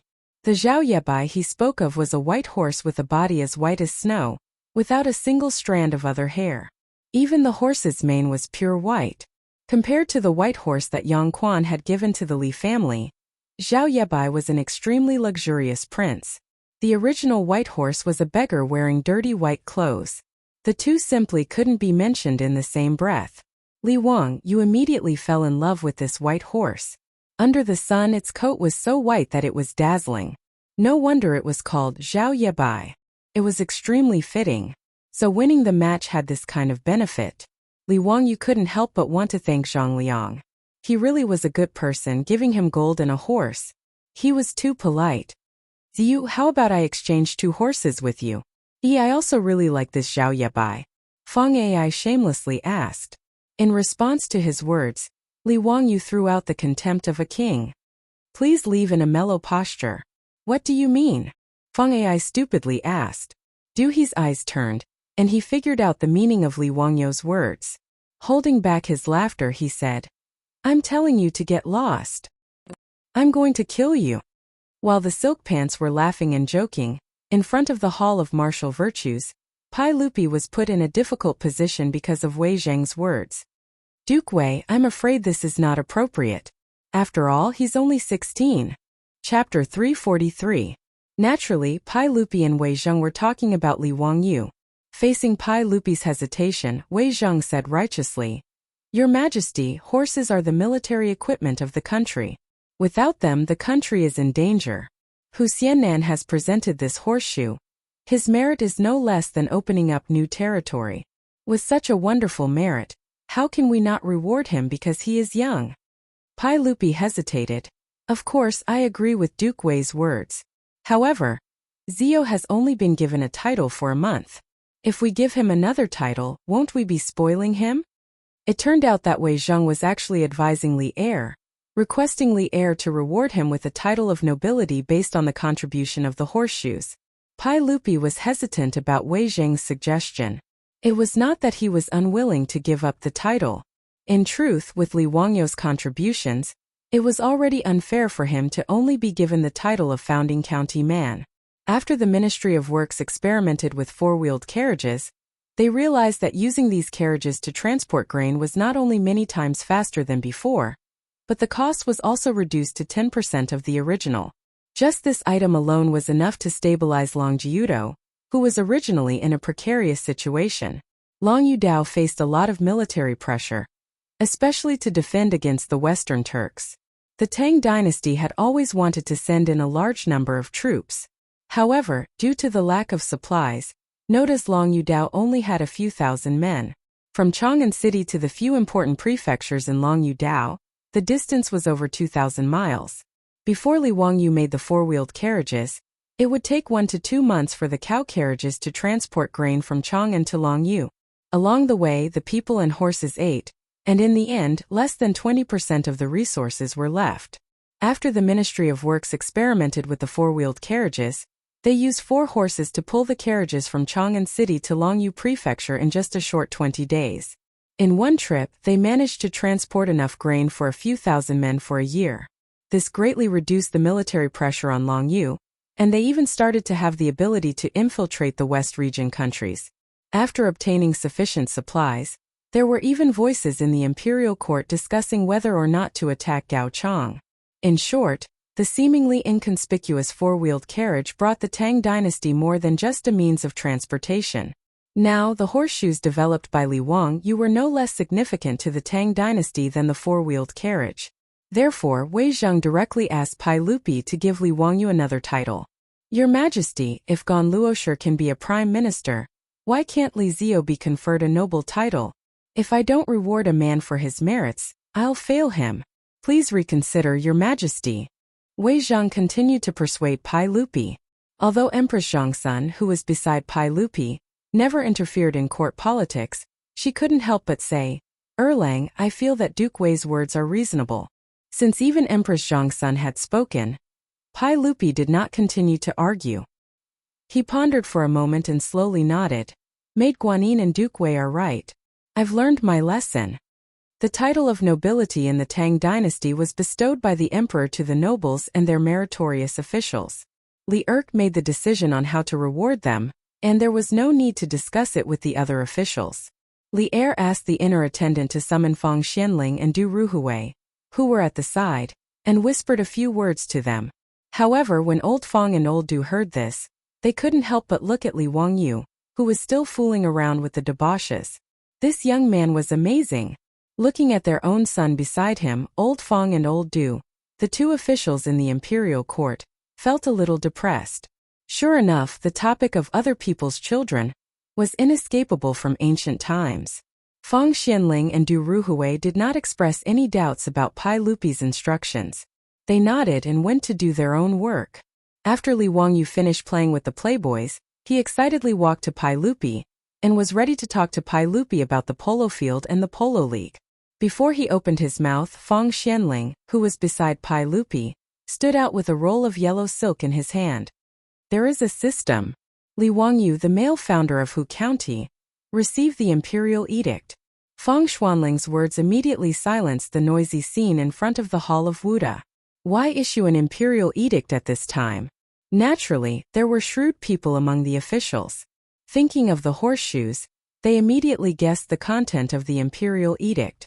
It was most likely that this 16-year-old male from Hu County was going to be promoted again. Disciples. Li Wangyu, the male founder of Hu County, has made meritorious contributions to the country. Meritorious son, the male founder of Hu County, is bestowed with 10,000 gold, 500 households in the fief, and 200 households in the fief. As this imperial edict was hurriedly written by Fang Xianling and Du Ruhui and stamped by Pai Lupi was issued, Li Wangyu couldn't help but feel a little dizzy. I've been promoted again? This was somewhat out of his expectations. He didn't expect Pai Lupi to be so generous. His title from Hu County's male to Hu County's son seemed to sound a little better. The officials discussed animatedly, their expressions of envy overflowing from their words. However, no one stood out to oppose it. Even if the aristocratic families didn't get along with Li Wangyu, they also knew that given Li Wangyu's contribution to the horseshoes, it was already harsh to just give him the title of Son of Hu County. Congratulations, Son of Hu County, for your promotion to the imperial court is worthy of celebration. Congratulations, Son of Hu County, congratulations to His Majesty. Congratulations, Son of Hu County. This old man has long seen that Son of Hu County's bearing is extraordinary. You're definitely not a person who stays in the pond. Li Wangyu had been promoted to noble in front of everyone. Even the aristocratic families could only pinch their noses and go up to the court to congratulate him and say a few polite words. Li Wangyu could only smile and return the greetings, the muscles on his face almost cramping from smiling. In truth, being promoted to noble meant little to the current Li Wangyu. He didn't want to be an official, and he certainly didn't want to get involved in court politics. For him, the title of Son of Hu County and Son of Hu County was just a difference in title. Li Wangyu only needed a protective talisman, a noble status that could protect him and his beautiful superior. That was all. As a loser who had no ambition and only wanted to eat and die in the Tang dynasty, having a high noble title was actually a burden. However, others naturally didn't see it this way. The group of playboys were envious and clamored for Li Wangyu to treat them to a meal at Ping Kong Fong. This group of hooligans just wanted to drink wine with young ladies. Li Wangyu looked at them with disdain. Under the pressure of the crowd, he could only nod and agree. However, he didn't forget about building a polo field and holding a polo league. The cultural and entertainment life of the Tang dynasty was too boring. It wasn't easy to find a sport that he liked. Naturally, he wanted to make it more lively and pass the time. Li Wangyu took advantage of Pai Lupi's happiness and made his suggestion again. This time Wei Zhong didn't object. As long as the horses weren't injured or worn out from playing polo, the sheep nose was also interested in playing polo. Although Pai Lupi was also interested in the league that Li Wangyu proposed, he couldn't help but hesitate when he heard that a polo field with tens of thousands of seats would be built. Zio, the treasury of the Tang dynasty isn't rich yet. I'm afraid that building a polo field will cost a lot. The court won't be able to afford it. Chapter 344. Pai Lupi was not wrong. 3 days ago, when Li Wangyu proposed to build a large polo field, so that tens of thousands of Chang'an people could watch the game, he was tempted. After returning to the palace, Pai Lupi summoned an official from the Ministry of Works and asked how much it would cost to build a polo field according to Li Wangyu's plan. However, the final price calculated by the official from the Ministry of Works gave him a huge shock. First, they needed to acquire land to install Li Wangyu's plan. Only the squares in the south of the city had enough space for such a large polo field. Moreover, to build such a large polo field, one square was not enough. They needed to merge 2 squares together. The official took a map of Chang'an City and circled the 2 squares beside Anhuimen, Zhaoxing Square and Dun Square for Pai Lupi. Zhaoxing Lane was 661 meters long, while Dun Lane was 955 meters long. Including Jingyao Men Street, which was 100 meters wide in the middle of the 2 lanes, the total length reached more than 1,700 meters. The 2 lanes were 477 meters wide from north to south. The area was enough to build 1,000 paces long polo field.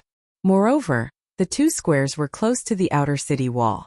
Merging them together would not affect the traffic on Jinjiamen Street. It was very convenient.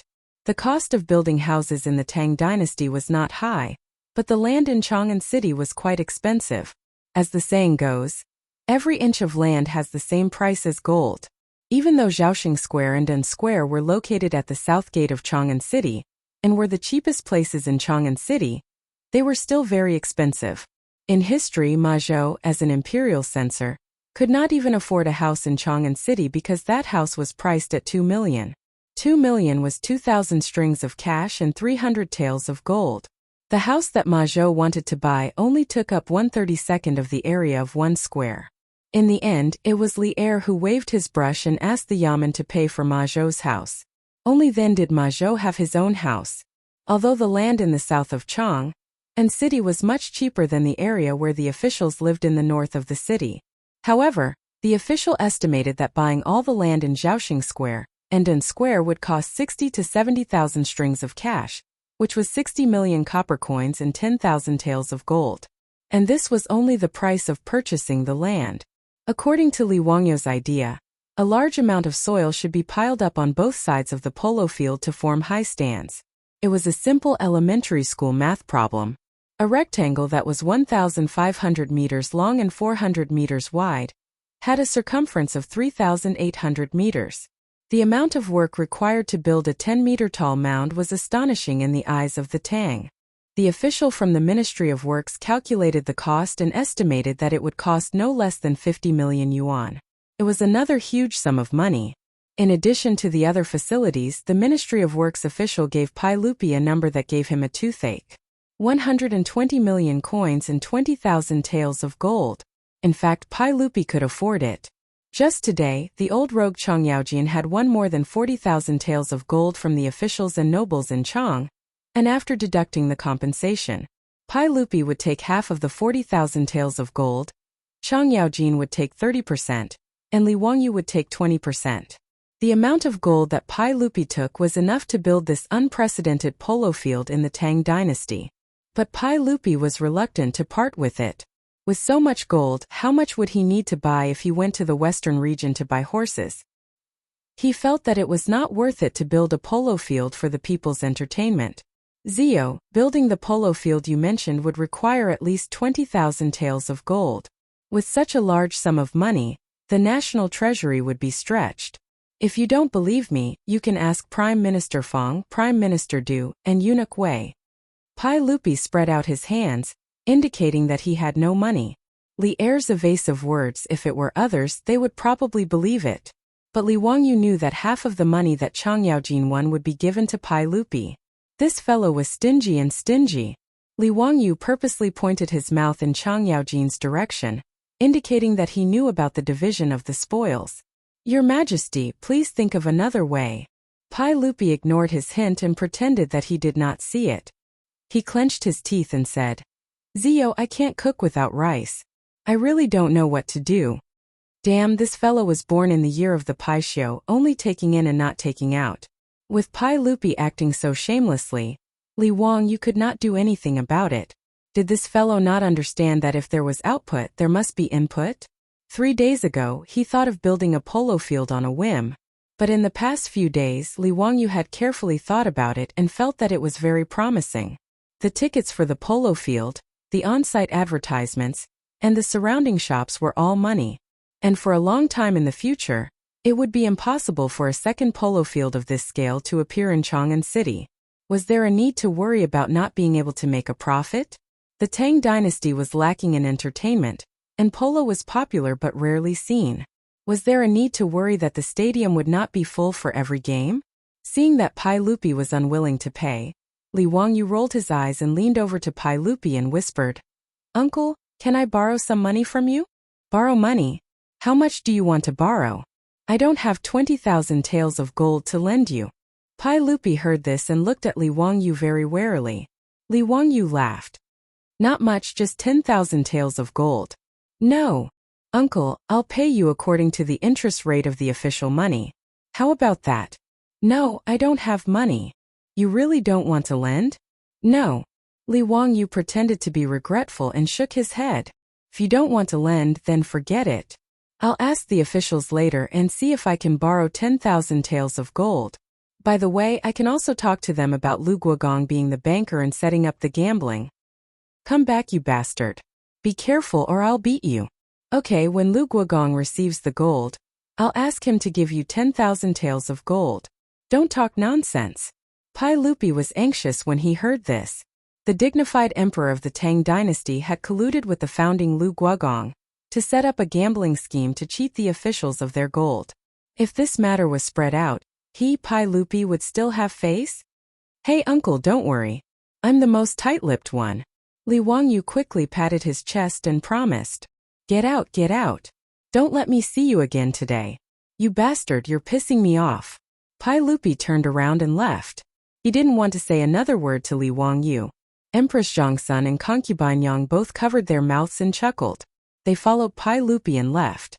After Pai Lupi left, Li Wangyu was very proud.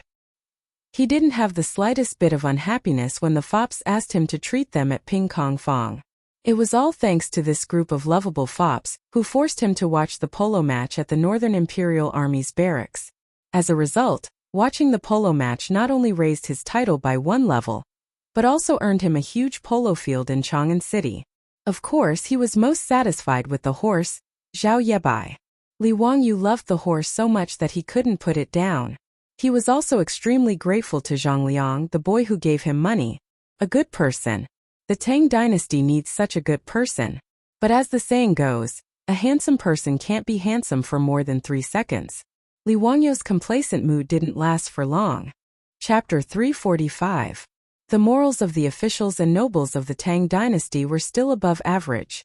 At the very least, no one was as shameless as the old hooligan Chang Yaojin and reneged on the bet. In less than 2 days, each family sent people to deliver gold to Duke Lu's mansion to clear the gambling debts. This time, Chang Yaojin didn't cause any trouble for Li Wangyu and happily sent 20,000 taels of gold to him. 1 tael of gold in the Tang dynasty was equivalent to 30 grams in modern times. 20,000 taels of gold was equivalent to 600 kilograms. It wasn't too heavy and a 4-wheeled carriage could easily carry it away. However, such a large amount of gold was sent to Dingzhou village's barren residence. Oh, it was now the Viscount residence. The old housekeeper Li Heng was quite frightened. The old man had never seen so much gold. Even though it was locked in the residence's treasury, he was still so worried that he couldn't sleep well. Li Wangyu and his beautiful superior also felt that it wasn't appropriate for the family to save so much money. However, there were no banks in the Tang dynasty. Every family saved their money in their own residence. Even though he was distressed, he didn't have any good ideas to solve this problem. He did have the intention to hire more troops to guard the house, but the Li family's old residence in Dingzhou village was too small. The people in the house were already cramped and there was no place for them to stay. He could only wait for half a year for the manor to be completed. Only then could he expand his family's power. Fortunately, Dingzhou village had always been safe and sound. Moreover, it was famous outside. Ordinary thieves didn't dare to cause trouble in Dingzhou village. Li Wangyu had caused so much trouble when he went out. His beautiful superior was speechless. Among the entire Dingzhou village and Lai Hot, she and Li Wangyu were the calmest when it came to his promotion. However, the beautiful superior was in favor of Li Wangyu wanting to build a polo field.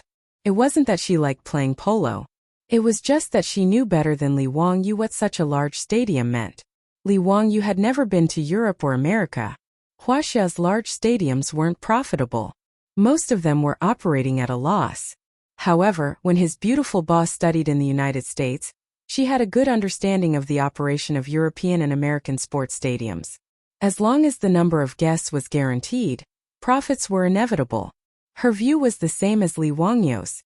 In the Great Tang, in this era where sports stadiums had yet to appear, building a polo field that could accommodate tens of thousands of spectators in a city with a population of 1 million was an extremely lucrative prospect. As for how to operate the polo field in the future, the beautiful boss also gave a lot of suggestions, which made Li Wangyu, who had been confused before, suddenly see the light. For the next few days, Dingzhou village was unusually lively. Just like when Li Wangyu had just been knighted, all the officials and nobles in Chang'an sent gifts to congratulate him. As for those who were familiar with Li Wangyu, they would visit him in person. The Lai Hot was filled with guests every day, and banquets were held from morning to night. The two disciples, Ma Zhou and Yin Liben, were even more excited for their junior division commander. The two of them even specially asked for leave from their respective yamen, and went to Dingzhou village to help Li Wangyu receive the guests. It was also thanks to the help of these two disciples.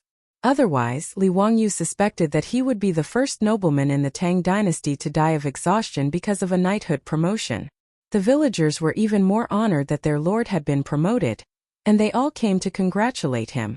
For this reason, Li Wangyu could only let Niu Wu buy pigs and kill sheep, and hold a banquet in the village to make the village lively again. After a few days, he finally sent away all the people who came to congratulate him. Li Wangyu quickly asked Niu Yong to escort 10,000 taels of gold to the Ministry of Works to buy land. Li Wangyu accepted all the suggestions that the Ministry of Works officials gave to Pai Lupi. He looked at the map of Chang'an City and personally went to Zhaoxing Square and Dan Square to investigate. He felt that these two squares were the most suitable for building a polo field. Hu Xianzi personally sent 10,000 taels of gold to the Ministry of Works, which even alerted the Minister of Works, Duan Luan. In Chang'an City, there was nothing that could be kept a secret. The news that Li Wangyu wanted to build a polo field had already spread to all the officials. Regarding this, the officials all had different opinions. Some mocked Hu Xianzi's youthful nature, and did not know the immensity of heaven and earth. Spending 20,000 taels of gold to build a polo field for fun was truly extravagant. Some sat and watched, feeling that if this polo field could really be built, it would be one of the sights of Chang'an City. There were also polo enthusiasts who supported Li Wangyu's plan to build a polo field of this scale. In short, this matter stirred up a wave of spring water in Chang'an City. In the various yamens, all the officials were discussing this matter, especially the Ministry of Works. There were all sorts of discussions. Many people did not believe this matter. This was truly throwing away a lot of gold. A 16-year-old viscount was willing to spend so much gold and silver to build a polo field. Wasn't this burning money? Even Pai Lupi could not see the commercial value of the polo field, let alone these officials. It was under such circumstances that when Li Wangyu led the Niu brothers into the Ministry of Works and escorted the gold, the entire Ministry of Works was in an uproar. Duan Luan personally came out to welcome him. Hu Xianzi, are you really going to build a polo field? This is 20,000 taels of gold.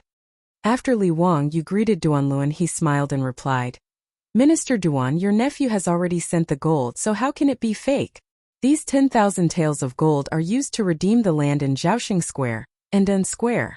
Minister Duan, please help your nephew with this matter.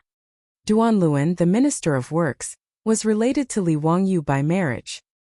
He was the son of the Sui dynasty's Minister of War, Duan Wenjin.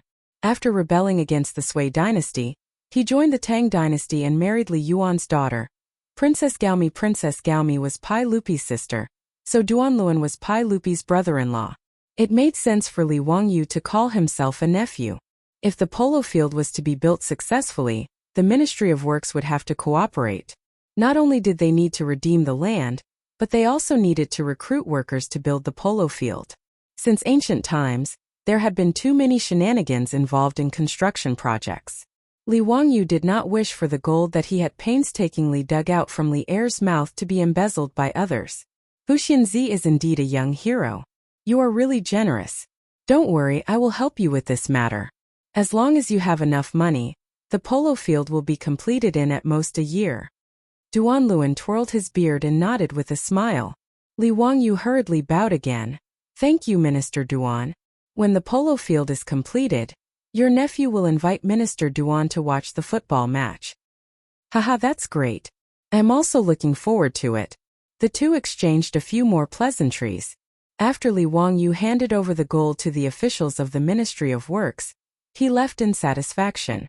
However, to Li Wangyu's surprise, the Ministry of Works had only begun to redeem the land for a few days when something happened that caused him trouble.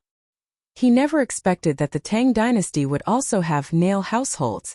Chapter 346. Zhaoxing Square and Dan Square were located outside of Chang'an City. Most of the square was farmland, and there were not many people living there. Farming in the city was a habit of Chinese cities. For a huge city like Chang'an, even if it was surrounded by the enemy, They would not lack food for a short period of time. As for Hu Xianzi wanting to buy their land, the people in these 2 squares did not have much of an opinion. After all, Hu Xianzi had paid the copper coins according to the market price, which was enough for them to buy land from other squares. The matter of the Ministry of Works helping Li Wangyu to buy land went smoothly. However, there were exceptions to everything. The Ministry of Works officials met with a family in Don Square who refused. Even if the Ministry of Works officials offered a 20% premium, this family would not sell their land. When the news reached Li Wangyu, it made him slightly shocked. The Tang dynasty actually had people who refused to sell their land? Not to mention the fact that he had given enough money to buy the land. Just his face as the founding Viscount and the Ministry of Works officials were not enough to make this family lower their head. This was something worth pondering. In Chang'an City, the south of the city was mostly where normal people lived. It was the poorest region in Chang'an City, and it was not an exaggeration to call it the slums. The walls here were even made of yellow dirt, and they were only half a person tall. They were really old and broken. For a family living in such a place to be able to go against the Ministry of Works and not sell their land, Li Wang, you could not help but find it weird. Seeing that the matter of buying land had been delayed, Li Wangyu was a little anxious, so he brought Niu Wu to Chang'an to personally ask the Ministry of Works. Minister Duan, who is it that is not willing to sell their land? What is their background? After Pai Lupi greeted Duanluan, he went straight to the point. Duanluan sighed and said, Hu Xianzi, do you have a grudge with the Ministry of Civil Affairs? His words stunned Li Wangyu, and he did not know what was going on. The Ministry of Civil Affairs, which later became the Ministry of Revenue, was in charge of finance and civil affairs, including land, marriage, money, tribute, and so on. It was divided into the Ministry of Civil Affairs, the Ministry of Revenue, the Ministry of Gold, and the Ministry of Grain. The Li Langzhong that Duanluan mentioned was the Li Langzhong of the Ministry of Civil Affairs. He was the head of the Ministry of Civil Affairs, a secondary grade 5 official. Li Wang, you didn't know any Dr. Li, and he didn't think that he had any enmity with this person. In Noda's Ministry of Civil Affairs, he only knew Dai Zhou, the Minister of Civil Affairs. He shook his head. Minister Duan, I don't know any Dr. Li. Is this related to him? Duanluan couldn't help but be a little surprised. You don't know Dr. Li? Then why did he refuse to sell the land? That piece of land in Den Square is the courtyard that this Dr. Li purchased. Li Wangyu was also stunned. Why would a 5th-rank official of the imperial court go to the slums to buy a courtyard? However, this was not the time to investigate this matter.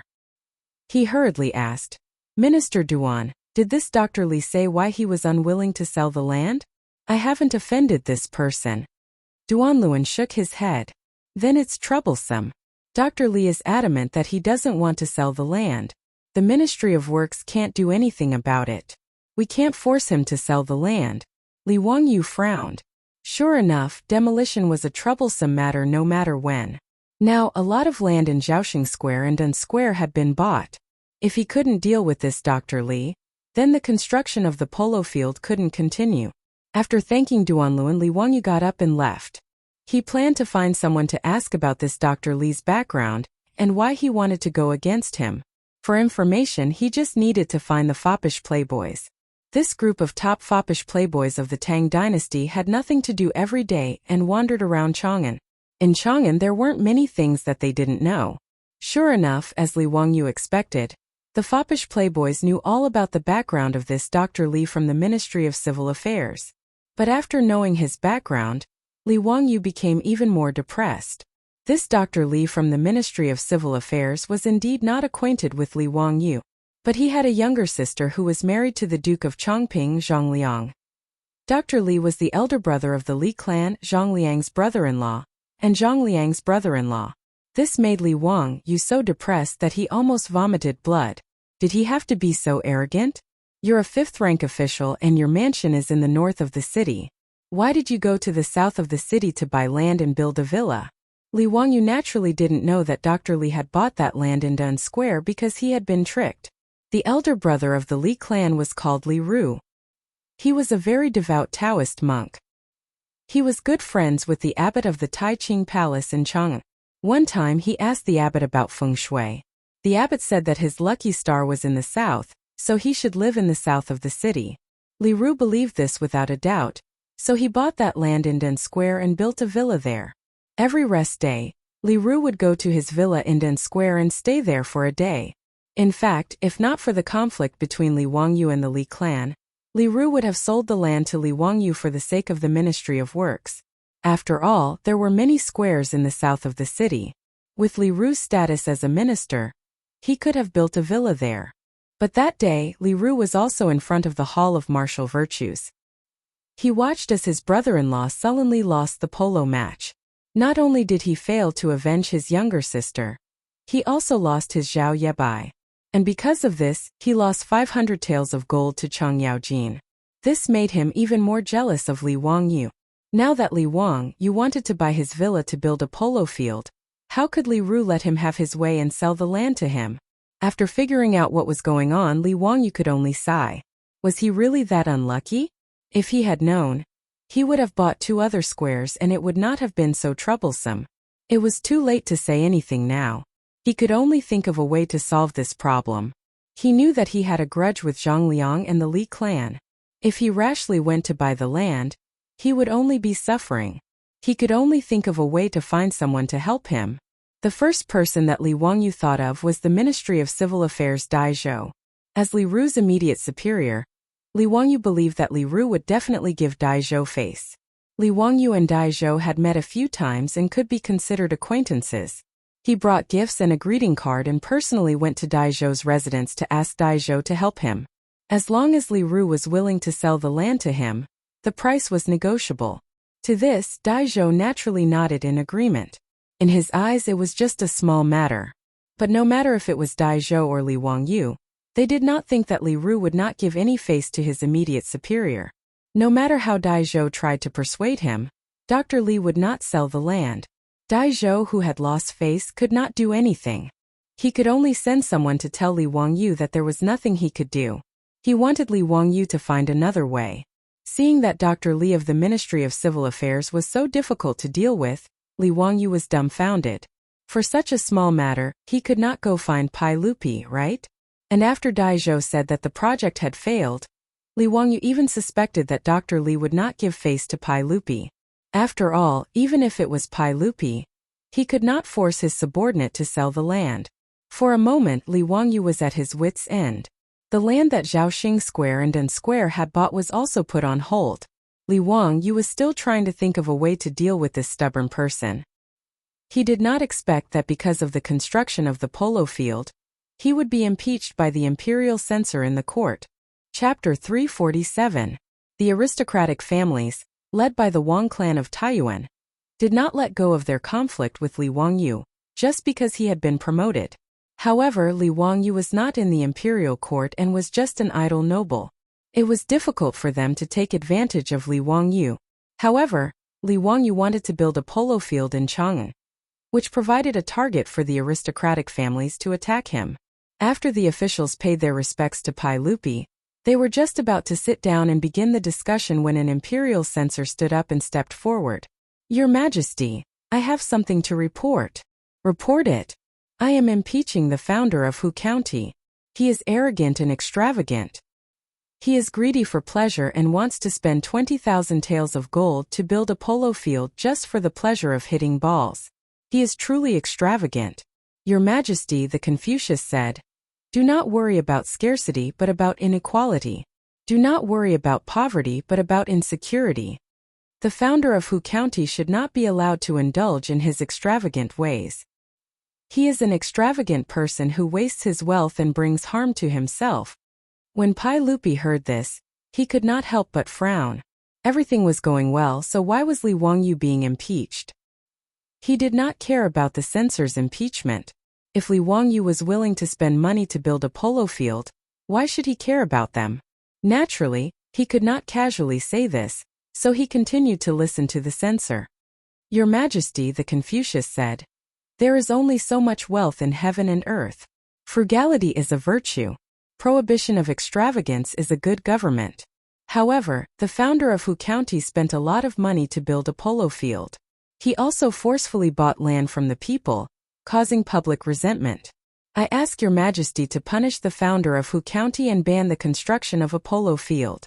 When Pai Lupi heard this, he could not help but curse the censor for looking for trouble. If you say that Li Wangyu is extravagant, why don't you go and see what kind of life those aristocratic families are living? In the hall, the people close to Li Wangyu all had unhappy expressions. They all felt that the censor's impeachment was a waste of time and was looking for trouble. As an imperial censor, Ma Zhou naturally had to speak for his teacher. He immediately stood up and retorted, Your Majesty, the founder of Hu County spent a lot of money to build a baseball field. But it was not for his own selfish desires. It was built for the people of the Tang dynasty. Pai Lupi pretended to be surprised and asked cooperatively, Oh? What do you mean? Ma Zhou bowed. Your Majesty, the baseball field built by Huxin County can accommodate tens of thousands of citizens at the same time.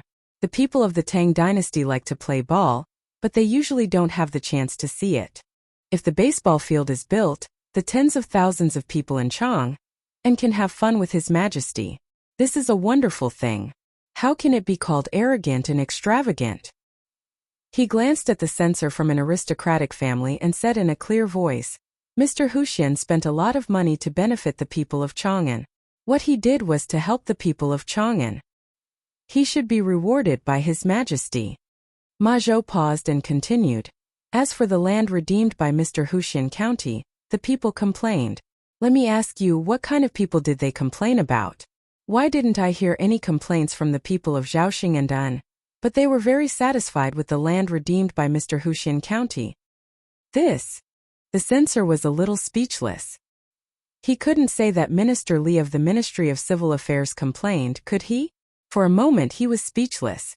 Hearing Ma Zhou's words, all the officials in the hall nodded and agreed with Ma Zhou. After all, they couldn't see the commercial value of the baseball field. Even in Pai Lupi's eyes, Li Wangyu had too much money to burn. That was why he used his own money to build such a huge baseball field. It was not an exaggeration to say that such an act was selfless and helped the people of Chang'an. Even many officials secretly cursed Li Wangyu for being a spendthrift. Of all the things he could do, he used 20,000 taels of gold to build a baseball field. He really had nothing better to do. After the censor was rebuked by Ma Zhou, he couldn't help but look at the heads of the aristocratic families. After hesitating for a moment, he continued, Your Majesty, a few months ago, Mr. Huxian County owed the Yamen of Huxian County a huge sum of 2 million taels of gold. How could he take out 20,000 taels of gold to build a baseball field? There must be something fishy about this matter. Your Majesty, please issue an edict to investigate this matter and see if there was any corruption. In the Tang dynasty, there was no crime of having a huge sum of money of unknown origin. The censor's words were purely groundless accusations, and he was trying to frame Li Wangyu. However, the censor's words almost made Pai Lupi break out in a cold sweat. He couldn't tell the officials that Li Wangyu's 20,000 taels of gold were won by him and Chang Yaojin from the officials in a bet. After that, they split the spoils with Li Wangyu, right? Just as Pai Lupi was thinking about how to answer, the old scoundrel Chang Yaojin stood up and pointed at the censor, scolding him. Bastard, Mr. Huxian County's 20,000 taels of gold was given to him by me. What, do you have a problem with that? Given? Chang Yaojin's words made the officials in the hall speechless. Old man, can't you be a little more reliable? That was 20,000 taels of gold, not 200 copper coins. Chang Yaojin, you said you gave it to Mr. Huxian County? Don't you feel guilty? Why don't you give it to me? However, since Chang Yaojin said so, what could they do? Are you going to bite this old man? Why did Lu Guogong give Mr. Huxian County so much gold? The censor still wanted to argue. Chang Yaojin's spit was all over his face. None of your business. The censor's face turned red from Chang Yaojin's scolding, and he didn't know how to answer. After Chang Yaojin's pestering, Pai Lupi couldn't help but breathe a sigh of relief. He didn't want to continue arguing about this matter, so he said, Mr. Huxian County is willing to build a baseball field for the people. It is a good story. We are happy to see it happen. Don't mention this matter again. Once Li Er opened his mouth, it could be considered as setting the tone. Although the aristocratic families were unwilling, there was nothing they could do. Li Ru snorted coldly in his heart. But he didn't say anything. In any case, he had made up his mind. No matter what, he wouldn't sell the land of Den Square to Li Wangyu. The aristocratic families didn't manage to overthrow Li Wangyu in the court, but they used the same old trick again. They began to spread rumors in the streets to slander Li Wangyu. It was originally just nonsense, but they didn't expect that the rumors targeting Li Wangyu would be so fierce, causing the people of Chang'an, and who didn't know the truth, to talk about it. "Delang, have you heard? Zhaoxing and Den Square in the south of the city are going to be flattened to build a baseball field. I heard that Mr. Huxin County is going to spend 20,000 taels of gold to build this baseball field." "Tisk tsk 20,000 taels of gold? How much money is that? These damn dignitaries, they have so much money, but they don't know how to share some with us. I thought that the county was a good person, but I didn't expect him to be so extravagant. Bah, how can these dignitaries be good people? They should all be beheaded." "Shoo, lower your voice. Do you want to die? I heard that the talents of Zhaoxing and Den Square are pitiful. They were directly driven out by Mr. Huxin County and became beggars. Their good homes are gone just like that. This county is so young, but he's so rich and heartless. He really deserves to die." Because of the people's hatred of the rich, rumors like this fermented through the mouths of the people, and it caused the anger of the people in Chang'an. Li Wangyu's name was stinking in the streets for a while. In this regard, Li Wangyu, who was thinking hard about how to buy land from Li Ru in Dingzhou village, knew nothing about it. Chapter 348. In fact, how much money Li Wangyu spent had nothing to do with the people. But in the eyes of the illiterate people of the Tang dynasty, being rich was a sin in itself. As the saying went, "I'm right when I'm poor, but you're not benevolent when you're rich." Most people had this idea about the rich merchants and aristocratic families. This was also one of the reasons why the rebels of the past dynasties could always attract enough response as long as they shouted the slogan, "Equal status, equal wealth." Of course, the people couldn't be blamed for this.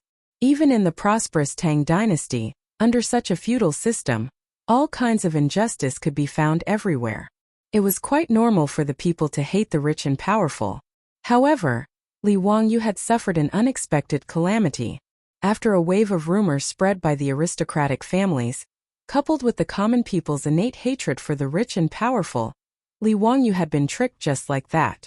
Now in Chang'an, people were either discussing how much money the county official had to spend 20,000 taels of gold to build a polo field, or cursing the rich and unbenevolent rich and powerful. For this reason, Li Wangyu sneezed a lot at home these days, thinking that he had caught a cold. On this day, Li Wangyu was still worrying about Li Ru in the mansion when he saw the old butler Li Heng hurriedly leading the old village chief in. "Old village chief, what's the matter? Why are you in such a hurry?" Li Wangyu saw the old man's nervous look and couldn't help but ask curiously. "Li Jia Shaolang, a lot of beggars suddenly came to the village today, a large group. Old Me has asked the village's young men to stop them at the entrance of the village. Do you want to drive them away?" Beggars were beggars. Li Wangyu couldn't help but be stunned when he heard this. Has there been a disaster recently? Since the government ordered to eliminate the locusts, the big locust plague of Chang'an 2 years ago had almost been eliminated. Although this year's grain reduction was certain, there shouldn't be people fleeing and begging, right? And even if they wanted to flee, shouldn't it be in July or August, when there was a shortage of food? It was only the end of April and the beginning of May. How could there be groups of beggars? The old villager shook his head and said, "They don't look like refugees. They look more like beggars in Chang'an. They speak with the accent of Chang'an." Li Wangyu asked curiously, "Beggars in Chang'an? Why would these people come to my Dingzhou village to beg for food?" Dingzhou village was located in Chang'an, 100 miles away from Chang'an city. Although it had only been half an hour on horseback, it was obvious that these beggars did not come here on horseback. It would take a day to walk 50 kilometers on foot. What attracted these beggars from Chang'an city to Dingzhou village? Even the old villager was confused. He had lived his whole life, and this was the first time he had encountered such a thing. Let's go. Let's go to the village entrance and see what's going on." Li Wangyu simply stood up and beckoned the old villager to walk towards the village entrance. When they arrived at the entrance of the village, they saw that it was already crowded with people. There was indeed a group of beggars dressed in rags outside the village. They were clamoring to enter the village, and there were no less than 100 of them. At the entrance of the village, there was a group of old soldiers leading the village's young and strong men. They held weapons and stared at the beggars covetously, not allowing them to move forward. Although the houses in Dingzhou village were still dilapidated, there were many copper coins hidden in each house. The old villager naturally did not want to let so many beggars into the village, fearing that they would cause trouble. The villagers also came to watch the commotion. The women and children pointed at the beggars outside the village and laughed from time to time. Niu Yong and Niu Wu saw so many beggars and were afraid of trouble, so they stopped Li Wangyu from going forward. The two of them held weapons and squeezed to the front of the village's young and strong men. "Who are you? Why have you come to my Dingzhou village?" Niu Yong asked loudly. "Sirs, we have no one to depend on and are very pitiful. We have specially come to ask for help from the founder of Hu County. Please take pity on us and help us. We want to see Hu County and ask for your help. Please have mercy on us. Please take pity on us and help us." The group of beggars clamored and shouted all kinds of things. Some even sang a beggar song. There are only 12 hours in a day, and there are only 2 or 3 rooms. Each room only asks for 1 coin. Heaven, heaven, heaven is so pitiful. This group of beggars was so noisy that it gave the Niu brothers a headache. They wanted to give them some clothes and food to send them away. "How can beggars like you meet our Lang Jun? I'll get someone to prepare some clothes and food for you. Leave quickly. You all have hands and feet. What can't you do? Why must you beg for food? Sirs, we don't want clothes or food. Please give us some gold. We will leave immediately and won't bother you." What? The beggars' words stunned Niu Yong, Niu Wu, and the young and strong men of Dingzhou village. They don't want clothes or food, but they want gold? Where did this group of lunatics come from? Yes, that's right. Hu County has so much gold that he doesn't have anywhere to spend it. It's spread throughout Chang, and that Hu County throws away his gold casually like he's throwing away his worn-out shoes. If that's the case, why don't you give it to us? Yes, everyone in Chang'an says so. Hu County has so much gold that he can't fit it in his house. If he has mountains of gold and silver, please take pity on us. Just a little bit from the nobleman's fingers will save us. I'm not greedy. Just give me a piece of gold leaf. The beggar's words almost made the villagers laugh. Even Li Wangyu, who was behind the crowd, shook his head with a wry smile. Which bastard spread this rumor? He had mountains of gold and silver in his house. He really didn't know what he was talking about. He didn't know that a rumor was fiercer than a tiger. Li Wangyu's 20,000 taels of gold had been exaggerated beyond belief by countless people in Chang'an. In addition, some people added fuel to the fire. Now Li Wangyu had become the richest man in the Tang dynasty. It was said that all the utensils in Hu County's house were made of gold. Even the trees in his yard were made of gold, from the trunks to the leaves. Some people even said with certainty that they had seen with their own eyes that Hu County's stones in his house were made of gold. He just threw them on the ground casually and didn't even bother to look at them. And so on. The people of the Tang dynasty tried their best to imagine how rich Li Wangyu was with their own imagination. For such rumors, people with a little brain would naturally laugh it off and not take it seriously. But the beggars in Chang'an believed it. Attracted by the Li family's endless gold, this group of beggars formed a group and walked for a whole day before they came to Dingzhou village. They just wanted to ask Li Wangyu to give them some gold. The beggars' words naturally made the villagers of Dingzhou village laugh. They looked at the beggars with a little sympathy before, but now they looked at them as if they were crazy. Beggars didn't want clothes, food, and copper coins. They actually asked for gold. This was the first time they had heard of such a thing. You want to go to heaven? Why don't you just go to Taiji Palace and ask the sage to give you the throne? Li Wangyu was also speechless. He didn't want to bother with this group of crazy people. He wanted Niu Yong and Niu Wu to drive them away. While they were making a fuss, they saw more than a dozen strong horses galloping toward the village outside the village. Chapter 349. Niu Yong, Niu Wu, and the others tightened their grip on their weapons when they saw the approaching horses. When they saw who it was, they heaved a sigh of relief. It was Yang Quan, the county magistrate of Hu County. Behind him were Fang Chun and a group of bailiffs. This group of beggars came from Chang'an. If they wanted to reach Dingzhou village, They naturally had to pass through Hu County. At first, Yangzhou didn't think much of it, but when his bailiffs came to report that the beggars had gone to Dingzhou village, he began to feel nervous. He hurriedly led County Magistrate Feng Chun and the bailiffs over. "Zio, are you okay?" "Ming House, it's nothing. It's just a group of strange beggars. Thank you for making a trip here. I'll get the bailiffs to disperse them. These bastards only know how to enjoy life and hate work. They're really despicable for stirring up trouble." Seeing that nothing major had happened, Yang Xian heaved a sigh of relief. If something happened to Li Wangyu, the county magistrate who founded the country, it would be terrible. He couldn't help but take it seriously. Ever since Li Wangyu was conferred a title, the two of them were still close. He even wanted to call Li Wangyu County Magistrate Man or County Magistrate Son, but Li Wangyu stopped him and said that the two of them should address each other the same way. However, no matter what, Li Wangyu was now a noble of the Tang dynasty and the county magistrate who founded the country. If something really happened, he couldn't bear the responsibility as a county magistrate. After Yang Quan finished speaking, he hurriedly ordered Feng Chun to lead a group of bailiffs to disperse the beggars. However, the beggars were not afraid of the bailiffs. Not only did they refuse to leave, they also cursed. "Why are you chasing us away? What law have we broken? We want to see County Magistrate's son and ask for his mercy. Give us gold. County Magistrate's son has so much gold that he can't use it all. Why won't he give it to us?" "Yes, we want gold. We can just pick some gold leaves and some gold stones. Don't waste your breath on these county magistrates. Let's rush into the village.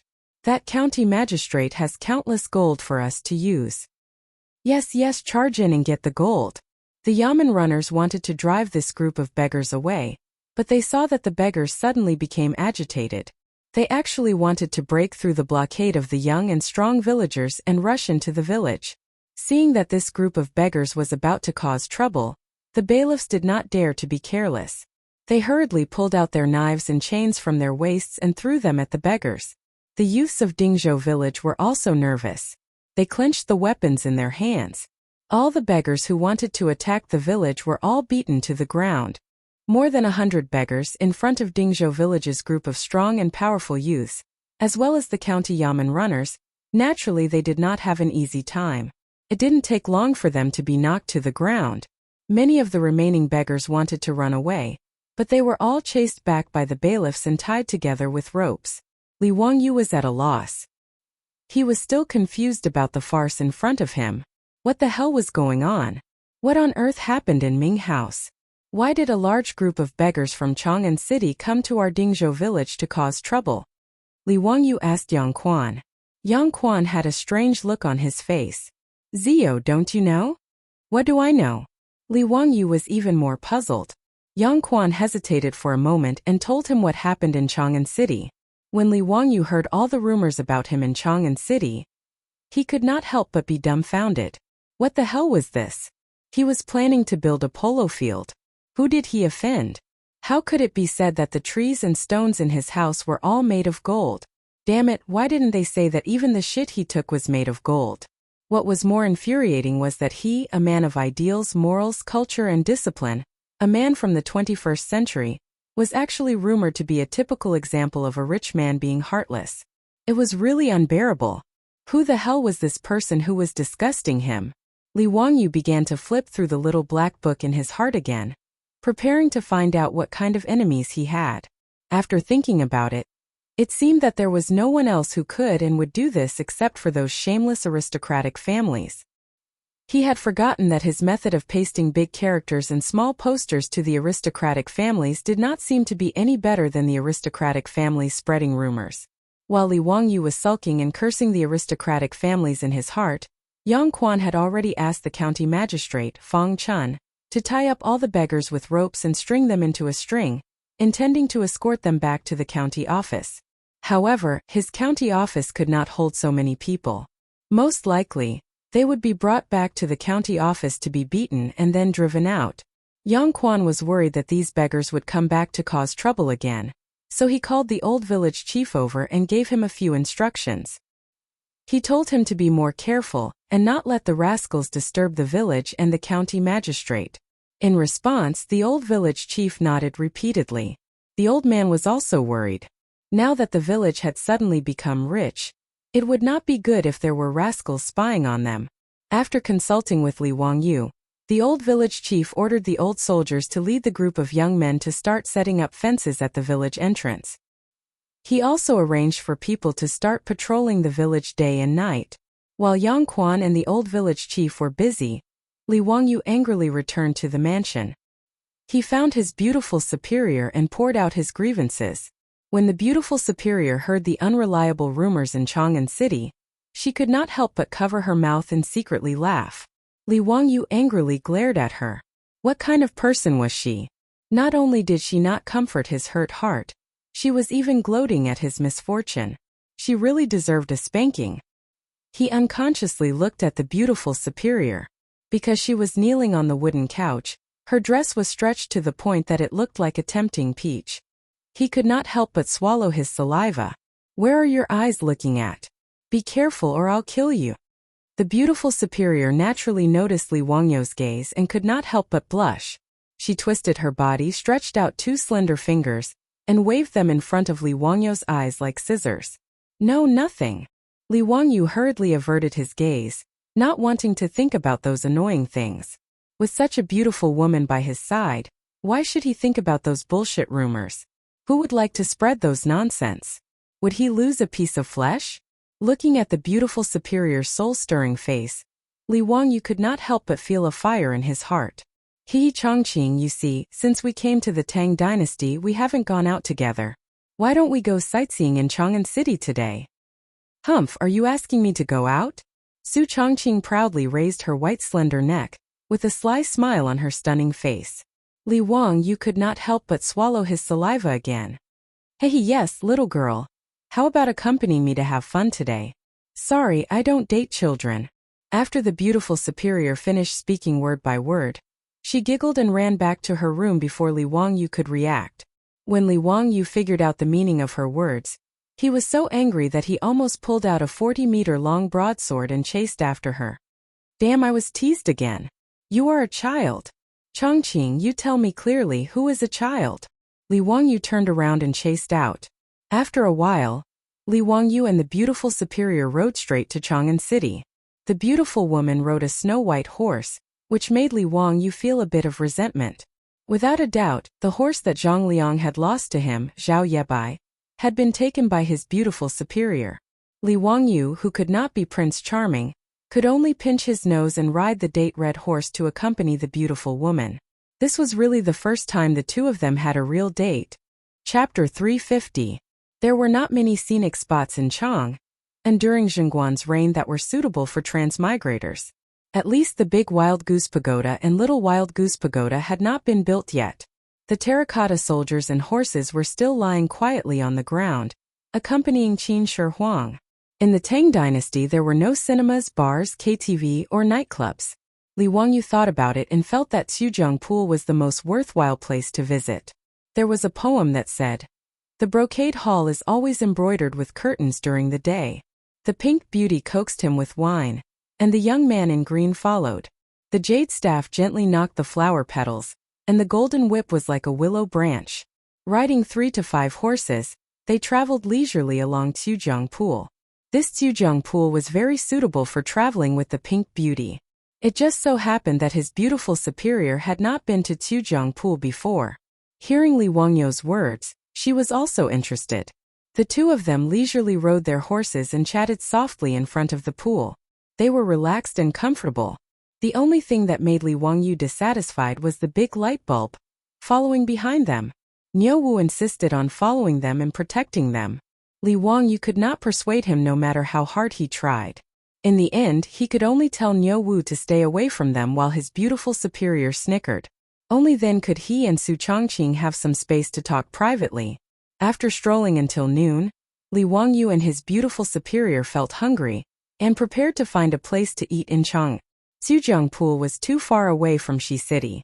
Li Wangyu did not want to cross the city to eat in those restaurants. Suddenly, he remembered the famous Zhao soup pancake in Chang. The soup pancake in the Tang dynasty was also known as wonton in the future. Yang Xiong of the Western Han dynasty's Feng Yan, mentioned that pancake is called wonton. Wonton was a kind of pancake. When it was cooked with soup, it was called soup pancake. Li Wangyu had eaten this Chang'an Zhao's soup pancake once out of admiration. Zhao's wonton pancake was delicious but not greasy. The seasoned soup was mellow but not bland, giving a long aftertaste. Li Wangyu ate it with great satisfaction. Listening to Li Wangyu's introduction, the greedy worm in the belly of the beautiful boss was also aroused, and she nodded repeatedly. The Zhao's soup pancakes were not opened in the east and west markets, but in Zhaogua Square, not far from Tuzhong Pool, outside Chongji Temple. The old couple led their son and daughter-in-law to run a restaurant in the square. The business was quite good. When Li Wangyu arrived with his beautiful boss, the restaurant was almost full of diners. The waiter was shopkeeper Zhao's son. He saw that the three of them were all riding horses, especially the beautiful boss's shining night white. It was so dazzling that it almost blinded everyone's eyes. He knew that the three of them were nobles. In the Tang dynasty, such a majestic horse was comparable to the supercars of the modern era in the eyes of the public. It attracted the attention of the passers-by, and the diners in the restaurant also whispered to each other. Shopkeeper Zhao's son didn't dare to be negligent. He attentively helped them tie up their horses and invited them to an empty table to sit down. "Give us 3 bowls of soup pancakes." "Oh, for bowls." Li Wangyu thought of Niu Wu's appetite and quickly added, "Okay, for bowls of soup pancakes. Please wait a moment." Shopkeeper Zhao's son hurriedly responded and went to the kitchen to inform his father. The restaurant of the Xiao family was not big, and the diners sat very close to each other. When Li Wangyu and the others waited for the dishes to be delivered, they could clearly hear the diners' conversation. The beautiful boss's shining night white attracted a lot of envious voices. People who loved horses in the Tang dynasty could be found everywhere. Many diners commented on the majestic white horse clearly and logically. They were very envious, and Li Wangyu felt a little complacent in his heart. "Wan Sanlang, look at this white horse. How much is it worth?" That's a big deal. In the West Market, it only costs 10 strings of copper coins to pull a horse, but in the army, it costs 50 strings of copper coins to pull a horse. I think this white horse is even more expensive. You can't buy it for less than 100 strings of copper coins.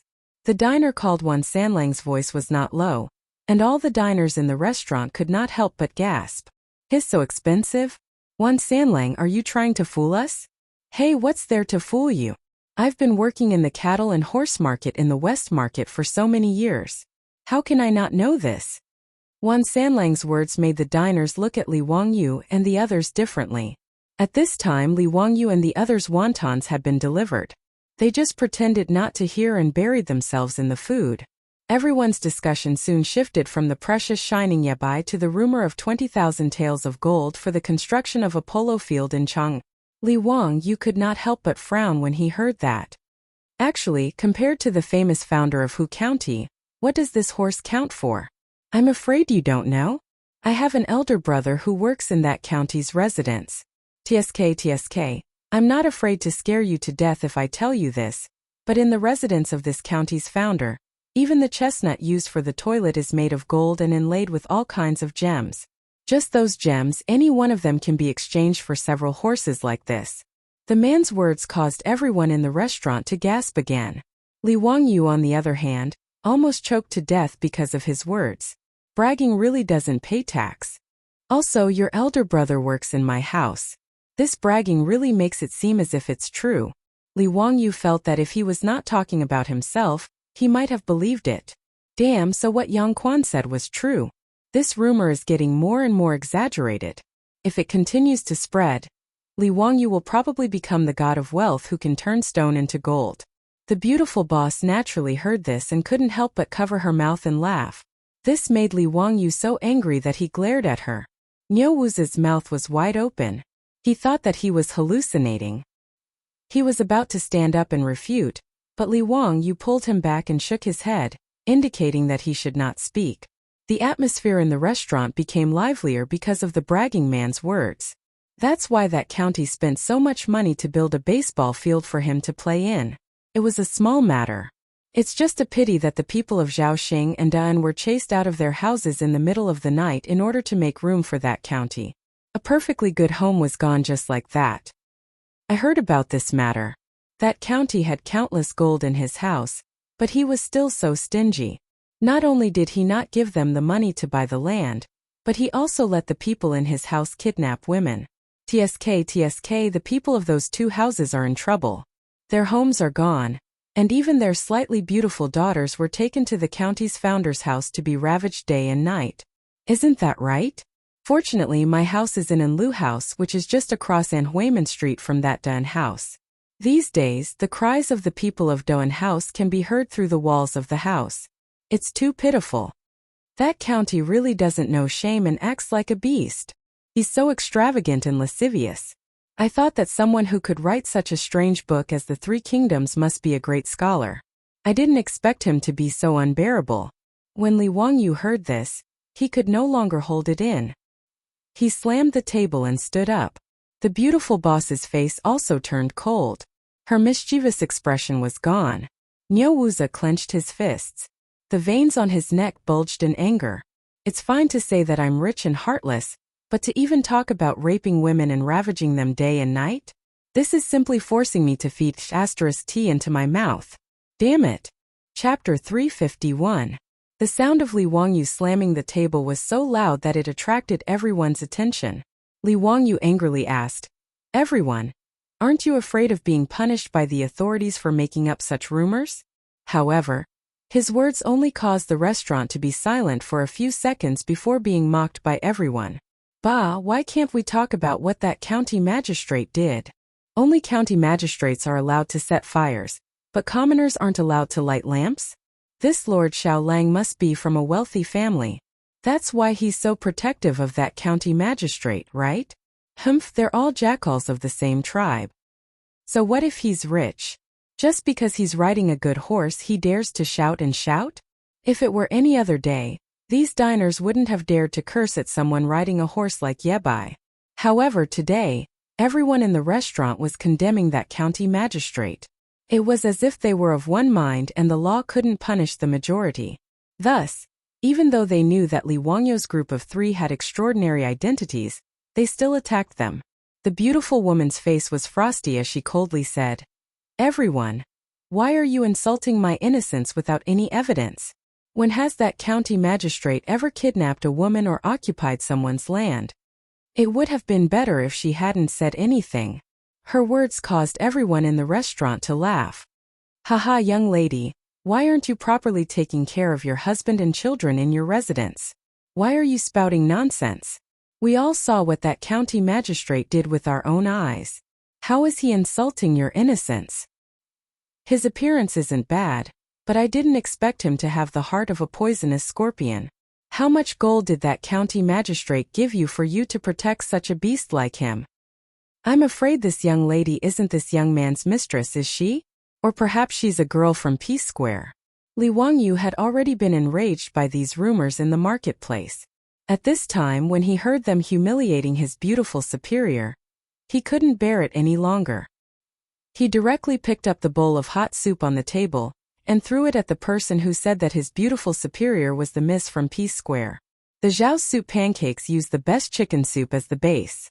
It tasted delicious, but the temperature of the chicken soup was also quite high. The bowl of soup splashed onto the head of the person who had spoken just now. The scalding soup made him wail like a ghost and howl like a wolf. Seeing Li Wangyu suddenly launch an attack, the customers in the restaurant were stunned for a moment before they flew into a rage. All of them suddenly stood up and rushed toward Li Wangyu and the other two. For a moment, the Xiao family's small eatery was in a mess. When Niu Wu saw that his Lang Jun had made a move, he didn't hesitate. He waved his big fist and smashed it toward the surrounding diners. With his martial arts, it couldn't be easier for him to deal with these ordinary people. With just 2 or 3 punches, he knocked down several people. However, as the saying goes, the Tang people revered martial arts while the Song people revered literature. Although these diners were all common people, they didn't fear Niu Wu's fist at all. Instead, after he knocked down a few people, the others became even more fierce and surrounded him. After Li Wangyu threw the bowl of soup, he also felt a bit of regret. In this eatery, there were more than 10 diners, but Niu Wu was only one person. With his small body, he couldn't help much. If by any chance he got into a fight and hurt his beautiful superior, then it would be too late for regrets. Seeing that all the diners had surrounded him, Li Wangyu quickly pulled his beautiful superior behind him. He reached out and picked up the bowl and chopsticks on the table again and smashed it toward the diners. The eatery was in chaos. The Xiao family's shopkeeper and his son hurriedly shrank behind the counter and repeatedly called for everyone to stop. But at this time, how could everyone stop? Niu Wu naturally had a lot of skills. If he really hardened his heart and pulled out the weapon at his waist, then these diners would probably all be lying on the ground. But it was only a verbal disagreement and a fight, so Niu Wu naturally couldn't hurt people. And with his bare hands, although he was brave and fierce, he might not be able to deal with the siege of more than 10 people. Li Wangyu saw that Niu Wu was being besieged, and that there were several people on his side surrounding him again. He quickly picked up the bowl of soup on the table and made a gesture to throw it out again. His action scared the diners who were surrounding him. They immediately dodged, afraid that the hot soup would be poured on them. The person who was poured a bowl of hot soup by Li Wangyu just now was still rolling on the ground and howling in grief. After using the hot soup to force the diners away, Li Wangyu didn't waste any words. He threw down the bowl of soup, pulled his beautiful superior, and turned to run. He didn't forget to call out, "Niu Wu, leave quickly. Don't get entangled with them. Langjun, you guys get on the horse first." Niu Wu blocked the entrance of the restaurant by himself. He had the aura of a man who could hold back 10,000 men. Li Wangyu untied the reins. He didn't care to avoid arousing suspicion. He stretched out his hand to hold his beautiful superior's perky buttocks and pushed her onto the horse. Then he also turned over and got on the horse. He pulled the reins of Niu Wu's horse and shouted at Niu Wu, "Niu Wu, let's go." Niu Wu kicked the person in front of him to the ground and turned around to run. He turned over and landed on the horse's back. The three of them didn't care about the ban on horses in Chang'an City. They whipped their horses and ran away. The group of diners squeezed out of the restaurant. Looking at the horses that were far away, they couldn't catch up. They could only jump and curse. Li Wangyu urged the horse to run straight out of Zhaoguofang. Then he laughed and pulled the reins. The conflict just now had let him vent his anger. He was in a good mood. "Niu Wu, send 10 copper coins to Zhao's soup pancake shop as compensation." Today, the Zhao soup pancake shop had suffered an unexpected disaster. Because of the fight between Li Wangyu and the others, the shop was smashed into a mess. Li Wangyu was naturally not an unreasonable person. Although today's incident was caused by the diner's obscenities, it had nothing to do with Zhao's soup pancake shop. He naturally had to compensate. Niu Wu grinned and nodded with a smile. The beautiful female boss rolled her eyes at Li Wangyu in a flirtatious manner and rebuked, "Look, why are you building a polo field all of a sudden? Now you've made yourself a pest that everyone in Chang'an City hates. Let's see how you're going to deal with it." Of course, she didn't really blame Li Wangyu. She just complained out of concern. Li Wangyu also smiled bitterly. He didn't know that it would cause such a big trouble. Have the people of Chang'an City gone mad? There are people who believe such ridiculous words, and all of them speak as if it's true. The beautiful superior also sighed. Everyone has the idea of getting rich quickly, but it's difficult to realize. You've been so high profile and spent so much money to build a polo field. Besides, some people added fuel to the fire. Naturally, their envy turned into jealousy. Li Wangyu was furious. He obviously wanted to add some cultural entertainment for the people of the Tang dynasty, but they didn't know how to appreciate his kindness. The matter of buying land had not been solved. Now his reputation in Chang'an City was so bad because of the rumors. Li Wangyu really regretted it. If he had known it, he would not have built a polo field. But now it was too late to say anything. If he couldn't find a way to solve this matter, he really didn't need to come to Chang'an City in the future. More than 1 million people in Chang'an City could drown him with their saliva. Li Wangyu looked up and sighed. So what if I'm rich? Who did I offend? Chapter 352. Li Wangyu was indeed very annoyed. He had clearly done a good thing, but was misunderstood and even abused by the other party. It was hard for him not to get angry. Just like that monkey son, he was clearly fighting a monster, but was misunderstood by Tang Sanzang, who not only chanted the golden hoop spell, but also drove the monkey away. It was really sullen. This was also the reason why he couldn't hold back and fought in the Zhao's soup pancake shop today. After being disturbed like this, he and the beautiful boss no longer had the interest to continue dating and play. They were also too lazy to find another restaurant to eat, so the three of them directly rode back to Dingzhou village. Back in the backyard, Li Wangyu looked around and saw that there was no one around, so he opened his arms to the beautiful boss. Poor, weak and helpless me. Please give me a loving hug. Bah, stinky hooligan, stay away from me. The beautiful boss saw through his sinister intentions at a glance and pushed him away with a very disgusted expression. Li Wangyu's heartbroken look made the beautiful boss unable to help but laugh. Well, seeing how pitiful you are, this miss will reward you with a hug. The beautiful boss said that she was disgusted with Li Wangyu, but still went forward to give him a gentle hug. This was the first time that a beautiful boss had taken the initiative to hug him, so Li Wangyu was instantly revived on the spot as if he had been injected with chicken blood. He was just about to reach out and wrap his arms around the beautiful boss's slender waist, but this demoness had already pushed him away with a giggle. Hey, I'm warning you, don't push your luck. Stingy, I'm not leaving you out. What did you say? Say it again. The beautiful boss put 2 fingers on Li Wangyu's waist. No, nothing. I said don't let me see you again, otherwise I'll fall in love with you every time I see you. Li Wangyu's desire to live was very strong, so he immediately began to show off his vulgar words of love. The beautiful boss made a disgusted and vomiting expression. Ugh, too disgusting. You can save these vulgar words of love for Aphrodite. Amidst the laughter and banter between the two lovers, Li Wangyu's depressed mood improved a lot. For Li Wangyu's depression, the beautiful boss could understand. She comforted him.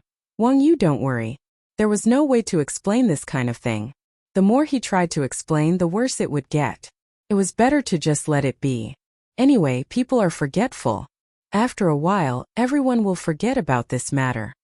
Although the beautiful boss's words were reasonable, Li Wangyu still felt aggrieved. Sigh, my heart was originally towards the bright moon. But the bright moon shines on the ditch. Alright, stop sighing. You can't really distribute gold to the people of Chang'an, can you? His beautiful boss didn't mean it, but Li Wangyu suddenly felt a trace of inspiration. Chongqing, what did you just say? What? You can't give gold to the people of Chang'an? Before the beautiful boss could finish her words, she saw Li Wangyu fiercely hugging her and kissing her pretty face with lightning speed. Wahahaha. I have an idea. Yes, it's to give them gold. I'll see who in Chang'an will say bad things about me. They will have to worship me as the god of wealth. Li Wangyu laughed out loud. His beautiful boss's words just now reminded him, and a flash of inspiration came to his mind. He thought of a way that was not a way but could perfectly resolve the current situation. Wasn't it just that the people of Chang'an were jealous of his wealth? How big of a deal was it?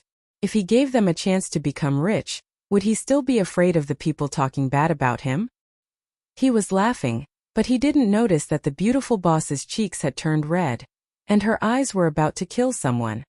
Li Wangyu. The beautiful boss, who was suddenly attacked by Li Wangyu, was embarrassed and angry. She went berserk. It was only then that Li Wangyu realized what he had just done. He hurriedly ran away with great difficulty. He managed to escape the pursuit of his beautiful boss.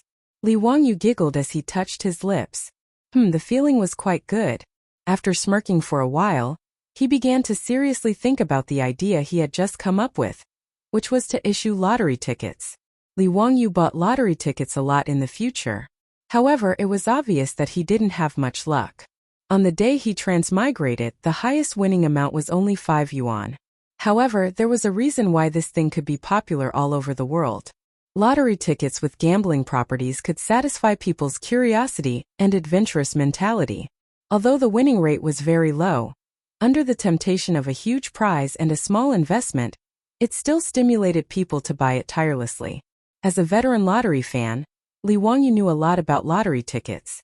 This thing could be traced back to ancient Rome more than 2,000 years ago, which was Rome a few hundred years before the Tang dynasty.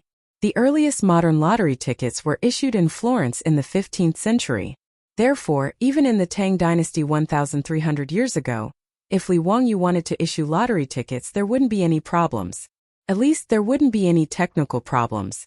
The only thing he needed to consider was the anti-counterfeiting function of the lottery tickets. He thought hard for a long time and felt that he could only learn from the Ming and Qing dynasties. The anti-counterfeiting method of banknotes should be able to prevent people from forging lottery tickets. The more Li Wangyu thought about it, the more he felt that it was feasible. Moreover, there were huge profits to be made by issuing lottery tickets. If Pai Lupi knew how much money he could make, he would be crazy with joy. Not to mention how much profit the lottery made in the future would make. Li Wangyu knew that in the 15th century, Spain first issued lottery tickets to collect a huge amount of money. The annual income was about 5 million yuan, which was one of the country's huge sources of income. In the 15th century, 5 million pesetas was an astronomical figure in Spain. With the richness of the Tang dynasty, Li Wangyu estimated that the profit he could make through lottery tickets would also be a huge number. Li Wangyu didn't dare to hold such a huge amount of wealth in his hands. That would cost him his life. Therefore, Li Wangyu thought about it and decided to report the lottery to Pai Lupi. He wasn't greedy. It would be enough if he could get a share of the profits. Li Wangyu also thought that if lottery tickets were to be found in the Tang dynasty, it would probably be under the jurisdiction of the Ministry of Civil Affairs. Maybe he could also solve the little problem of the Ministry of Civil Affairs Li Ru. After the beautiful boss stopped chasing him, Li Wangyu immediately told her his idea. The beautiful boss gave him a thumbs up. Wangyu, the lottery is really a good idea. I'm afraid that once it's issued, it will cause a sensation in Chang'an. Of course. Don't they all want gold? I think the grand prize will be 200 taels of gold, which is worth 1,200 strings of copper. Each lottery ticket is worth 2 coins. Haha. I'm not afraid that the people of Chang'an won't go crazy. The more Li Wangyu thought about it, the more excited he became. He simply took a pen and paper and discussed the specific details of the lottery with the beautiful boss, listing them one by one on the paper. From how the lottery tickets were printed, how the prize money was distributed, how the lottery was drawn, and so on. The two wrote in detail based on their knowledge of lottery tickets in the future. Li Wangyu planned to go to Taiji Palace tomorrow morning to discuss this matter with Pai Lupi. He wanted Chang'an to go crazy for the lottery. Chapter 353. In Chang'an City, in the Legislative Hall of Taiji Palace, Pai Lupi was carefully reading Li Wangyu's proposal regarding the issuance of lottery tickets. Li Wangyu sat beside the table proudly, sipping on the fragrant tea. Ever since Pai Lupi tasted the Medicine King tea, personally made by Sun Simiao at the Li family, he became interested in this method of drinking tea. After returning to the palace, Pai Lupi ordered people to pick fresh tea leaves and process them according to the old Taoists' method. The tea leaves he obtained were very delicious and he liked them very much. Most of the tea in the palace was brewed using this method of brewing tea. Whatever was good at the top, the subordinates would be even better. Pai Lupi's fondness for tea leaves was copied by many officials. Now in Chang'an City, this method of brewing tea leaves directly was gradually becoming popular. However, the tea leaves that had not been stir-fried did not have a strong aroma. Moreover, the tea leaves had a pungent smell. Li Wangyu leisurely drank his tea while thinking about these trivial matters. He wondered when he should make the stir-fried tea leaves. After presenting this proposal to Pai Lupi, Li Wangyu waited to see the shocked expression on Pai Lupi's face. Wahahaha! I am indeed a genius. I can even think of such a method. Li Wangyu was very proud. However, Pai Lupi on the throne frowned more and more. Not only did he not show the shock and joy that Li Wangyu imagined, but he also looked confused and puzzled. Zio, I'm afraid this lottery ticket of yours is not appropriate. I know that you have been wronged recently, but you don't have to be so prodigal as to give away the gold, right? Not to mention, you can't let the imperial court issue lottery tickets. What? Li Wangyu thought that he was hallucinating. What was Pai Lupi saying? Lottery tickets were a way to accumulate wealth, and he actually said that they were prodigal? Uncle, how is this prodigal? Lottery tickets make a lot of money. Do you think I'm stupid? 2 copper coins to buy a lottery ticket? Guess 7 numbers, and win 200 taels of gold if you guess correctly. Aren't you just giving away gold? Pai Lupi shook his head. In the past few days he had already heard all the rumors about Li Wangyu and Chang, and through the 100 Cavalry Department. However, Pai Lupi couldn't do anything about the aristocratic family's incitement of the people's hearts and spreading rumors. There was no way he could go and issue a report to the imperial palace to help Li Wangyu explain and clarify that there wasn't that much gold in Hu County's house, and that Li Wangyu didn't bully the market, kidnap women, or take over other people's fields. That would be too ridiculous. After reading Li Wangyu's suggestion of issuing lottery tickets, Li Er only thought that his nephew had been wronged and couldn't think straight. Thus, he gave away the gold that he had worked so hard to obtain. Li Wangyu was dumbfounded by Pai Lupi's answer. Damn, this illiterate person didn't even pass elementary school math, right? Pai Lupi can't even understand such simple probability? The lottery plan that Li Wangyu and his beautiful boss came up with was basically a copy of the 2 colored balls of the future. However, the 6 red balls didn't have numbers from 1 to 33, but from 1 to 20, and the blue balls had numbers from 1 to 16. A simple mathematical formula could calculate the probability of winning the grand prize. 20 times 19 times 18 times 17 times 16 times 15 times 6 times 5 times 4 times 3 times 2 times 1 times 16 times. The answer was 620160. A 1 in 620,000 chance of winning. Although this was much higher than the 2 colored balls of the welfare lottery, which had a 1 in 17 million chance of winning, the population of the Tang dynasty was much smaller after all. If the rules of the lucky lottery were completely copied, Li Wangyu was worried that no one would really win the prize. If 1 million people in Chang'an bought a lottery ticket, they would earn 2 million. Even if someone won the first prize, they wouldn't lose money. Moreover, it didn't mean that if 1 million people bought the lottery ticket, they would definitely win the prize. This was a matter of probability. If the lottery ticket was a loss, the lottery agencies in the future all over the world would have gone bankrupt long ago. However, Li Wangyu opened his mouth and felt that this matter couldn't be explained to Pai Lupi, who was illiterate. Uncle, about this matter, let's ask Minister Dai to come. He will definitely understand what is going on. In Li Wangyu's opinion, Dai Zhou's mathematics level was still not bad. He should be able to explain it to him clearly. Pai Lupi looked at Li Wangyu doubtfully, but still ordered the chamberlain to summon Dai Zhou. The 6 government offices were all in the imperial city, so they weren't far from each other. Dai Zhou was quickly led into the hall by the chamberlain. After greeting Pai Lupi handed Li Wangyu's proposal for the lottery ticket to him, and asked Dai Zhou to look into it and see if it was feasible. To Li Wangyu's surprise, Dai Zhou, who was considered a top mathematician in the Tang dynasty, actually shook his head after looking at his lottery ticket proposal. That's not appropriate. Huxianzi, forgive this old man for speaking bluntly, but your lottery ticket is too risky. If many people win, wouldn't you have to pay out a lot of gold at once? Li Wangyu was completely dumbfounded. What was going on? Even Dai Zhou, the Minister of Civil Affairs, couldn't see through such a lucrative lottery ticket. He opened his mouth for a long time, but didn't know how to respond. The reaction of the ruler and his subject was truly beyond his expectations. For a moment, Li Wangyu didn't know what to think. After thinking about it, Li Wangyu didn't want to waste his breath trying to convince the ruler and his subject. Since they didn't want the money that was sent to them, they couldn't blame him. Li Wangyu planned to issue his own lottery ticket. Once Pai Lupi saw the benefits of the lottery ticket, he would naturally return to his old ways. When the time came, it would be fine for him to hand over the lottery ticket, but when the time came, he would have to ask for more benefits. Thinking of this, Li Wangyu couldn't help but smile. He looked at Pai Lupi and Dai Zhou with a look of superiority. Your Majesty, since you and Minister Dai both feel that this lottery ticket is not feasible, then forget it. Your nephew will issue it himself. Your Majesty, please allow it.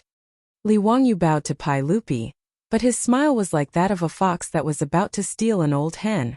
Ziyu, why do you have to do this? The common people are ignorant. There is no need to pay too much attention to the rumors.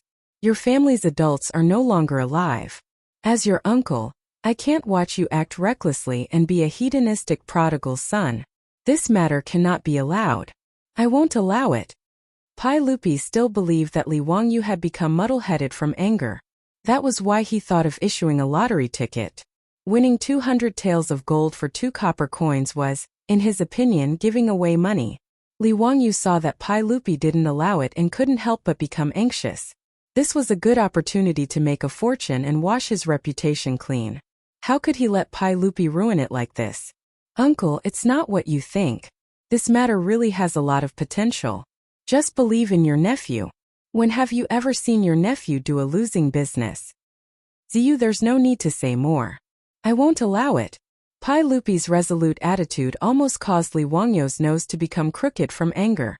This fellow was blocking someone's path to wealth, yet he still acted as if he was doing it for his own good. Li Wangyu really didn't know what to say. As expected, the truth was in the hands of a few people. Li Wangyu naturally didn't want to let it go like this. His eyes spun for a long time and he thought of a way that wasn't really a way. Chapter 354. Li Wangyu naturally would not give up on the idea of issuing lottery tickets. Since Pai Lupi refused to budge, he had to find another way. Pai Lupi had his own plan, but he had his own. After being rejected by Pai Lupi, the next day Li Wangyu unexpectedly changed out of his usual self. He wore the official robes of a county official and came to Chang'an to attend the court session. Those who were familiar with Li Wangyu all asked curiously, why did he come to court today? The two disciples, Ma Zhou and Yin Liben, were also confused. They had long known about their little division master's lazy personality. He was definitely not the kind of person who would visit a temple for no reason. Today he came to attend the court session for the first time, but they did not know why. Chang Yaojin was even more curious when he saw that Li Wangyu was holding a wooden box in his hands. Young man, what are you holding in your arms? Greetings to Uncle Chang, this is just a small toy. A small toy. Li Wangyu hurriedly bowed to the old hooligan, but avoided answering his question. Chang Yaojin glared at him and was about to flip out. Fortunately, Yu Shernan came to his rescue. No matter how shameless the old hooligan was, he did not dare to act rashly in front of Yu Shernan. Not to mention, the old man was old enough to be Chang Yaojin's father. He did not dare to act presumptuously in front of Yu Shernan.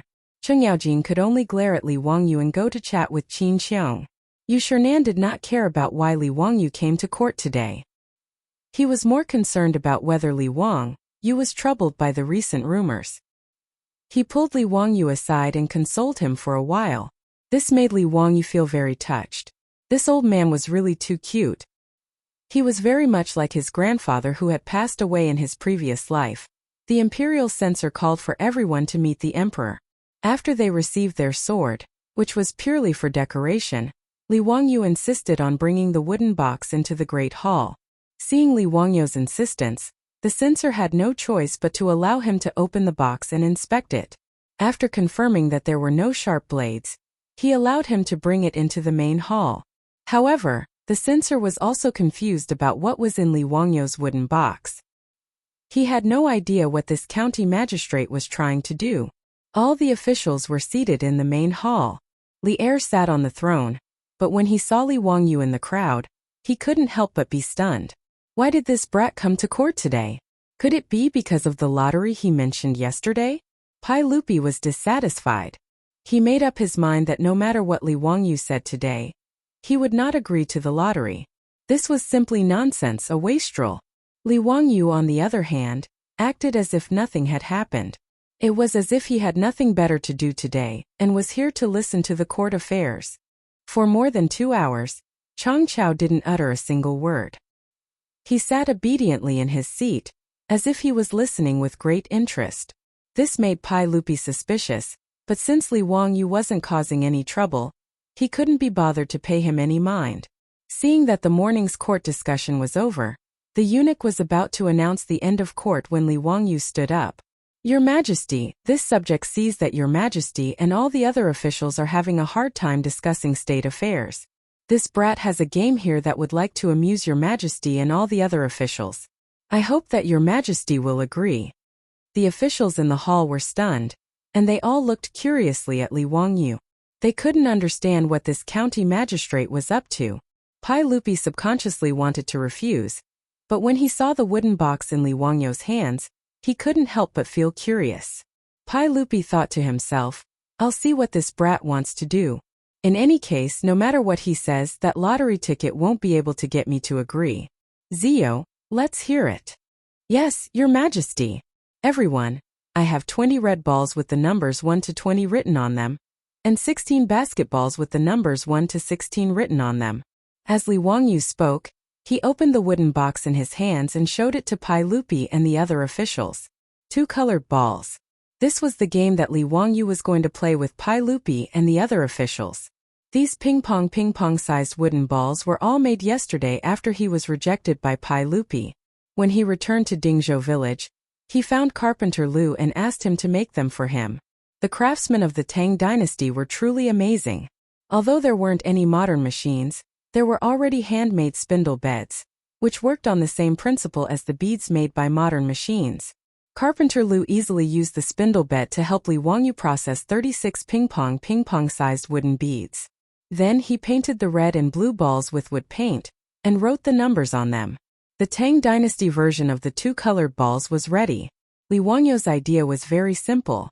Since he couldn't convince Pai Lupi with numbers, then he would let him experience it for himself.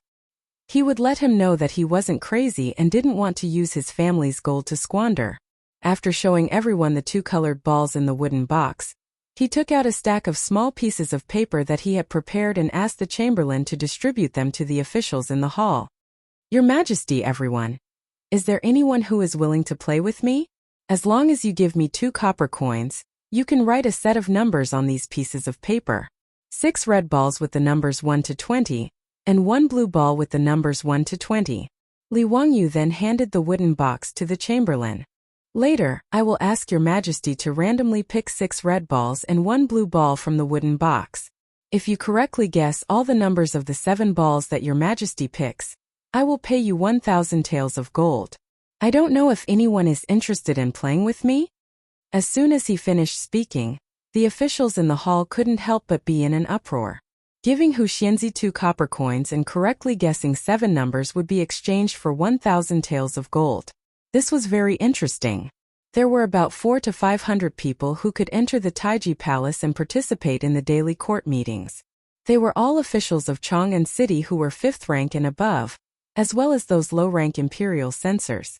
1,000 taels of gold naturally didn't attract the big shots of the imperial court, but it didn't stop them from thinking that this game was very interesting. But for those ordinary officials, 1,000 taels of gold wasn't a small amount. The salary of the officials of the Tang dynasty wasn't high. Could even be said that it was very low. Compared to the Song dynasty, the salary of the officials of the Tang dynasty was no different from that of a migrant worker. They were both first-rank officials. During the Zhengguan period, the monthly salary was only 68,000 copper coins, but in the Song dynasty it was as high as 120,000 copper coins, in addition to 150 dawn of grain and other benefits. Other than the officials who were born in aristocratic families or those who had business acumen, ordinary officials of the Tang dynasty were really poor. In history, when Ma Zhou was an imperial censor, he wanted to buy a house worth 2 million taels of gold, but he couldn't afford it. As for 1,000 taels of gold, that was 6 million taels of gold. It was equivalent to 800 months of salary for a first-rank official of the imperial court. Li Wangyu's words couldn't help but cause the majority of the officials in the hall to become restless. Hu Xianzi, you're not joking, are you? You're really giving you 2 copper coins. If you correctly guess the number that His Majesty will draw, you'll get 1,000 taels of gold? Haha, it's even interesting. Hu Xianzi, this old man will give you 10 copper coins. Can you write down 5 sets of numbers? I'll bet 20 copper coins. Write down 10 sets of numbers. Li Wangyu repeatedly confirmed that his words were correct and asked Pai Lupi to testify for him. Moreover, there was no limit to how much the officials could bet. They could bet as much as they wanted. For a moment, the hall of the Taiji Palace was bustling with noise and excitement. Chapter 355. When Li Wangyu proposed this game of 2 colored balls, even Pai Lupi, who had always opposed his lottery, became interested. He waved his hand to summon an eunuch and had him give him a piece of paper so that he could place a bet. The officials in the hall began to open their pouches. The smallest was 2 copper coins, while the largest was 100 copper coins. Even Ma Zhou and Yin Liban chuckled at their junior division commander. They threw out their copper coins and began to place their bets. As the officials placed their bets, they also began to discuss Li Wangyu's actions. 2 copper coins for 1,000 taels of gold? Had this county son gone mad? If many people guessed the number today, wouldn't he have to pay out tens of thousands of taels of gold? In the eyes of the gambling addicts of the Tang, such an unfair game was simply madness. Just what does County Son Huxian mean by this? Does the officials know? Haha, perhaps there's too much gold and the residents can't fit it all in. The rumors on the streets say that County Son Huxian's daughters are all gold. Seems like they're true. Someone used the rumors to ridicule Li Wangyu, though none of the officials took them seriously. 2 copper coins for 1,000 taels of gold? I've never heard of such a thing. I think that County Son Huxian will lose miserably today. With so many people here, is he afraid that no one will guess the 7 numbers correctly? If many people really do guess correctly, will County Son Huxian be able to take out so much gold? What's there to worry about? Isn't there a sage as a witness? Are you afraid that County Son Huxian will renege on his debt? Besides, County Son Huxian is preparing 20,000 taels of gold to build a baseball stadium. Is he afraid that he won't have enough money?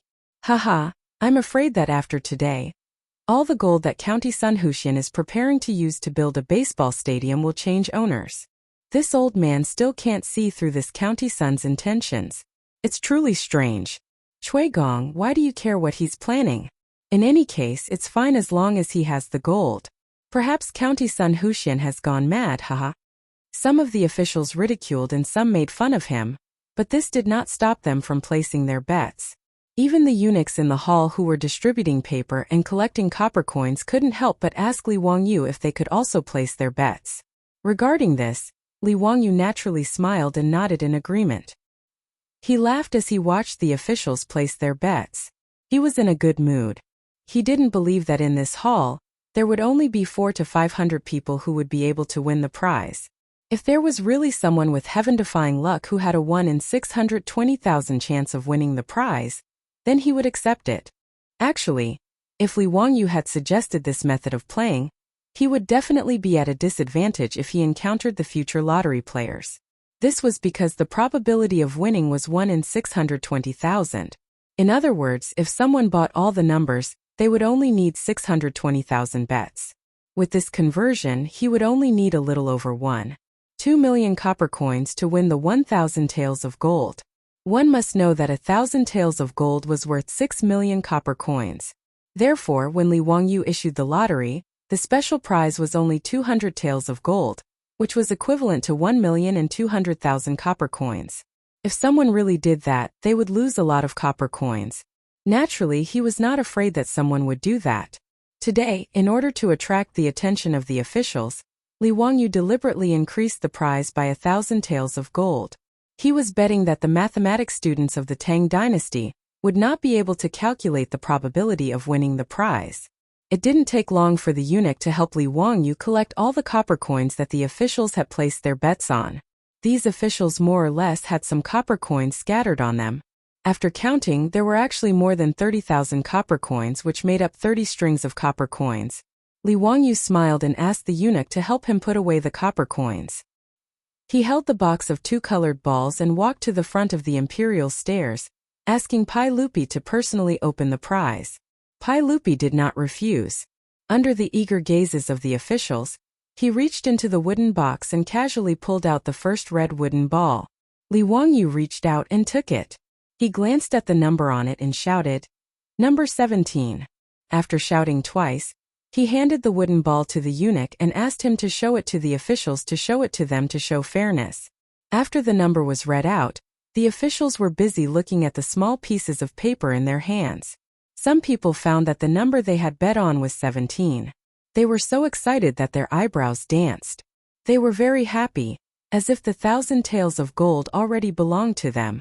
Those who did not guess the number were depressed and helplessly threw away the pieces of paper in their hands. Today, Li Wangyu only wanted to show Pai Lupi how the lottery worked, so he did not set up the first prize, second prize, and so on. Anyone who guessed the wrong number would be invalidated. When the first red ball was drawn, half of the officials in the hall had already thrown away the small pieces of paper in their hands. Obviously, they did not guess the number 17. Pai Lupi continued to draw the red balls from the wooden box. Li Wangyu on the side constantly called out the numbers. Number 5. Number 19, number 11. before Pai Lupi could draw the blue ball from the wooden box. He was shocked to find that the officials in the hall had all thrown away the small pieces of paper in their hands. Obviously, none of the 6 red ball numbers were correct. The officials who had just laughed at Li Wangyu were now silent. The people who were originally full of confidence and wanted to win the 1,000 taels of gold from him were now shocked to find that in the end, it was Li Wangyu who won the 30,000 taels of gold from them. Everyone could not help but feel that they had been tricked, but they did not know where the problem was. Pai Lupi was also stunned. Was this the lottery that Li Wangyu spoke of? He seemed to be able to taste something from it. He gestured to the eunuch, indicating that the court was dismissed. He then pointed at Li Wangyu, indicating that he should follow him. The eunuch called for the court to be dismissed. After the officials bowed to Pai Lupi, they discussed the game of 2 colored balls, and walked out of the hall. Li Wangyu hurriedly followed Pai Lupi in the imperial palanquin, all the way to the legislative hall. Zio, was that the lottery that you spoke of? Pai Lupi finally became interested. As soon as he returned to the legislative hall, he could not wait to ask. Uncle, that's right. This is how the lottery is played. Using a small price to win a huge prize in order to attract the people to buy it. The money to buy the lottery may seem small, but when sand accumulates it will make a tower. This insignificant amount of money will accumulate into a terrifying amount of wealth. Pai Lupi nodded thoughtfully. He also saw that just now in the hall, there were 400 to 500 people, and Li Wangyu had collected 30,000 taels of gold. What if the lottery was bought by the millions of people in Chang'an? What if it was bought by the millions of people in Guangzhong Road? Seeing that Pai Lupi was tempted, Li Wangyu hurriedly struck while the iron was hot. He analyzed and calculated the possible income from the lottery for him. This time Pai Lupi finally listened. Zio, are you really confident? Uncle, I can guarantee with my head that this lottery is absolutely feasible. In that case, I approve. Uncle is wise. Li Wangyu was overjoyed and hurriedly flattered him. Uncle is wise and virtuous. You follow the will of the heavens and the will of the people. Long live Uncle. After Pai Lupi heard his flattery, the emperor of the Tang dynasty, who was drinking tea, almost choked to death. Cough cough. Zio, get out of here. Chapter 356.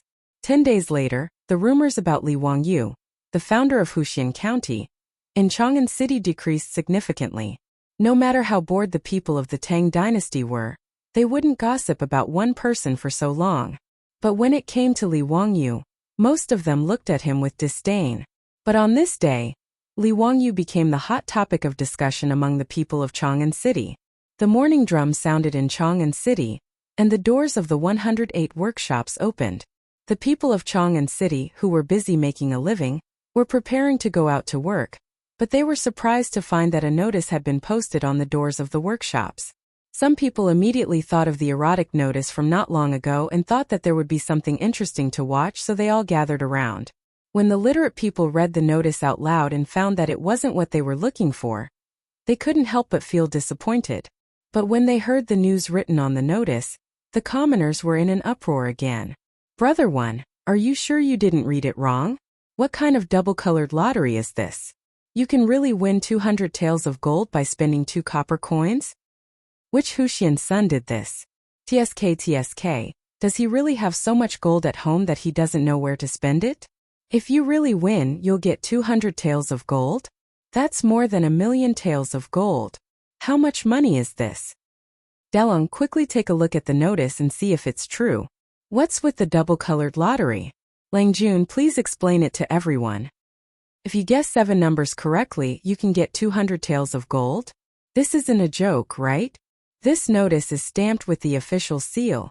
How can it be fake? Is Huxian's son really the god of fortune? Isn't he just rushing to give away money? Similar scenes appeared in almost all of the 108 workshops in Chang'an City. Even in the wealthy district in the north of the city, this notice caused quite a stir. When the officials who were rushing to the court noticed this notice, they immediately thought of the game that Huxian's son had played with them in the Taiji Palace 10 days ago. So this was called a lottery. Many officials who were short of money were actually somewhat happy. He originally thought that he had missed the opportunity to make a fortune, But he never expected that Huxian's son would make the lottery public and make such a big fuss. Although the prize money had changed from 1,000 taels of gold to 200 taels of gold, it was still attractive enough. After all, one only needed to spend 2 copper coins to have the chance to win 1,200,000 taels of gold. Who wouldn't be willing? Many officials also noticed that the way the lottery was played this time was different from the way it was played in the main hall. Not only did they have to guess all 7 sets of numbers correctly to win the prize, but there were also small prizes such as second and third prizes. The first prize was to guess all the numbers correctly and win 200 taels of gold. The second prize was 50 taels of gold for guessing 6 red balls. The third prize was to guess any 5 red ball numbers, or 4 red balls plus a basketball number. The prize was 5 taels of gold, and so on until the 6th prize was 10 copper coins.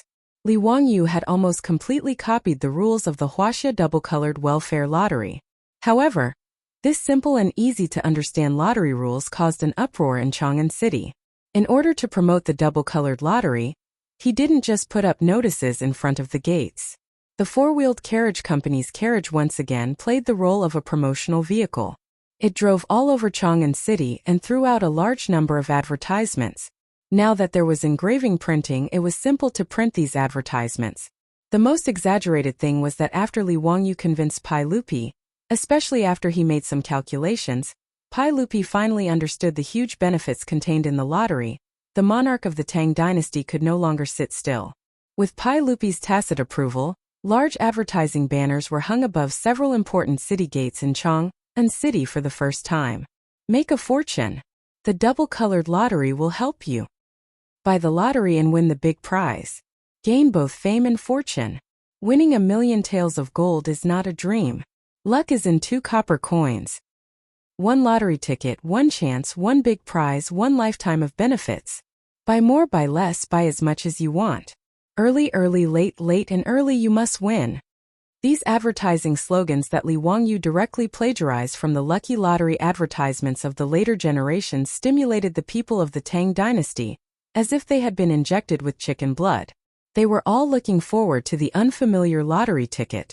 It was as if they really only needed to spend 2 copper coins to get the 200 taels of gold. Under the instructions of Pai Lupi, the Ministry of Civil Affairs cooperated with Li Wangyu to operate the double-colored lottery ticket. In Chang'an City, 6 lottery sales points were set up in Pingkong Square, Bujing Square, Changsha Square, and Xianyang Square, where the 2 counties of Chang'an City were located. More than 20 scribes from the Ministry of Civil Affairs were responsible for these 6 sales points. There were also government runners from the 2 counties of Chang'an City to maintain order.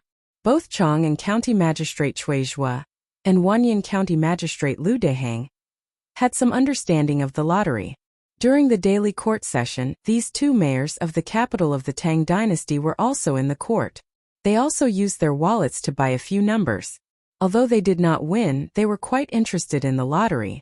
Now, with Pai Lupi's edict and the instructions of Minister Dai of the Ministry of Civil Affairs, they naturally did their best to cooperate and transferred the government runners from the counties to help maintain order. There was no computer network in the Tang dynasty. Everything had to be done manually, including filling in the lottery tickets and statistics. For this reason, Minister Dai Zhou directly transferred more than 100 scribes from the various government offices of the Ministry of Civil Affairs to fill in the lottery tickets at these sales points. Dai Zhou thought that he was well prepared, but he underestimated the attraction of the lottery to the people of the Tang dynasty. They could win 200 taels of gold by spending 2 copper coins. This huge stimulation of wealth made the people of Chang'an City all jealous after they understood what the lottery was. They did not even go to work. They hurried back home to take out their money bags and rushed to the nearest sales point to buy the lottery tickets. Some believers of Buddhism and Taoism first ran to the temple and Taoist temple to burn incense and pray that they would win the lottery. Some people even asked the Taoist masters to help them calculate the numbers they would win. The Taoist masters who did the divination were stunned for a while. Some people murmured and grabbed a handful of copper coins to calculate which 7 numbers they should buy. Some people who liked to gamble even took out their counting chips and started to calculate. The 6 sales points in Chang'an City were instantly crowded by the surging tide of people. Even the yamen runners from the 2 counties of Chang'an and who were in charge of maintaining order today were pushed out of sight by the crowd. Under the stimulation of the gold, the red-eyed people of Chang'an had no time to care about the yamen runners. The lottery tickets were originally scheduled to be sold at the auspicious time calculated by the Directorate of Heaven. Because there were too many people, the officials in charge of selling the lottery tickets were worried that something would happen. They did not even have time to light up the sticks and hurriedly announced the start of the sale. Seeing the government runners in front of the lottery shops disperse, the people holding the money bags in their hands immediately rushed into the shops. The Tang dynasty's two-colored lottery tickets were officially on sale. Chapter 357. The first lottery ticket of the Tang dynasty was handwritten by a scribe from the Ministry of Civil Affairs and handed to the people who bought the lottery ticket. When the Chang'an citizen took the lottery ticket excitedly, he was shocked to find that the lottery ticket in his hand was actually colored. Those who had studied high school history knew that there was a question in the history exam that asked when the earliest color printing technology in China appeared. A Sui and Tang dynasties Tang and Song dynasties Song, and Yuan dynasties the late Yuan and early Ming dynasties according to the principle of choosing C if you don't know how to do the question. C was the correct answer during the Song and Yuan dynasties. Therefore, although engraving printing appeared during the Chang'an period, color printing technology would only appear 300 or 400 years later.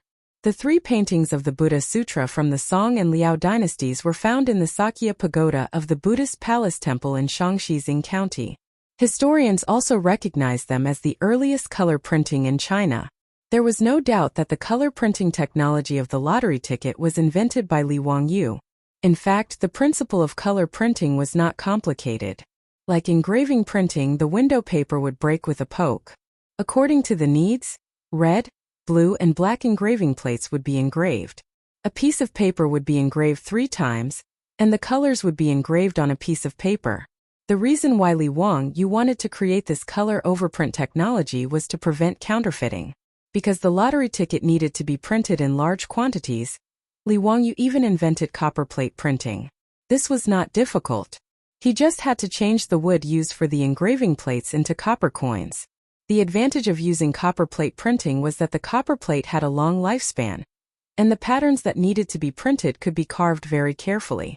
The printed lines were bright, and the fine patterns could be reproduced. With Pai Lupi's instructions, the best craftsmen and the supervisor were all convinced. In just a few days, this set of complicated copper plate engraving printing technology was created. The printed lottery ticket was the size of a palm, but there were complicated and fine-colored patterns on it. These patterns were not randomly drawn. When Li Wangyu asked Yan Libin to draw the drawing, he deliberately designed a secret code to hide it. Of course, this was also to prevent counterfeiting. The same was true for the Qing dynasty banknotes. They used complicated patterns and red and blue color printing to prevent counterfeiting. Another anti-counterfeiting technology for lottery tickets was the anti-counterfeiting seal, which was also something that Li Wangyu learned from the Qing dynasty. They specially hired skilled craftsmen to carve the seal using the microcarving technique and stamp it on the lottery ticket. It was not a big seal, but it was actually engraved with 300 to 400 words of preface to the Orchid Pavilion. Moreover, it was deliberately engraved with a few wrong words as an anti-counterfeiting mark. There were even words printed on the lottery ticket. Counterfeiters will be executed. First report will be rewarded with 10 taels of gold. It serves as a warning to those who attempt to take risks. There were color overprints, copperplate printing, dark lines and anti-counterfeiting seals. If the lottery could be forged, Li Wangyu could only accept it.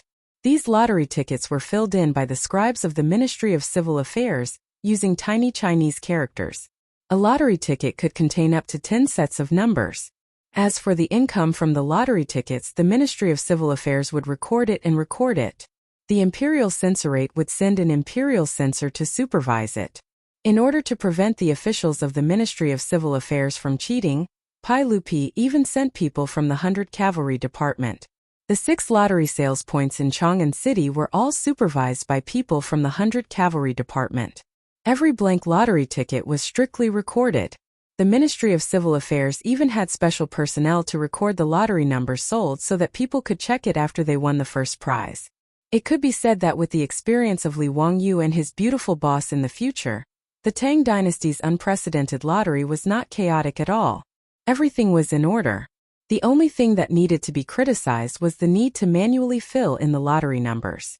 Even though there were more than 20 scribes at each lottery sales point, it was still inadequate in the face of the flood of people in Chang'an City. Filling in the lottery numbers manually could not be sloppy. Even if the scribes were tired to the point that their wrists were sore and their foreheads were covered with layers of sweat, the crowd outside the lottery sales points did not decrease. Instead, it increased. Even the 100-meter wide streets outside the East and West markets in Pingkongfang were blocked by the crowd. It was as if all the people in Chang'an City had crowded here today. When Pai Lupi was still in the court, he was informed by the chamberlain that the lottery sales were booming. This made Pai Lupi feel incredible. He did not care that the court was still in session and directly announced the adjournment of the court.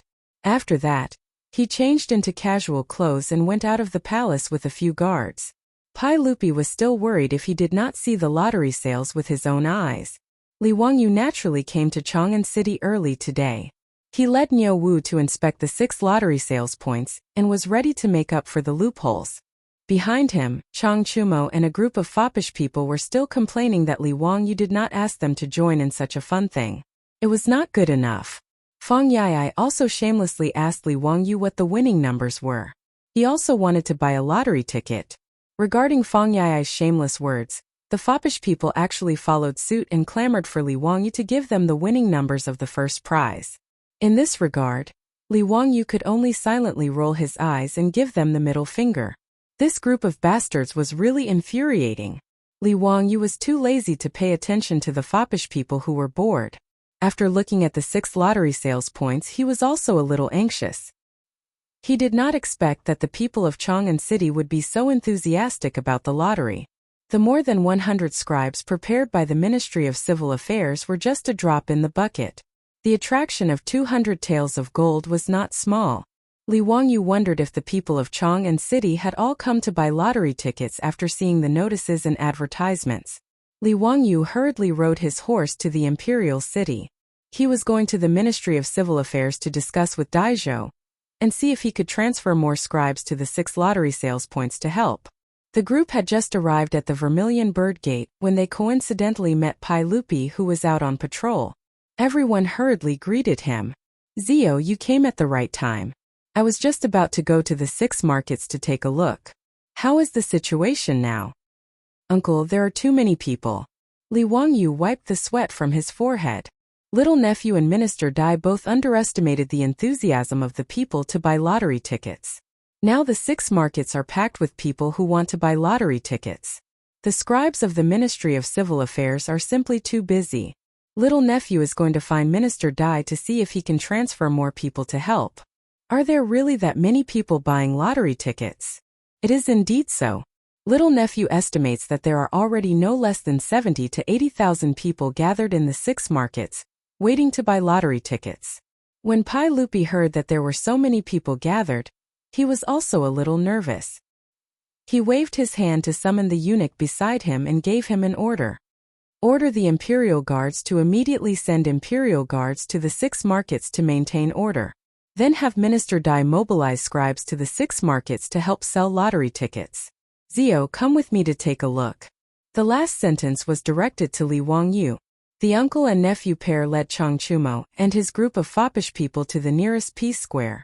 Chapter 358. Pai Lupi's prompt decision to mobilize the Imperial Guards to maintain order was a very wise choice. Otherwise, the lottery sales in Chang'an today would have caused a lot of trouble. The 6 markets selling lottery tickets were already overcrowded. Whether it was the yamen runners of Chang'an or the marquis in the market, even if they shouted until their throats were broken, they could not stop the people from crowding forward. With so many people crowding here, if an accident happened, the crowd would panic and cause a large-scale stampede. The consequences would be unimaginable. If that really happened, Li Wangyu would not be able to feel at ease for the rest of his life and would feel guilty for the rest of his life. When the fully armed Imperial Guards of Golden entered the market to maintain order, the surging crowd in the 6 markets was finally contained. No matter how great the temptation of gold was, it could not resist the threat of the shining weapons of the Imperial Guards of Golden. The people of Chang'an, and who were anxious to buy lottery tickets finally calmed down a little, and did not force their way into the 6 markets. Even so, Li Wangyu, Pai Lupi, and the others, under the protection of the palace guards, spent a lot of effort before they finally squeezed into the lottery sales in Pingkong Square. These lottery sales were all equipped with long wooden counters, behind which sat a row of clerks from the Ministry of Civil Affairs. All of them were extremely busy. In front of the lottery sales counter, it was so chaotic that one could not look straight at it. Even with the yamen runners, marquis, and imperial guards of Golden to maintain order, the front of the counter was still a mess. The people who were in a hurry to buy the lottery tickets almost pushed over the wooden counter, making Li Wangyu worried for a while. It seemed that the people of the Tang dynasty urgently needed to spread the awareness of queuing. However, when he thought about the time when Li Wangyu transmigrated to the future, the country was still vigorously promoting the concept of queuing and cultivating the awareness of queuing. Li Wangyu felt relieved. It seemed unrealistic to expect the Tang people of 1,300 years ago to have the awareness of queuing. Understanding was one thing, but with such chaos it was easy to cause trouble and affect the efficiency of buying lottery tickets. Pai Lupi also frowned. Zio, with so many people, it's easy to cause trouble. Should I let the Imperial Guards of Golden disperse the crowd? Li Wangyu quickly shook his head. This lottery ticket was something new. Now, the commoners were only here because they were stimulated by the gold. If the Golden Guards were to disperse the citizens, it would affect the lottery sales. However, Pai Lupi's worries were not without reason. With so many people crowding around, it was indeed inappropriate. He had to think of a way to satisfy both parties. Looking at the crowd in front of the counter, Li Wangyu suddenly patted his head in annoyance. How could he forget about the line railing and the 1-meter line? He hurriedly waved his hand to summon the Imperial Guards and ordered them to immediately transport a batch of bamboo. Then, he ordered them to find a group of carpenters from the works supervisor to come here. Pai Lupi didn't understand, but he didn't stop him. It didn't take long for the bamboo and the craftsmen to arrive. Under Li Wangyu's orders, the Imperial Army of the Chamberlain of Chamberlain cleared out all of the commoners in the lottery shop and allowed the craftsmen to enter. Li Wangyu took a pen and paper and drew a simple diagram. Then, he ordered the craftsmen to use bamboo to make a path for the queue. The path for the queue was very simple. They just had to saw the bamboo into bamboo poles of suitable length and tie them up with hemp rope. For the craftsmen, this was a simple matter. Li Wangyu only had to explain a little to them to understand. In less than an incense stick's worth of time, there were more than 20 bamboo paths in the lottery shop. At this time, Daizhou also rushed over with a group of scribes. After he received Pai Lupi's orders, he urgently mobilized more than 100 scribes from the various departments of the Ministry of Civil Affairs and sent them to 6 lottery shops to provide support. After a period of bustle, the lottery shops were once again opened. With the Imperial Army of the Chamberlain of Insignia maintaining order at the scene and the bamboo queues separating the commoners, the chaotic situation from before didn't appear again. In addition, with the help of the new scribes, the speed of the lottery sales increased by a lot. Seeing that this method was effective, Li Wangyu hurriedly ordered the craftsmen to go to the other 5 shops and modify them according to this method to ensure that the lottery sales would proceed smoothly.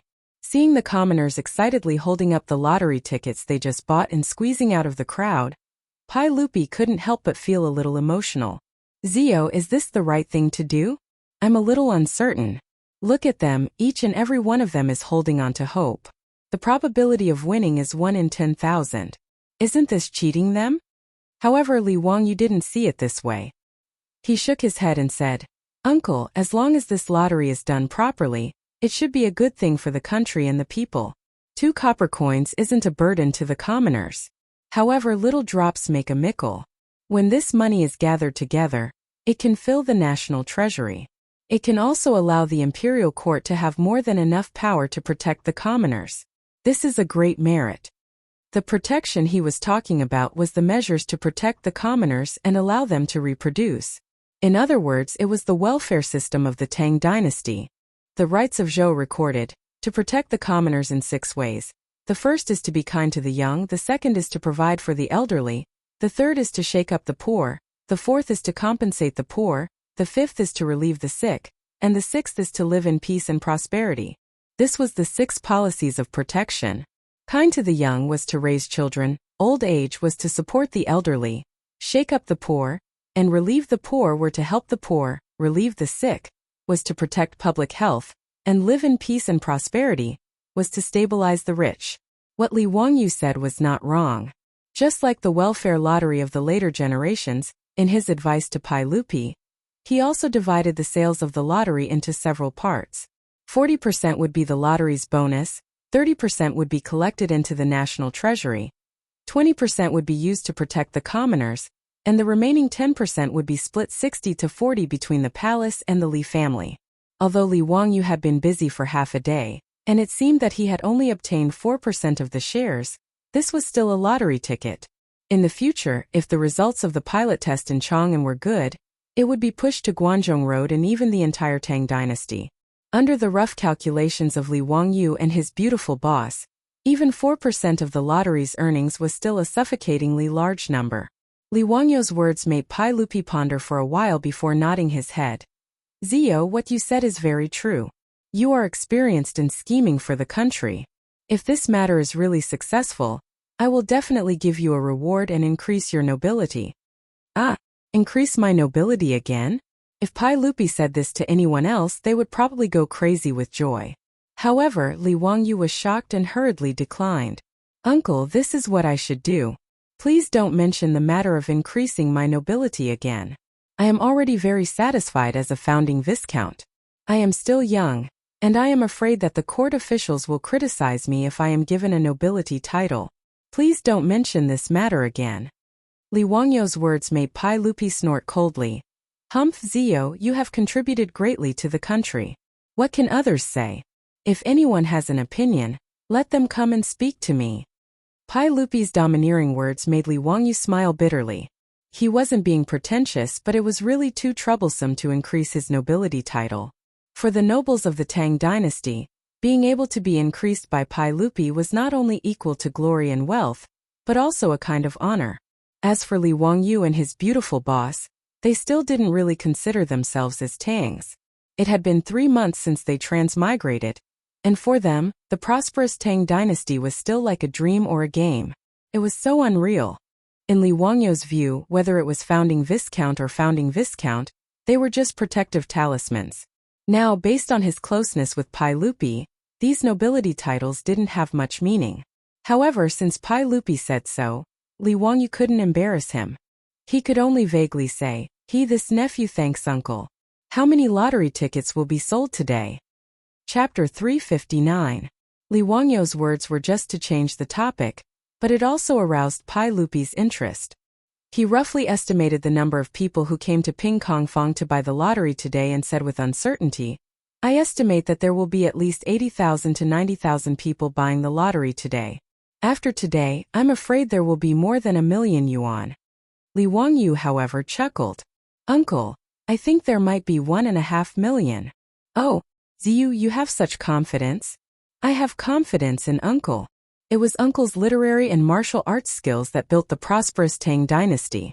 Now that the chaos is over at the end of the Sui dynasty, the people are recuperating and living in peace and contentment. That's why they have the spare money to buy the lottery. Speaking of which, this is all Uncle's credit. Li Wangyu's flattery was quite on point. Pai Lupi was very pleased and couldn't help but raise his head and laugh. On the other hand, Chang Chumo and the other debauches secretly gave Li Wangyu a thumbs up, expressing their admiration for him. The Tang dynasty naturally didn't have a thumbs-up gesture, but Li Wangyu had this habit. After interacting with him for a long time, the playboys naturally learned it. Even when Li Wangyu gave them the middle finger, this group of playboys was naturally not stupid. They already knew that they were fooled by Li Wangyu's sign language for elder brother. It was hard to learn, but they only learned for a minute. Now that the playboys knew the true meaning of the middle finger, they all enjoyed it. Li Wang, you regretted teaching this group of scoundrels. Pai Lupi didn't plan to deal with court affairs today. He led Li Wangyu and his group to all 6 lottery sales points.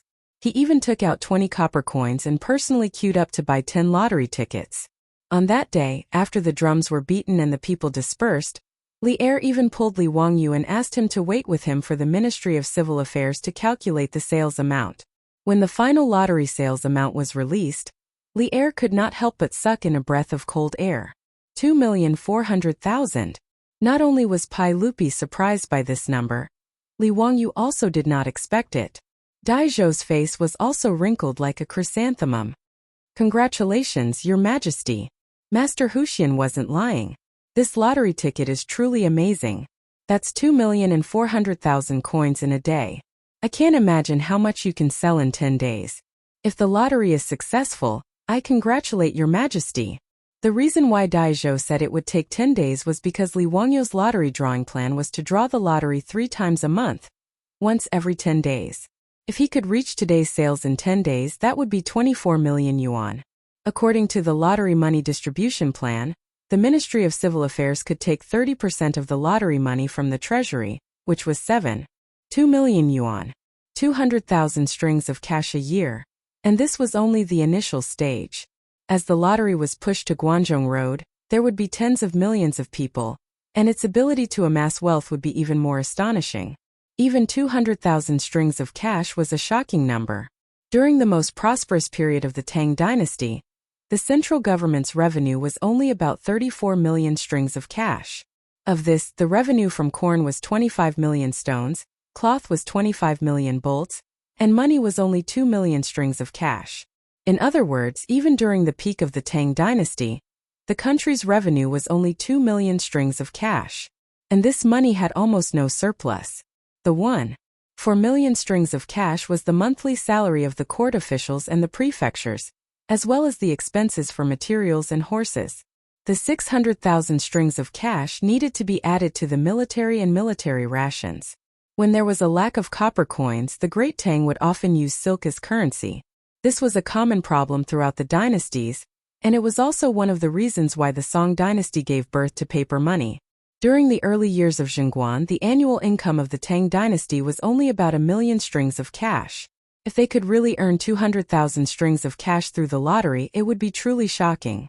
This was why Dai Zhou, the Minister of Civil Affairs, was smiling so brightly. Haha, Zio is indeed a talent, and he is one of my trusted aides. Once the effects of the lottery show, I will give Zio a title. Pai Lupi laughed and once again brought up the matter of giving Li Wangyu a title. If the lottery sales could continue to be so good, Pai Lupi would indeed give Li Wangyu a title. To not reward someone for their contributions was not the way of a ruler. When Dai Zhou heard this, he was secretly shocked. This Hu Xianzi was only 16 this year, and he had already been given 2 titles in just a month. Now that the saint wanted to give him more titles, this favor was truly in the emperor's heart, and no one could compare to it. However, when Dai Zhou thought about it, he felt that it made sense. Hu Xianzi had given him water wheels, 4-wheeled carriages, mirage mud, horseshoes, and many other things. All of them were good tools for the country and people, and their importance was no less than that of opening up new territory. Thinking about it like this, Dai Zhou even felt that Pai Lupi was being too stingy. Just the title of Hu Xianzi was not enough to reward Li Wangyu for his contributions. When Li Wangyu learned that the lottery had sold for 2.4 million on the first day, he was so happy that he could not close his mouth. Based on his 4% share, he could earn 30,000 strings of cash a year. This was a shocking amount of wealth, and Li Heng would probably have a headache. He had too much gold and copper coins at home, and he had nowhere to store them.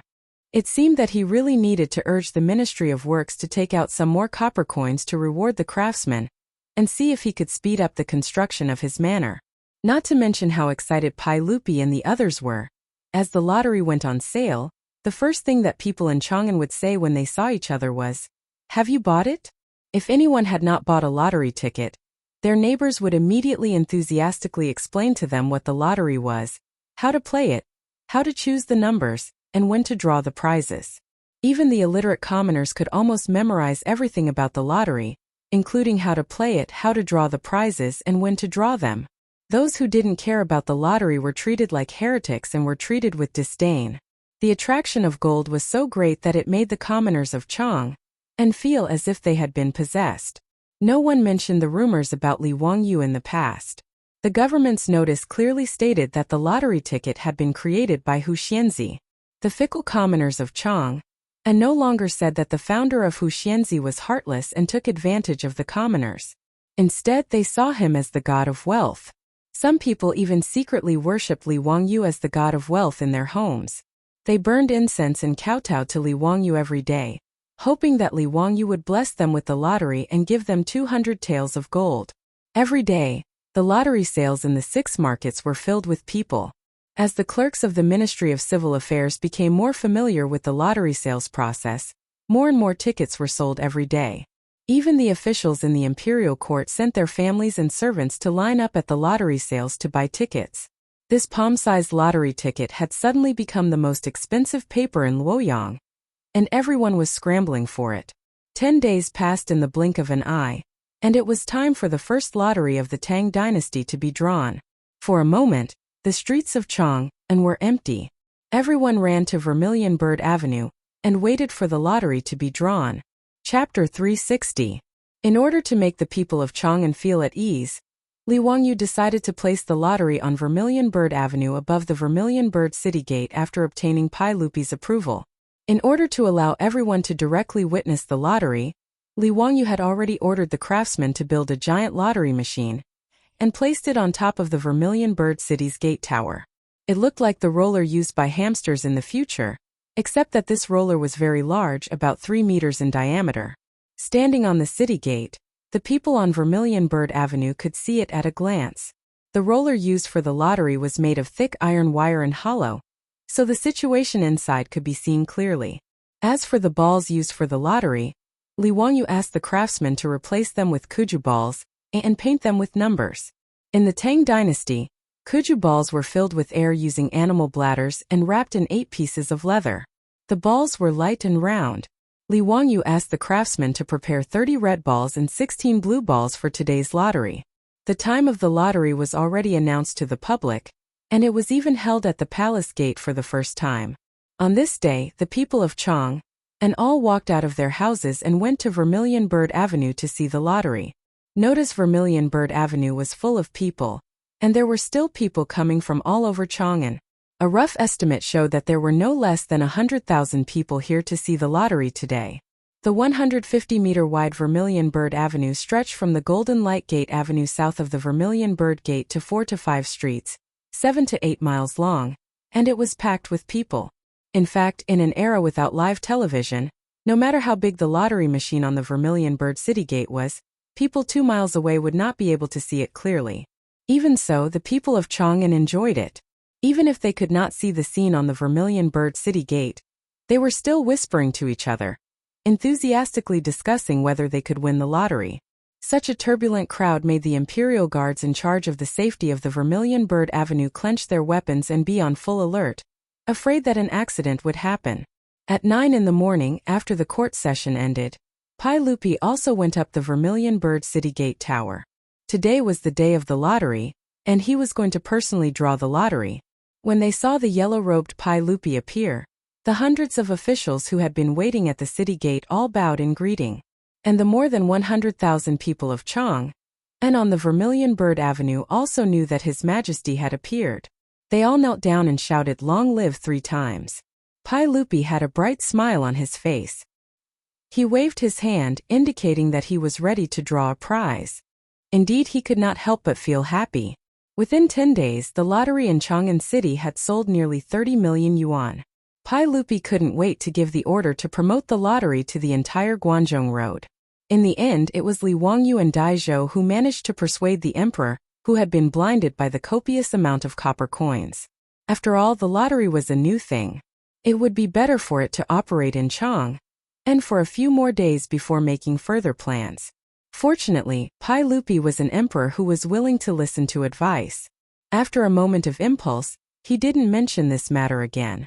Seeing Pai Lupi give the order, the group of imperial guards on the Vermilion Bird Gate shouted in unison, "Draw the prize!" Immediately, there was an earth-shattering cheer from below the Vermilion Bird Gate. The sound was so loud that the birds in the sky of Chang'an scattered in panic. The officials from the Ministry of Civil Affairs held 30 red balls and threw them into the roller one by one. Pai Lupi rolled up the sleeves of his yellow robe and stepped forward to shake the handle of the roller.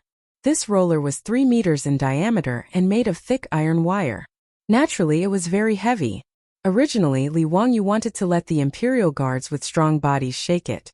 However, how could Li Er, who cared about his reputation, be willing to give his first chance to someone else? After rejecting the request for help, Pai Lupi's face turned red. He used all his strength and finally shook the huge roller. As the roller started to turn, the originally noisy crowd on the Vermilion Bird Avenue all held their breaths and stared at the roller that was spinning faster and faster. In the roller, the 30 red balls were constantly colliding and rolling. Seeing this, Li Wangyu quickly had someone remove a plate from the bottom of the roller, revealing a hole for the balls to come out. The 30 red balls were continuously turned by the roller that Pai Lupi was shaking. Finally, a red ball fell through the hole in the roller. The official from the Ministry of Civil Affairs immediately stepped forward and picked up the red ball.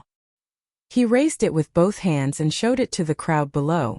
At the same time, the imperial guards on the city gate shouted in unison, "Number 3, number 3. The shout of the first number was also transmitted to the rear by the imperial guards on both sides of the Vermilion Bird Avenue. In a moment, the entire crowd on the Vermilion Bird Avenue heard it clearly. When the first number was shaken, the previously quiet Vermilion Bird Avenue once again exploded with a huge wave of sound. The people who were anxiously waiting with their hands on the lottery tickets that they had bought let out cheers and screams. Some let out dejected sighs. Number 29. Number 29.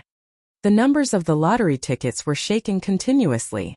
Below the Vermilion Bird Avenue, the numbers were revealed from time to time, causing a commotion. When the last number of the blue ball was shaken, the Vermilion Bird Avenue was filled with all kinds of cries and howls. "I've won! I've won! Second prize! Dao Zhu above, I've won! Ha ha ha ha, 50 taels of gold! Congratulations, Deng, you have to treat us! Today's Peace Square, I'll treat everyone. We're not going home until we're drunk. I've won too. Third prize, not bad. 5 taels of gold. What about the first prize? Did anyone win the first prize? That's 200 taels of gold." However, some people were crying tears of joy, some people were shouting, but no one admitted that they had won the grand prize. Pai Lupi and Li Wangyu stood on the city gate and looked at the crowd below. Suddenly, they asked, "Zio, will no one win the first prize? If no one wins, won't the people think that the lottery is a scam?" When he said that, Li Wangyu also scratched his head. That day in the Taiji Palace, when he demonstrated the lottery with Pai Lupi, there were only 20 red balls, and the probability of winning was 1 in 600,000. However, when he returned to Dingzhou village, he was mercilessly laughed at by his beautiful boss. His beautiful boss just asked him to do a simple calculation. If there were 10 million lottery tickets, how many people would win the first prize? Li Wangyu couldn't help but break out in a cold sweat when he did the calculation. According to his original idea, if there were only 20 red ball numbers, he would have lost so much that he wouldn't even have his underwear left. He would really become a child of wealth. Therefore, when the lottery tickets were officially released, Li Wangyu changed the 20 red ball numbers into 30 red ball numbers from 1 to 30. As a result, the probability of winning the first prize changed from 1 in 640,000 to 1 in 9.5 million. He replied uncertainly, "Uncle, it shouldn't be that bad, right? The lottery tickets sold a total of 14 million tickets, and the probability of winning is 1 in 9 million. Logically speaking, at least 1 or 2 people should have won the grand prize. What if no one wins the grand prize?" Pai Lupi calculated in his heart and still felt that it was very likely that no one would win the prize. Li Wangyu chuckled. "Hey uncle, I've already asked Minister Dai to prepare a lottery ticket. The number is the number you just rolled. What if?" Before he finished speaking, Pai Lupi already understood what he meant and couldn't help but glare at him. This bastard was planning to cheat and get a fake first prize to fool the people. Chapter 361. Pai Lupi naturally understood Li Wangyu's actions. This was also a precaution. After all, this was the first time the lottery was held. Pai Lupi also planned to publicize it with great fanfare, so that the lottery could continue to grow. If no one really won the grand prize, it would indeed cause the people to have a sense of distrust toward the lottery. Therefore, Li Wangyu's actions could not be considered cheating. It could only be considered false advertising. Li Wangyu set the rules for the lottery in the Tang dynasty. Just like in the future, within a month, the winner had to bring the lottery ticket to the Ministry of Civil Affairs to receive the prize. After discussing with Daizhou, he decided to wait and see. If no one came to receive the prize in 5 days, then he would arrange for someone to bring the fake lottery ticket to receive the prize. When the time came, the palace would publicize it to ensure that the lottery sales would not be affected. Of course, it was best not to cheat. After all, a fake lottery ticket was a fake. Could be hidden for a while, but it could not be hidden forever. The second, third, fourth, and sixth prizes of the lottery ticket could be redeemed directly at the lottery sales in the 6 markets. Ever since Pai Lupi publicly announced the lottery at the Vermilion Bird City Gate, there had been an endless stream of people going to the 6 markets to redeem their prizes. Among them, there were as many as 7 or 8 people who won the second prize of 50 taels of gold. As for the other small prizes, there were even more. The people who received their prizes not only beamed with joy, but also turned and went straight to the lottery sales counter to continue to buy the next lottery ticket. These people who came to receive their prizes attracted the envy of the surrounding people. The people who were originally just watching could not help but walk into the lottery sales counter and spend a few copper coins to buy a few lottery tickets. However, after 2 or 3 days, there was still no first prize winner. It inevitably caused the people in Chang'an and who bought the lottery ticket to discuss it. There were those who doubted it, and there were those who suspected that the officials were cheating. The chain reaction was that in the days after the lottery was held, the lottery sales in the 6 markets showed varying degrees of decline. During the peak period, the lottery sales in the 6 markets could sell more than 2 million taels of gold. In the past 2 days, it had dropped to more than 1 million taels of gold. This made Daizhou very anxious. Let's not talk about how Daizhou, the Minister of Civil Affairs, was so anxious that he couldn't immediately send the fake winner to receive the prize. On the east side of Shi City in Yanshou Square, there was an uproar. Because Yanshou was close to Shi City, most of the rich merchants lived here. The price of the house here was only lower than the Li Fang where the noble officials lived in the north of the city. Outside a residential building on the north side of the East Street, there were a lot of people who were banging on the door and shouting non-stop. "Open the door! Open the door quickly! Shopkeeper Ren, we know you're at home. Open the door quickly! You have to pay up today, or else I'll go to the Yamen of Chang'an County to complain." "Yes, Shopkeeper Ren, we've already given you 3 days to collect the payment for the goods. Why are you hiding from us now? Come out and talk." This group of people was obviously here to collect debts. There were also a few people in mourning clothes gathered outside the house. They were also wailing and banging on the door. "Shopkeeper Ren, give me back my dalong. My son died so miserably. Don't think that you'll be fine if you hide at home. If you don't give me an explanation today, I'll go to the county yamen to report it. You with the surname Ren, come out and give me back my brother's life. My brother worked so hard for you and now he's lost his life in the sea of fire. How can you just give us 10 copper coins and send us away? Don't even think about it." The noise outside the door of the Ren family had already attracted the neighbors to come out and see what was going on. "Lady Lu, what's wrong with the Ren family? Why is it so noisy? Hey, isn't it because shopkeeper Ren has bad luck? His shop caught fire a few days ago and all the goods were burned. Now the owner of the goods and the creditor are here to collect debts. Shopkeeper Ren is really unlucky. He's such a good person and has never been angry with anyone. He's also honest when doing business. How could he suffer from such an unexpected disaster? Shopkeeper Ren's craftsmanship in making saddles is passed down from his ancestors. Even the nobles in Chang'an City would ask Shopkeeper Ren to customize saddles. This business is also not small. Even if the shop was burned, it shouldn't be to the extent of being chased for debts, right?" A neighbor who knew the Ren family asked in confusion. Shopkeeper Ren, who was being chased for debts, ran a saddle shop in Chang'an West City. He specialized in making saddles, reins, and other utensils. Because of his excellent craftsmanship, his business had always been good. A neighbor who knew about this explained, "I heard that a few days ago, a nobleman asked Shopkeeper Ren to customize a set of saddles. He requested that it be made of good leather and wood and also inlaid with gold and jewels on the saddle.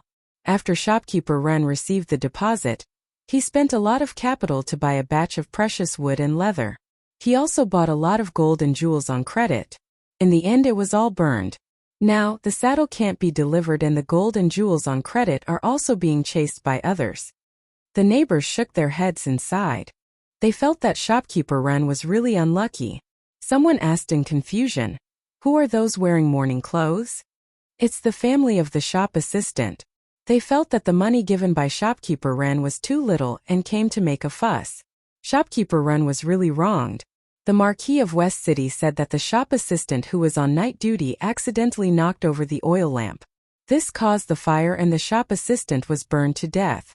It's already good that shopkeeper Ren didn't ask for compensation from his family. He even gave 10 strings of money for the fire, which can be considered as benevolent. But the shop assistant's family felt that the money was too little and came to him crying and demanding compensation. Bah, that family has no shame? They burned all of the boss's goods and still want compensation? They're really shameless.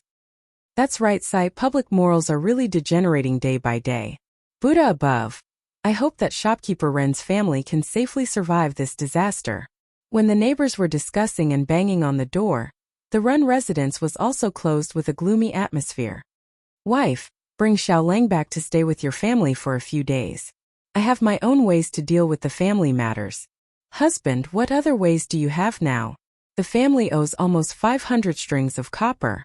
Unless you sell this residence, how will you repay the debt? Madame Ren cried while wiping her tears.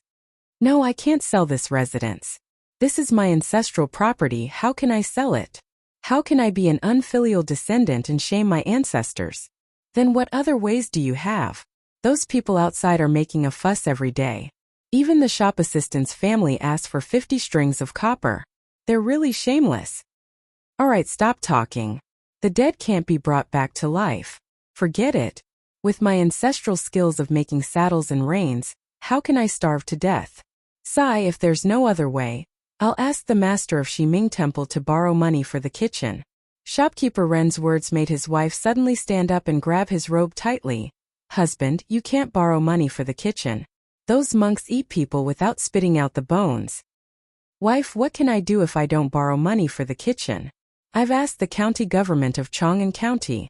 It's not that easy to borrow money. Sai, you don't have to say anymore. I know what to do. Although the profits from the kitchen are high, as long as we get through this crisis and rebuild the store, I'll definitely be able to repay the kitchen. But, Chapter 362. The fragrant kitchen mentioned by the Run couple was referring to the temple's loan. The fragrant kitchen was the temple's kitchen and had close contact with the people. Over time, the fragrant kitchen became the temple's name for loan sharks among the people. Even though the temple was lending money, the interest was not low at all. It was still okay to borrow for food, and the interest was 50%. However, if one borrowed for copper coins, the interest was 10% a month and 120% of the principal for a year.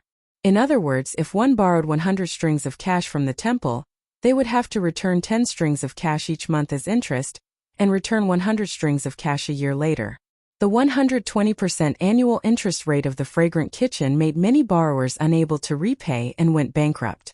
Now that the Run family owed 500 strings of cash, if they wanted to rebuild the saddle shop, they would need at least 100 to 200 strings of cash. In other words, if the Ren family wanted to get through this difficult time, they would need at least 700 strings of cash. The Ren family had several generations of experience in the saddle shop and also had some assets. In addition to real estate and shops, they also had a few thousand strings of cash. In the future, it was equivalent to a few million. Originally, even if the shop had a fire, it would not have been so serious that they would be forced to borrow for the fragrant kitchen. However, shopkeeper Ren, who had always been cautious, could not resist the persuasion of his friends and was attracted by the dozens of times profit. He invested most of his family's assets into his friend's caravan. He spent a lot of money to buy silk and entrusted his friend's caravan to transport to the western region. A bolt of silk from the Tang dynasty was worth 3,600 strings of cash. On the Silk Road, most of the trade was done through bartering. A bolt of silk was traded to various countries in the western regions, and could be exchanged for 2 stunning beauties, or a western region's precious horse. Regardless of whether it was a beautiful woman or a western region horse, they could be sold for at least 50 strings of cash after being transported back to Chang'an. Under the stimulation of the dozens of times profit, shopkeeper Ren directly purchased more than 200 bolts of silk and entrusted them to his friend's caravan. If everything went well, these 200 bolts of silk could become more than 400 horses a year later. After deducting the profit and expenses from the caravan to his friend, the Ren family's profit would be no less than 20,000 strings of cash. Mark said in Das Kapital, with 50% profit, capital will take risks. With 100% profit, capital will dare to trample on all human laws. With 300% profit, capital will dare to commit any crime, even at the risk of being hanged. Although shopkeeper Ren didn't dare to trample on the law, he still took a risk because of the high profits and invested all of his family's savings into it. His friend's caravan set off on time, but even if everything went smoothly, it would be at least a year before they returned. However, an unexpected fire forced shopkeeper Ren into a dead end. In the Ren family, Madame Ren was crying non-stop. She couldn't figure out how her family had become like this out of the blue. Shopkeeper Ren let out a long sigh. "Sigh, we can't hide forever. This isn't a solution either. Today I will go to Shiming Temple and pay off my debt first. Let's talk about other things later." "Husband, is there really no other way?" Shopkeeper Ren laughed bitterly. "Could it be that copper coins can still fall from the sky?" "Sigh, it's all because your husband was greedy and invested all our savings into the caravan." Madame Ren wiped her tears and suddenly thought of something. She hurriedly ran back to the backyard and took out a piece of paper. "Husband, a few days ago, I also bought a lottery ticket from that county's son. If I win, won't I have money? It's 200 taels of gold." Shopkeeper Ren's face became even more bitter. "Wife, you don't understand mathematics and don't understand the mystery of this lottery ticket. Your husband has roughly calculated before. Although I didn't calculate the probability of winning the lottery, I know that it's really a daydream to expect to win the lottery. I don't know about probability, but you can win the lottery as long as you guess 7 numbers, right? Who knows, maybe this concubine will win the lottery." "Husband, I heard that a few days ago, the sage had already won the lottery at the Vermilion Bird Gate. Because something happened at home, I didn't go to see the winning number. Why don't you go and take a look? What if you really win the lottery?" "Ai wife, you're really turning to any doctor in a desperate situation. Don't mess around. Your husband won't talk to you anymore. I will go and send away the creditors outside and then go to Shiming Temple to borrow money." Shopkeeper Ren turned to leave, but Madame Ren stuffed the lottery ticket into his hand. "Husband, go and take a look. What if you win the lottery?" Shopkeeper Ren shook his head and smiled bitterly. He couldn't persuade his wife, so he could only put the lottery ticket into his sleeve and turn to walk out of the door. As soon as he opened the door, the crowd outside the door surrounded Shopkeeper Ren and clamored for him to return the money. "Shopkeeper Lin, Shopkeeper Ma, I will go to Shiming Temple to borrow the fragrance of the kitchen now. Tomorrow I will definitely return the debt tomorrow. Is that okay? We have been partners for many years. Can you give me face and extend the deadline for one day?" Shopkeeper Ren repeatedly bowed with his hands clasped in front of him. His words made the few shopkeepers around him hesitate for a moment. "Shopkeeper Ren, it's not that we are forcing you, but we are also a small business and can't afford to default. Since you have said so, then tomorrow. We will come again tomorrow. You must not avoid us." Yes, please rest assured. I will go to borrow the fragrance of the kitchen today, and will definitely pay the debt tomorrow. I have been running the saddle and rein shop in Chang'an for many years. When have you seen me not keeping my promise?" Hearing Shopkeeper Ren's words, the shopkeepers who were anxious to collect the debt couldn't say anything more. They could only agree to come again tomorrow. As for the waiter's family, they began to cry and make a fuss again. Shopkeeper Ren had a headache. In the end, he could only promise to give them 30 strings of copper coins tomorrow to settle the matter. Only then did he send these people away. After the crowd dispersed, Shopkeeper Ren smiled bitterly. He cupped his hands to the surrounding neighbors and walked out of the shop. If the Ren family borrows the fragrance of the kitchen, how will they live in the future? What a good family. They also take care of the neighbors in the shop. Isn't this something that can't be helped? Everyone, let's go back. I hope Shopkeeper Ren is a good man and can get through this difficulty. The neighbors shook their heads and returned to their homes. Since the Ren family owed so much money, The neighbors couldn't help even if they wanted to. Shopkeeper Ren walked out of the shop and let out a long sigh. He prepared to walk towards Eternal Peace Shop in the south. Shiming Monastery was an Eternal Peace Shop. Just as he walked a few steps, he inadvertently saw a lottery advertisement banner hanging on the wall of the shop. 100 taels of gold is not a dream. The winning prize is 2 copper coins. Shopkeeper Ren smiled bitterly and unconsciously touched the lottery ticket in his sleeve. His footsteps paused for a moment and he hesitated for a moment. He then turned his footsteps and walked towards the west side of the shop wall. In front of the lottery shop in the west side of the market, it was no longer as crowded and lively as it was a few days ago. Even though there was still an endless stream of commoners going in and out, the number of people buying lottery tickets had decreased by a lot. Shopkeeper Ren stood in front of the lottery shop and didn't dare to take a step in for a long time.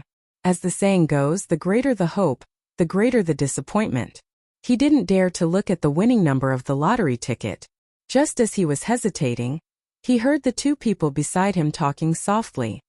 Ziyu, why don't we arrange for someone to go to the Ministry of Civil today? Elder Dai, let's wait for another 2 days. Maybe someone didn't see it? How is that possible? He's not an idiot. He doesn't even know if he won the lottery or not.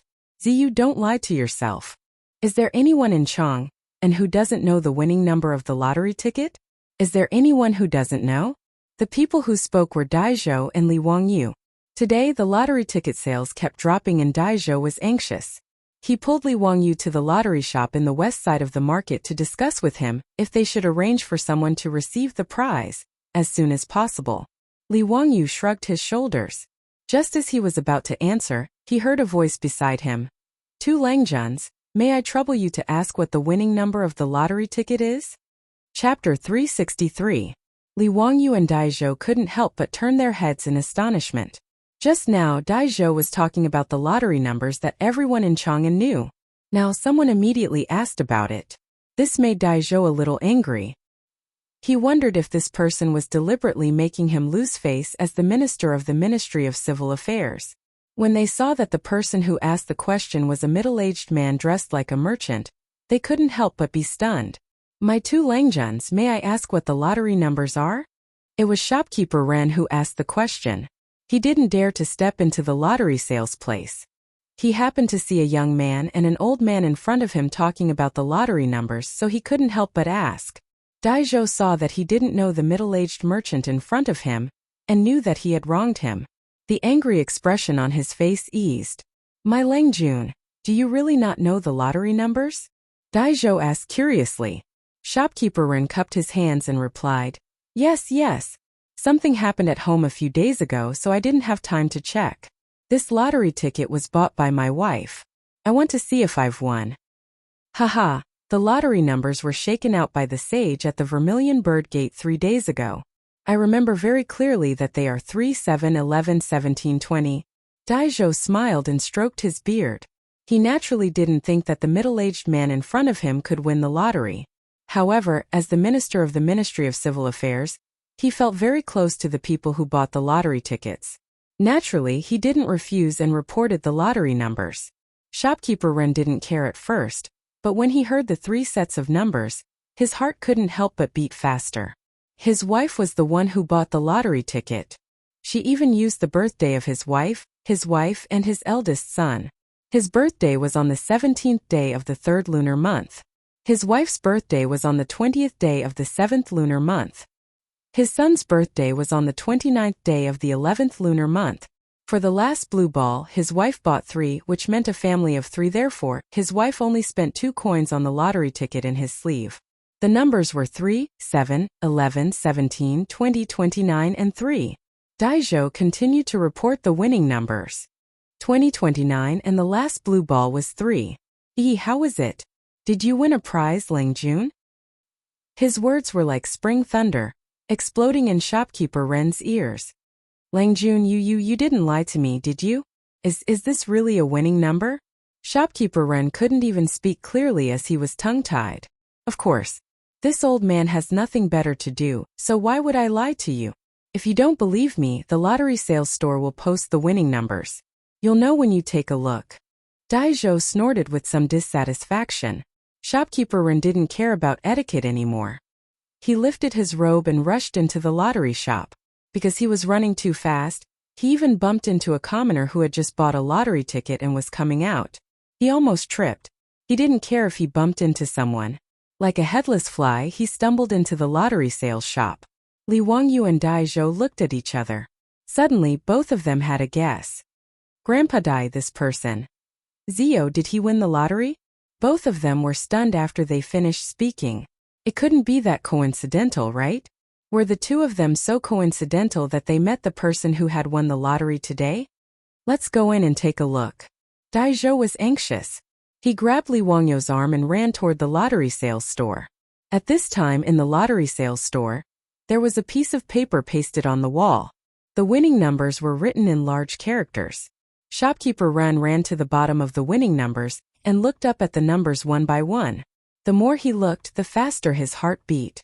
His excitement was like a pot of boiling water in his chest that was about to overflow. I won, I won, I won. At this time there was only this sentence in Shopkeeper Ren's heart. His hands trembled as he took out the lottery ticket from his sleeve. He carefully checked the numbers on it word by word. 37113. At this time, Shopkeeper Ren almost stepped into hell a second ago, but suddenly rose to heaven a second later. Under the great stimulation of worry and joy, just like when Fanjin passed the Juju exam, he read it over and over again. Then he clapped his hands and laughed loudly, saying, "Oh, I won! I won!" As he spoke, he fell backward. He clenched his teeth and fainted. His shout attracted the attention of everyone in the lottery sales store. Whether it was the clerk of the Ministry of Civil Affairs or the people who came to buy the lottery ticket, they all heard his words. Just as they were wondering, they saw the person suddenly faint. Everyone was shocked. When Shopkeeper Ren fainted, he happened to fall into the eyes of Dai Zhou and Li Wangyu, who had just rushed in. The two of them were also shocked. They hurriedly called the clerk of the Ministry of Civil Affairs to fetch water and quickly woke the middle-aged merchant. Dai Zhou gently pried open the man's fingers and picked up the lottery ticket that he was holding tightly in his hand. "Oh Zio, this person actually won. Haha, I was worried that no one would win, but I didn't expect to see such a scene." Dai Zhou looked at the number of the lottery ticket and couldn't help but clap his hands and laugh. Li Wangyu also took the lottery ticket and carefully checked the various anti-counterfeiting measures on the lottery ticket. He was sure that this was a real lottery ticket. It was the first prize-winning lottery ticket. "Haha, Grandpa Dai, you see, I said that maybe people didn't know that they won the lottery. It's true, right?" Dai Zhou shook his head helplessly. "I didn't expect such a thing to happen." "You were right." In the sales store, everyone was busy. Finally, Shopkeeper Ren, who had fainted due to excessive excitement, woke up. His eyelids trembled a few times and he slowly woke up. "What's wrong?" "Yes, I won, I won. Where did my lottery ticket go?" "My lottery ticket?" Seeing that he was about to get excited again, Li Wangyu hurriedly went forward and handed the lottery ticket back to him. "Don't worry, your lottery ticket is here. Congratulations, you really won the lottery. The first prize is 200 taels of gold." Shopkeeper Ren hurriedly took the lottery ticket that he now regarded as a treasure. "Thank you, Mr. Xiao Lang. Thank you, Mr. Xiao Lang." He turned his head to look at the clerk of the Ministry of Civil Affairs in the sales store and asked, "Excuse me, can I exchange this lottery ticket now? Where can I get the gold?" "Congratulations, you need to bring the public examination and the lottery ticket to the Ministry of Civil Affairs to get the prize money." Ministry of Civil Affairs? Shopkeeper Ren was a little hesitant. The Ministry of Civil Affairs official was in the Imperial City. As a businessman, when had he ever entered the Imperial City? Li Wangyu suddenly said, "Grandpa Dai, why don't you make an exception and give the prize money to this Lang Jun here? The people can also see it with their own eyes. What do you think, Grandpa Dai?" "Okay." Dai Zhou thought for a moment and understood Li Wangyu's meaning. He nodded and agreed. Chapter 364. The commotion at the lottery sales point had naturally been heard by the onlookers. When they heard that the middle-aged merchant who fainted actually won the first prize, everyone was in an uproar. All kinds of exclamations could be heard. "He won. This person won the first prize. Buddha, is there really someone who won the first prize? That's 200 taels of gold. Damn it, it's the first prize. Why didn't I win the prize? It would be great if I won the prize. I must go to Shi City first and buy a huji to bring home. You wastrel, stop dreaming. TSK, this person is really lucky.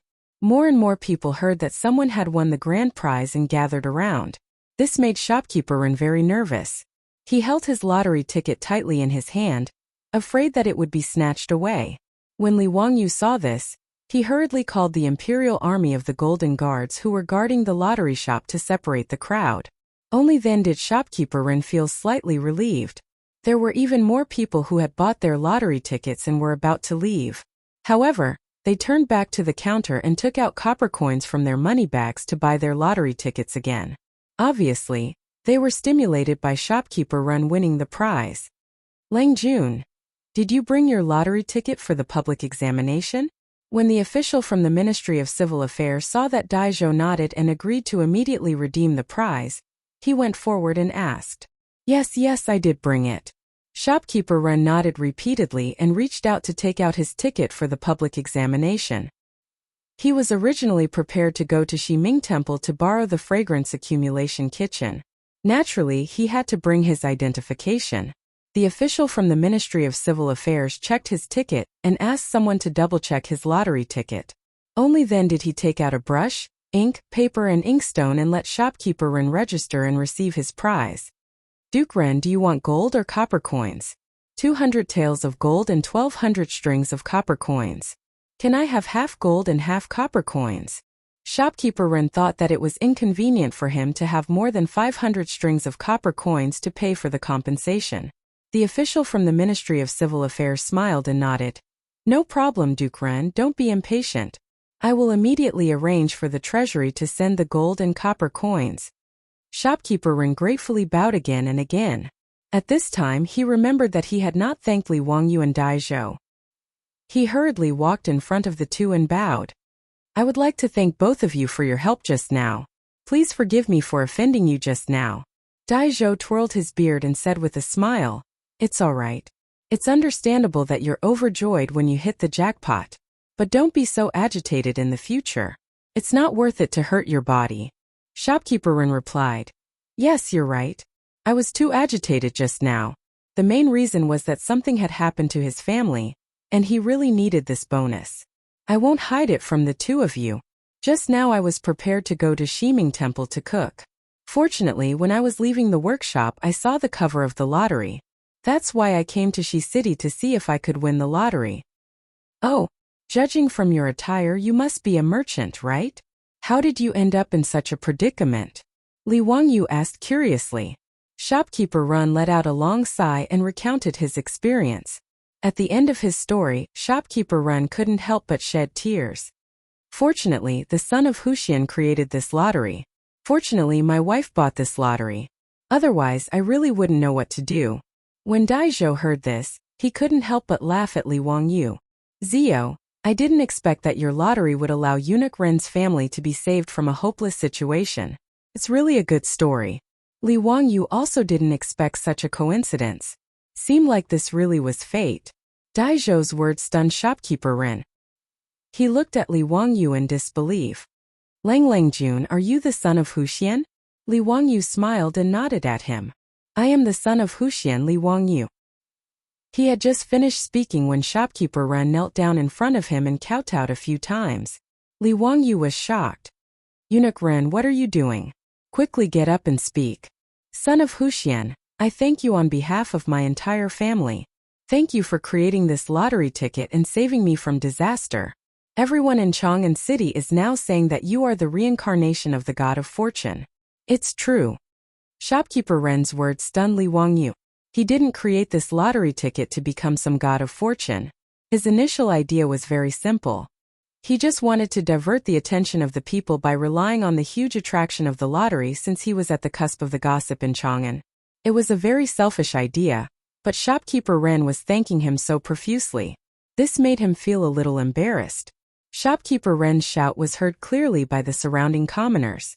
When they saw that the young man in front of them was the legendary son of Huxian, many of the people immediately kowtowed. It's son of Huxian. Son of Huxian, you really are the god of fortune. Please accept this bow from this slave. Son of Huxian. Please bless us to also win this lottery ticket. Thanks to Son of Huxian, I won the second prize. Son of Huxian, I will kowtow to you. Li Wangyu couldn't help but feel speechless at the reactions of the surrounding people. F***ck, have I become a clay statue in a temple? Why don't you just light some incense for me? He didn't know that many of the people who bought the lottery ticket had placed a memorial tablet with his name on it at home, and burned incense and kowtowed to it every day. If Li Wangyu knew about this, he would probably want to kill someone. What are you saying, shopkeeper Ren? Quickly get up. This lottery ticket was created only because of the wisdom of the saint and the support of Minister Dai. I am not some god of fortune, but this lottery ticket is indeed a good tool to benefit the country and the people. Li Wangyu helped shopkeeper Ren up and gestured at the surrounding commoners to get them to stand up. Everyone, the saint and the imperial court set up this lottery ticket not only to make the winners wealthy, but also to fill the national treasury. Moreover, 20% of the money will be used to protect the people. Therefore, by buying the lottery ticket, not only can you enrich yourselves, but you can also be compassionate to the young, old, and poor. This is a matter of great merit. If you want to thank me, why don't you buy a few more lottery tickets? Buying lottery tickets is accumulating virtue, haha. Li Wangyu's words made the surrounding people applaud and cheer. Shopkeeper Ran, who had just won a big prize, couldn't help but run to the counter and take out a lot of copper coins from his money bag to buy a few more lottery tickets. Not long after, the Ministry of Civil Affairs took the gold and copper coins from the treasury and were escorted by the Imperial Army of the Golden Guards. They were sent in a four-wheeled carriage to the Shi City lottery shop. 100 taels of gold wasn't conspicuous and was just a small bag, but 600 copper coins was a large pile that weighed 3 tons. Looking at the cart full of copper coins, the surrounding people gasped and gasped. Envy and jealousy filled the air. Flaunting wealth, this was simply blatant flaunting wealth. This cart of copper coins was no different from a cart full of RMB in the future. Many people had never seen such wealth in their lives. Li Wangyu and Dai Zhou obtained shopkeeper Ren's consent, and simply let the Imperial Army of the Golden Guards escort the coins. The officials of the Ministry of Civil Affairs beat the gongs and drums and directly sent the copper coins to the Ren family in Longevity Extension Square. Along the way, it attracted the attention of many people and made the lottery a living advertisement in Chang'an City. Chapter 365. The news of shopkeeper Ren of the Ranji Saddle Shop in Chang'an's West City winning the lottery spread like wildfire. Within a few days, the news had spread to all the shops in Chang'an. On that day, shopkeeper Ren, in front of the neighbors of Yanshou Square, continuously took down the shiny and heavy copper coins from the four-wheeled carriage of the Ministry of Civil Affairs and handed them over to the creditors. The scene of them clearing their debts was also spread everywhere along with the mouths of the people. There were those who were envious and those who were jealous. As a result, the lottery outlets in the 6 markets were once again filled with people buying lottery tickets. Shopkeeper Ren's family avoided bankruptcy because of the lottery tickets that cost 2 copper coins each. Not long after, the Renji Saddle Shop in the West City was rebuilt, and its business was even better than before. A year and a half later, shopkeeper Ren's friend's caravan returned to Chang'an with a large group of horses from the West region. The Ren family once again earned more than 20,000 coins and became a famous wealthy merchant in Chang'an. The matter of him winning the lottery back then had always been talked about enthusiastically, and shopkeeper Ren was also proud of it. Buying lottery tickets also became a habit of shopkeeper Ren. Although he did not win any more prizes, he still enjoyed it. These were all stories for later, so let's not talk about them for now. The lottery tickets were successfully distributed, and Li Wangyu successfully washed away the dirty water that the aristocratic families had poured on him. He began to think about how to buy land from the Ministry of Civil Affairs Li Ru. Now in Chang'an, no one was talking about Huxianzi spending a lot of money to build a baseball stadium. The land in Den and Zhaohang squares, except for Li Ru's courtyard, had been bought by Li Wangyu through the Ministry of Works. If he wanted to start the baseball stadium, he had to deal with Li Ru. During this time, Li Wangyu was not idle. He had already asked the Fancy Pants to help him find out about Li Ru's situation. Although Li Ru and his sister Li clan both had the surname Li, they were not from the Li clan in Longxi or the Li clan in Zhao County, nor were they relatives of the Li Tang royal family. They were just from a small clan. After finding out about Li Ru's background, Li Wangyu was sure that this guy was not clean. The Chang'an era was one of the most strict anti-corruption dynasties in Huaxia history. Pai Lupi once said, "If someone commits a crime, they will be punished." This meant that as long as there was corruption, no matter what identity, they would be punished. Even if they were old servants of the Duke of Qin's manor, Li Er would still punish them according to the law. The imperial uncle was also imprisoned for his corruption. The aristocrats and the royal family were all prim and proper. The Tang Dynasty. The Tang Dynasty did not prohibit officials from doing business, so most officials' families were in the family members were in charge of their families' families to subsidize their families. Even Feng Xianling, Cheng Yaojin and the other dukes were the same. Otherwise, how would he be able to support a large family with that meager amount of money?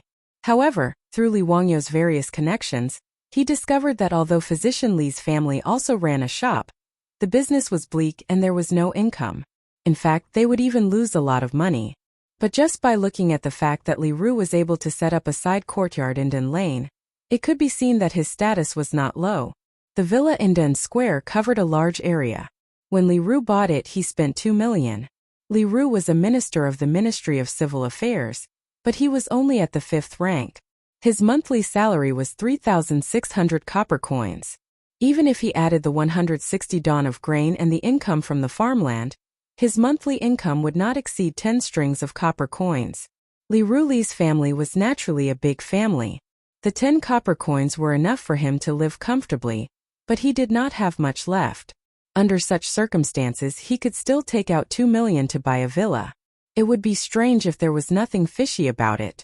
The director of the Ministry of Commoners was the director of the Ministry of Commoners.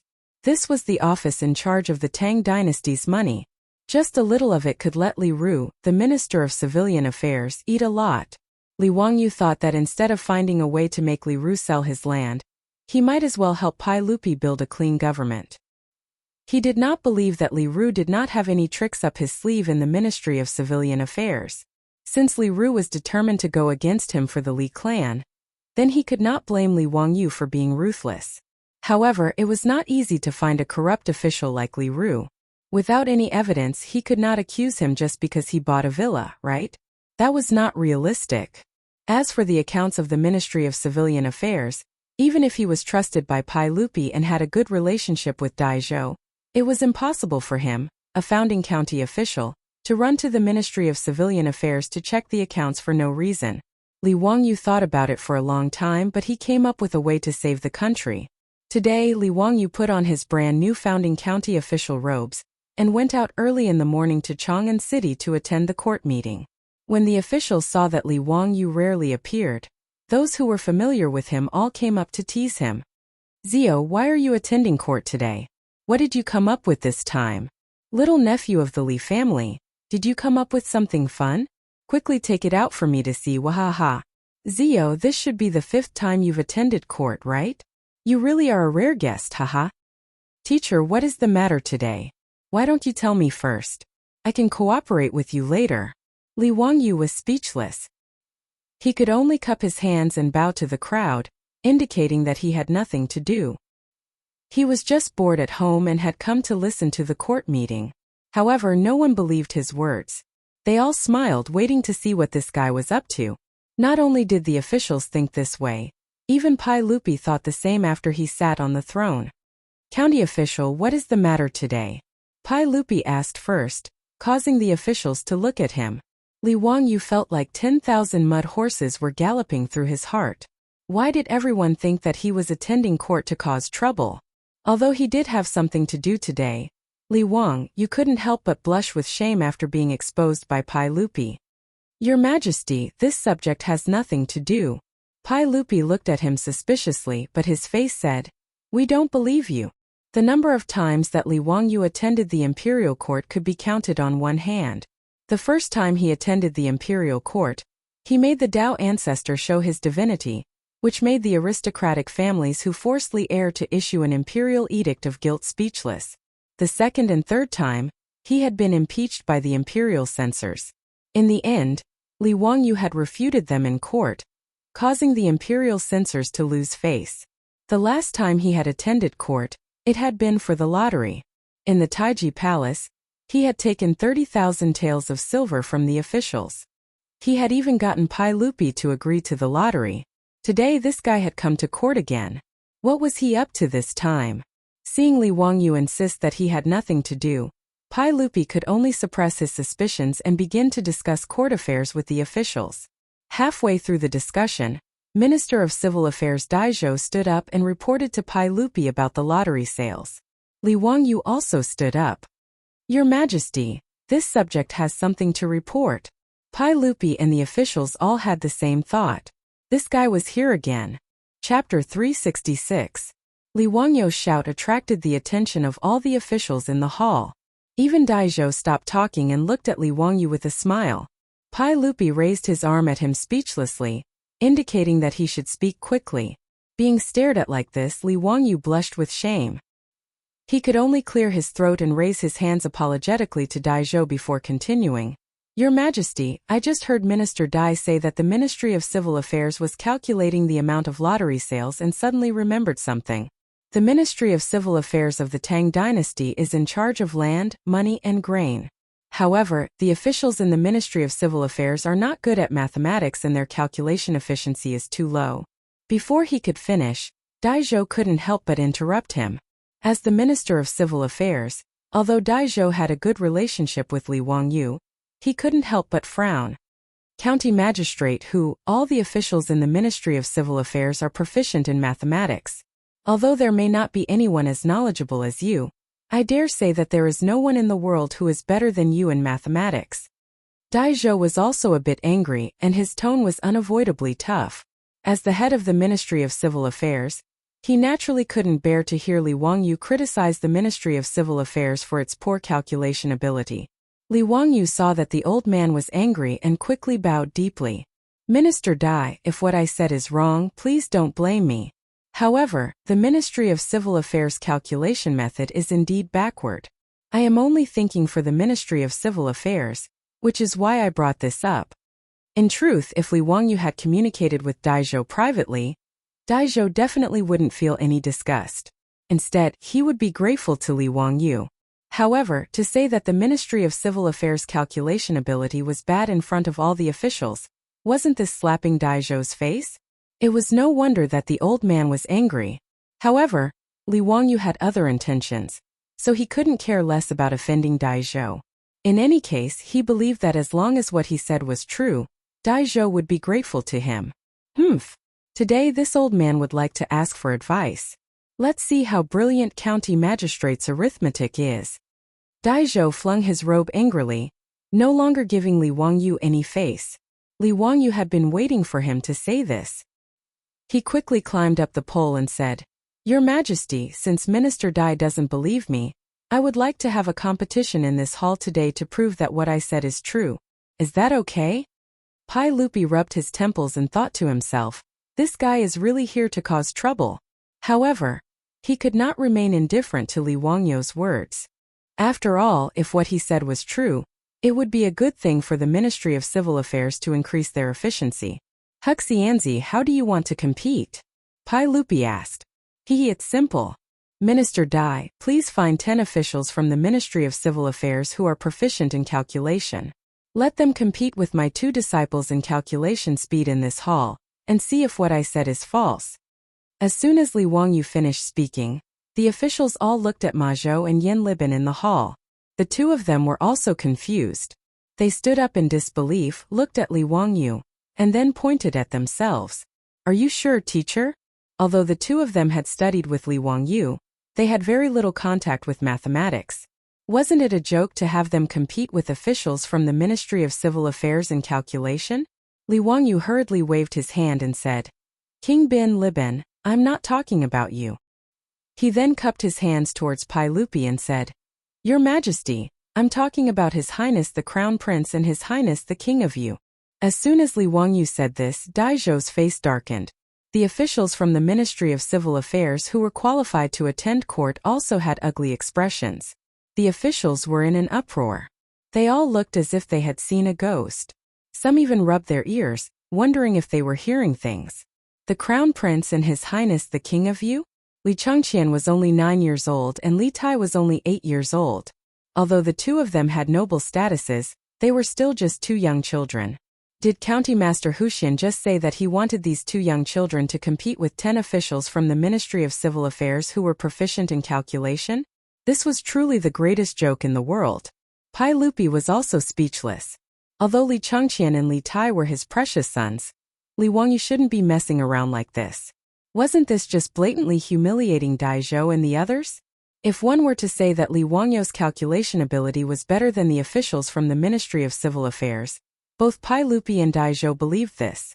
Back in Zhongliang's residence, Li Wangyu had already displayed his calculation ability. But now, he was shamelessly boasting that two young children who had only studied with him for a little more than a month were better than the officials from the Ministry of Civil Affairs. No one would believe such words. County Master Huxian, don't joke around. Pai Lupi's face stiffened. Hurry and apologize to Grandpa Dai. How could you say such a joke so casually? Pai Lupi's words were to give Dai Zhou a way out, and also to protect Li Wangyu. By saying that Dai Zhou's words were a joke, everyone laughed it off. Unexpectedly, Li Wangyu didn't appreciate this at all. Shaking his head, he said, "Your Majesty, this subject is not joking. This matter cannot be faked. Your Majesty will know once you try. If this subject speaks the slightest falsehood, I am willing to accept your Majesty's punishment." Seeing Li Wangyu so insistent, Pai Lupi was somewhat hesitant. He couldn't help but look at Dai Zhou, wanting to see what he would say. At this time, Dai Zhou was truly angry. Seeing that Li Wangyu was so unforgiving and wanted to slap the face of the Ministry of Civil Affairs, he couldn't care less about the little bit of friendship he had with Li Wangyu. The old man huffed and puffed. He straightened his neck and said, "Your Majesty, since County Master Huxian is so certain, this subject is willing to accept this competition. According to County Master Huxian's words, this subject requests your Majesty's permission.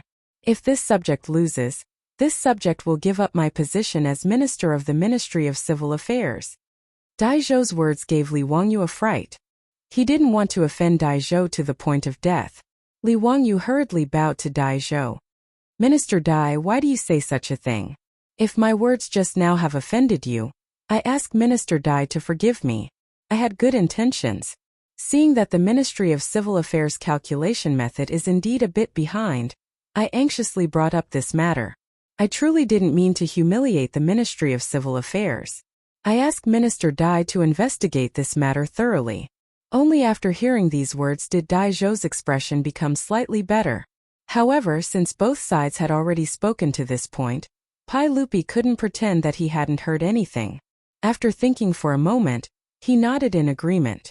He also wanted to see what kind of medicine Li Wangyu was selling in his gourd. Could it be that his two sons were really calculative geniuses? Although Pai Lupi was the emperor of the Tang dynasty, he was no different from a normal parent in that he wanted his children to succeed. Otherwise, after seeing Li Wangyu's talent, he wouldn't have forced his eldest son and second son to become Li Wangyu's disciples. Although calculus was a small path, if his two young children could surpass the officials of the Ministry of Civil Affairs, it would be something worthy of Pai Lupi's pride. County Master Huxian, how do you plan to have Chang'an and Qingke compete with the officials of the Ministry of Civil Affairs? Pai Lupi's face was filled with anticipation. "Your Majesty, Minister Dai, why don't we compete like this? Minister Dai, please order people to bring over the Ministry of Civil Affairs' financial and grain accounts for this year. The 10 officials of the Ministry of Civil Affairs, the Crown Prince, and the King of Yu will do the calculations together. In the end, we'll see whose calculation speed is faster and whose results are more accurate. What does Minister Dai think?" "This," Dai Zhou muttered to himself and then turned his gaze to Feng Xianling, wanting to ask for his opinion. Chapter 367. The 6 ministries of the Tang dynasty were all under the jurisdiction of the Minister of State. When Pai Lupi was the king of Qin, he had held the position of Minister of State. Therefore, after he ascended the throne, the position of Minister of State had been vacant for a long time. The Minister of State only had left and right servants. The left servant, Feng Xianling, was the Minister of State. Feng Xianling thought for a moment and felt that Li Wangyu was not an impetuous person. There must be a reason for today's matter. Thinking of this, Fang Xianling gently nodded, indicating that she agreed. Seeing that his immediate superior had agreed, Daizhou naturally did not say anything more and agreed to Li Wangyou's seemingly absurd request. But since Hu Xianzi is so confident, then let's have a competition. This old man will order people to go to the Ministry of Civil Affairs to transport the official scroll. Before Daizhou finished speaking, one of the officials suddenly stood up and interrupted. Minister Dai, this lowly official feels that this matter cannot be done. The official scroll of the Ministry of Civil Affairs is of great importance. How can it be taken out so casually? Li Wangyu looked at the person who spoke and could not help but be amused, thinking that there was indeed something wrong with this fellow. The one who spoke up to oppose was the Ministry of Civil Affairs Li Ru. Your Majesty, Minister Dai, the Ministry of Civil Affairs money and grain is not a trivial matter. How can it be used for a competition? If Hu Xianzi wants to compete with the Ministry of Civil Affairs officials, you can ask your Majesty to set the topic. Li Ru's words were righteous, but how could Li Wangyu let him do as he wished? He bowed to Pai Lupi and said, Your Majesty, this lowly official's calculation method is not only faster, but also more accurate. Using the Ministry of Civil Affairs account book as the topic can let your Majesty see the results, and also help the Ministry of Civil Affairs review it. Killing two birds with one stone. Why not? He glanced at Li Ru and continued. Unless there is something fishy about the Ministry of Civil Affairs account book and it is not convenient to see people? Otherwise, with only your Majesty and the officials in the hall, who are you guarding against when you keep saying that it is of great importance? Li Wangyou's words were a bit harsh. Pai Lupi could not help but squint and look at Li Ru. This scared Li Ru so much that his back was almost drenched in cold sweat. He hurriedly explained, Your Majesty, Hu Xianzi is slandering us. The Ministry of Civil Affairs has always been reliable. How could there be any tricks? Since there is nothing fishy, why are you objecting, Dr. Li? Li Wangyu immediately asked. Li Ru was rendered speechless by the question. He opened his mouth but didn't refute it. Originally, Pai Lupi also felt that Li Wangyou's proposal to use the Ministry of Civil Affairs money and grain account as the topic was inappropriate. There were many ways to compete and calculate. Even using the daily statistics from the Ministry of Civil Affairs was possible. Although the Tang dynasty did not have any confidentiality system, how could the Ministry of Civil Affairs, which was an important institution in charge of the country's money, grain, farmland and population, casually show the public archives to others? However, when Li Wangyu suddenly brought this up, Pai Lupi couldn't help but feel suspicious. His opinion was the same as Fang Xuanling's. Although Li Wangyu was young, he wasn't an impetuous person. Today, he inexplicably suggested that the Ministry of Civil Affairs was behind in mathematics and asked for a competition. He also asked that the Ministry of Civil Affairs money and grain account be used to compete and calculate. Pai Lupi couldn't help but think about it. Was there really someone who was so daring? Did he dare to do anything to the Ministry of Civil Affairs money and grain account? Official Dai, according to Hu Xianzi's proposal, have someone send over this year's money and grain account. In addition, send 10 officials who are proficient in mathematics to the palace. Yes, Your Majesty. Once Pai Lupi's golden mouth opened, there was no more dispute. Daizhou bowed and immediately went to arrange the matters. Pai Lupi also ordered an internal servant to report to Empress Chang'an in the Eastern Palace and bring Crown Prince Li Changqian and Prince Li Tai to the palace. At this time, the officials were whispering to each other, discussing the intentions of Hu Xianzi's actions today. These officials weren't fools. Everyone could see that Li Wangyu wanted to use the Ministry of Civil Affairs money and grain account to make an issue out of it. The officials were all speculating whether or not there really was something fishy about the Ministry of Civil Affairs money and grain account. As for Li Wangyou's suggestion of having the Crown Prince and Prince Yu compete with the Ministry of Civil Affairs money and grain account, everyone, including Pai Lupi, thought that it was just Li Wangyou's excuse. At this time Li Ru was naturally nervous, but he wasn't too worried. He had only objected out of caution. Li Wangyou's guess was naturally correct. As an official of the Ministry of Civil Affairs, Li Ru's family didn't have any property. Naturally, he had done something to the accounts. However, Li Ru was very confident. Even an experienced accountant wouldn't be able to find anything without several months of time to clean up the Ministry of Civil Affairs money and grain account. Not to mention bringing it to the palace for the Ministry of Civil Affairs and the Crown Prince to calculate. They wouldn't be able to find anything fishy about it. The Tang dynasty's accounting system inherited the Qin and Han dynasty's daily harvest, monthly budget, and annual meeting system. There were 3 sets of accounts. Usually, what he submitted to Daizhou were the monthly budget and annual meeting accounts. As for the daily harvest, it was the daily flow of money of the Ministry of Civil Affairs. The data was too complicated, so Daizhou didn't look at it. The part that he had done something to was within it. The Ministry of Civil Affairs financial report had to be made in duplicate. It would be reviewed by the Pai Lupi and sent to the Ministry of Official Affairs. As for the other reports, they would be sent to the comparison department to be audited, and the results would be reported to the Pai Lupi. The comparison department was one of the 4 divisions under the Ministry of Justice and was in charge of auditing the books. Even the comparison department, a professional organization, couldn't find anything wrong with the accounts, so why would Li Ru be worried that Li Wangyu would find anything? He also regretted that he had been too nervous and lost his composure. The county head of the Ministry of Civil Affairs was within the imperial city and wasn't far away. Not long later, 10 officials from the Ministry of Civil Affairs, as well as a large stack of accounts, were sent into the main hall. Crown Prince Li Chang'an and King Yu Li Tai also followed the servants into the main hall. What no one expected was that the pregnant Empress Zhongsun also came.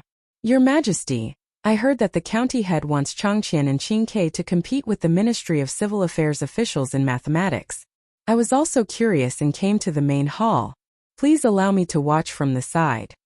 Pai Lupi naturally smiled and nodded. He called for the servants to bring a soft stool for his wife and place it beside the throne.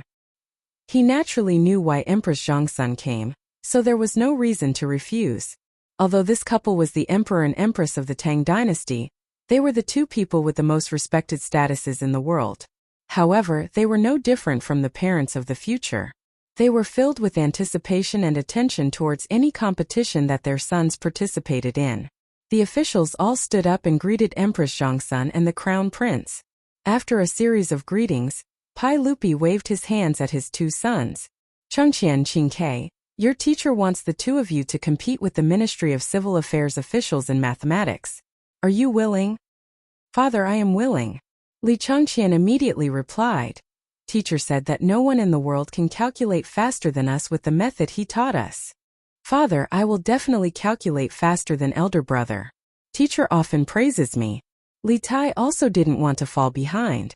Pai Lupi and Empress Zhongsun only laughed at this. The 2 of them only treated it as the words of a child. As for Li Wangyu saying that they were the fastest in the world, even as parents they didn't believe it. They only treated it as words that Li Wangyu used to coax children. County head, the accounts are already here. You can begin.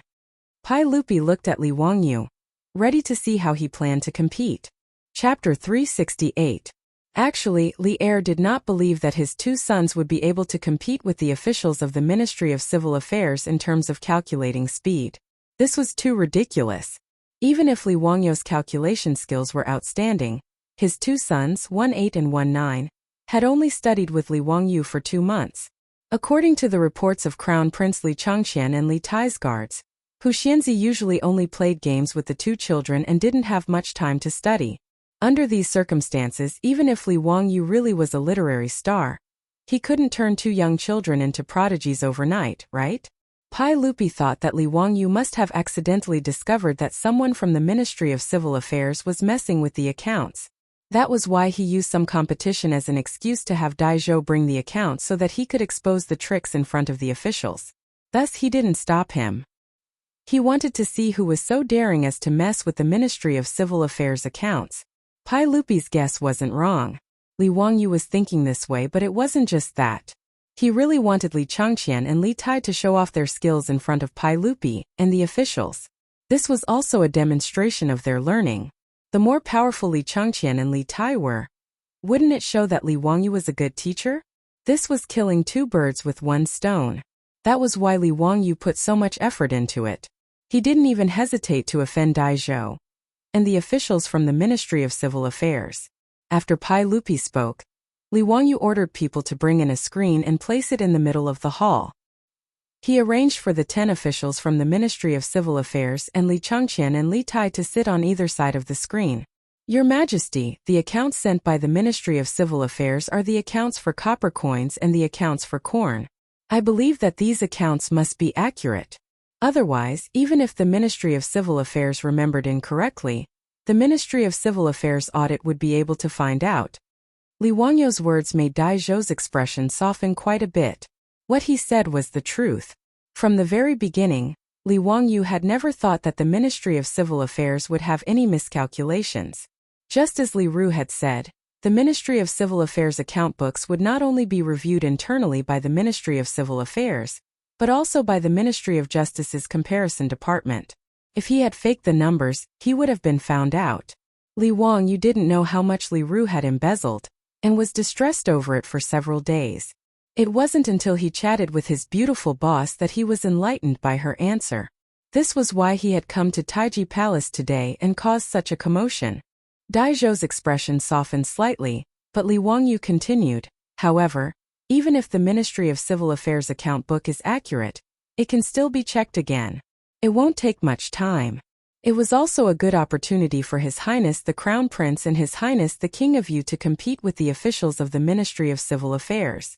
The method of the competition is for the subject to read out the numbers in the account book, and both parties will calculate.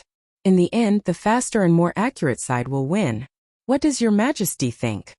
Pai Lupi couldn't help but raise his eyes to look at the thick pile of account books in the center of the hall. He then looked at Empress Zhongsun, his face full of confusion. What did this kid want to do?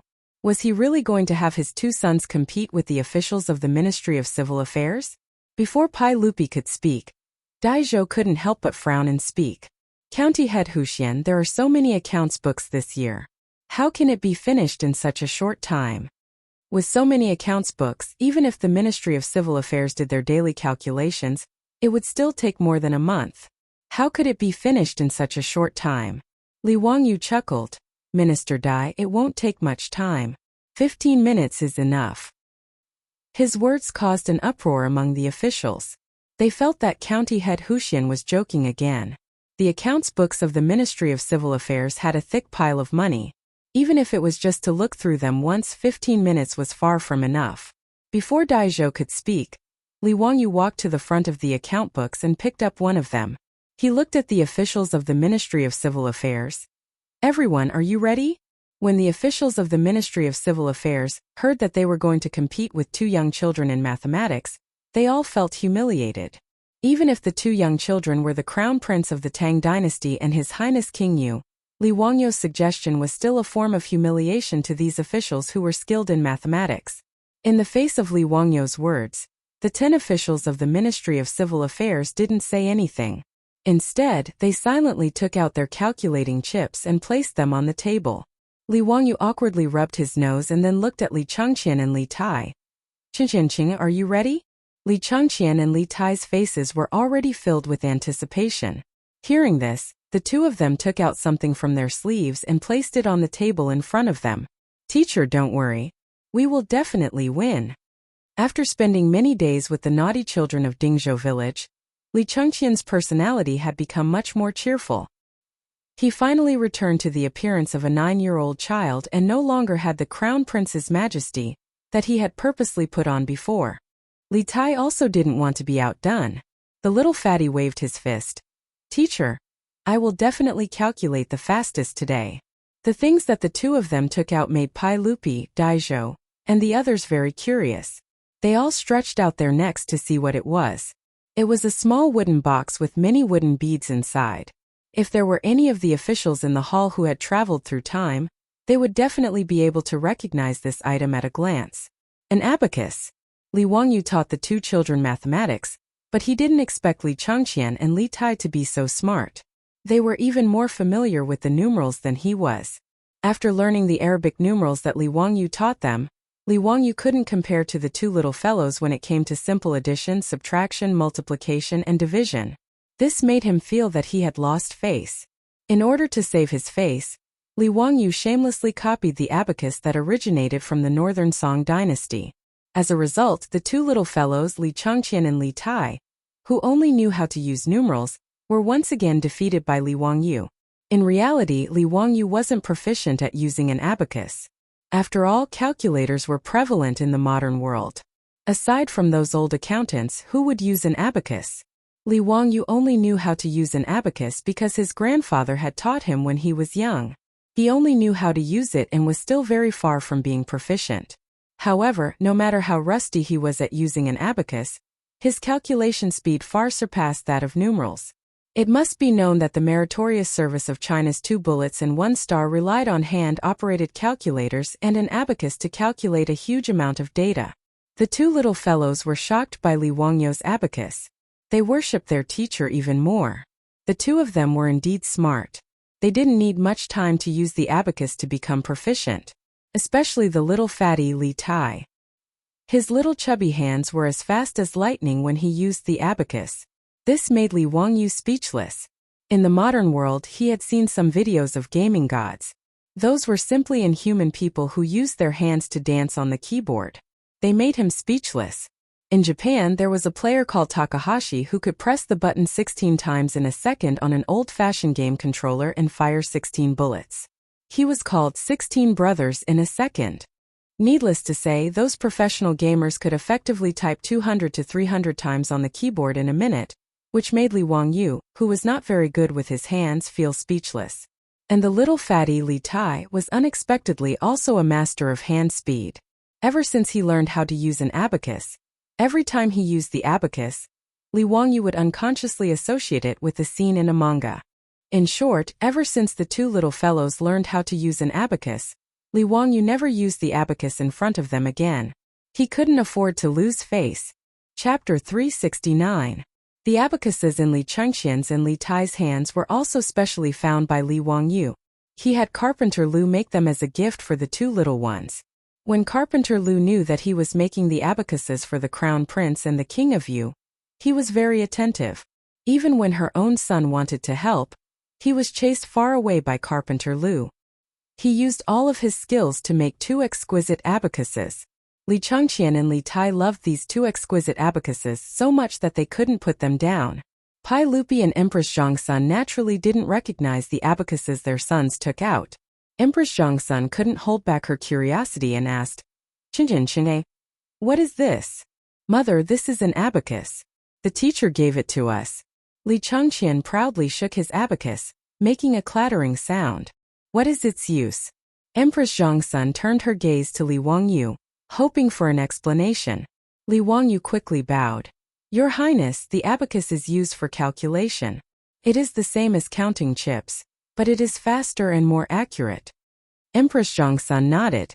This county often made these strange things, but she didn't know how much faster this abacus was than counting chips.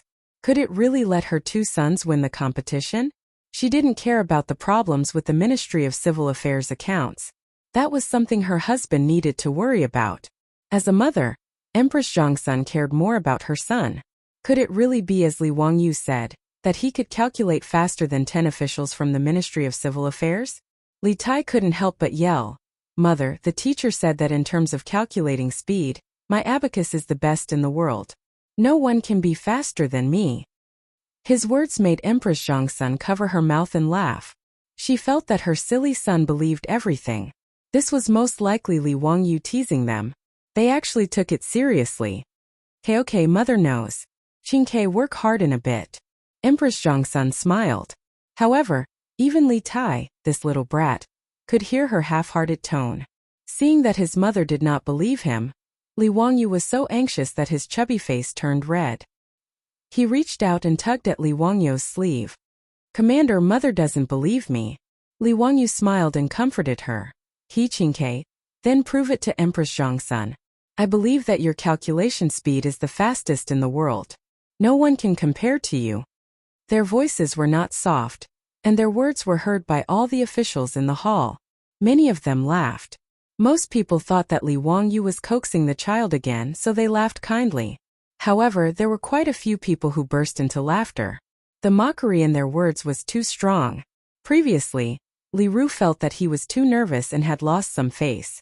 Moreover, he was unhappy with Li Wangyu, so he couldn't help but stand up again. Hu Xianzi sure talks big. Do you really think that the officials of the Ministry of Civil Affairs are all good for nothings? His words were clever. He directly placed Li Wangyu on the opposite side of the officials of the Ministry of Civil Affairs, causing all the officials in the hall to glare angrily at Li Wangyu. Li Wangyu glanced at Li Ru. Physician Li Mo Fei doesn't believe me? That's simple.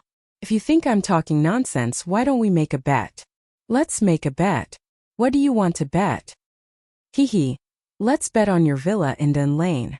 If the officials of the Ministry of Civil win, I will offer you 1,000 taels of gold. If the Crown Prince and King Yu win, I don't want anything else. You just have to give me your residence in Dun Lane. How about it? Physician Li, do you dare to make the bet? Haha, since Hu Xianzi wants to give me money, how can I refuse? When Li Ru heard the offer of 1,000 taels of gold, his eyes widened. Afraid that Li Wangyu would go back on his word, he immediately laughed and nodded. The reason Li Wangyu proposed this bet was because he was afraid that if he didn't find anything fishy in the account book, he wouldn't have wasted his time. Originally, he just wanted to give it a try. He didn't expect that Li Wangyu would agree without even thinking about it. This made Li Wangyu somewhat surprised. If he had known that this guy would be so easy to deal with, he wouldn't have spent so much effort. As Li Wangyu cursed in his heart, he picked up the account book and prepared to start the competition. However, he heard someone speak from among the officials. Hu Xianzi, wait a moment. I'm also interested in making a bet with you. Are you willing? Li Wangyu looked over in surprise.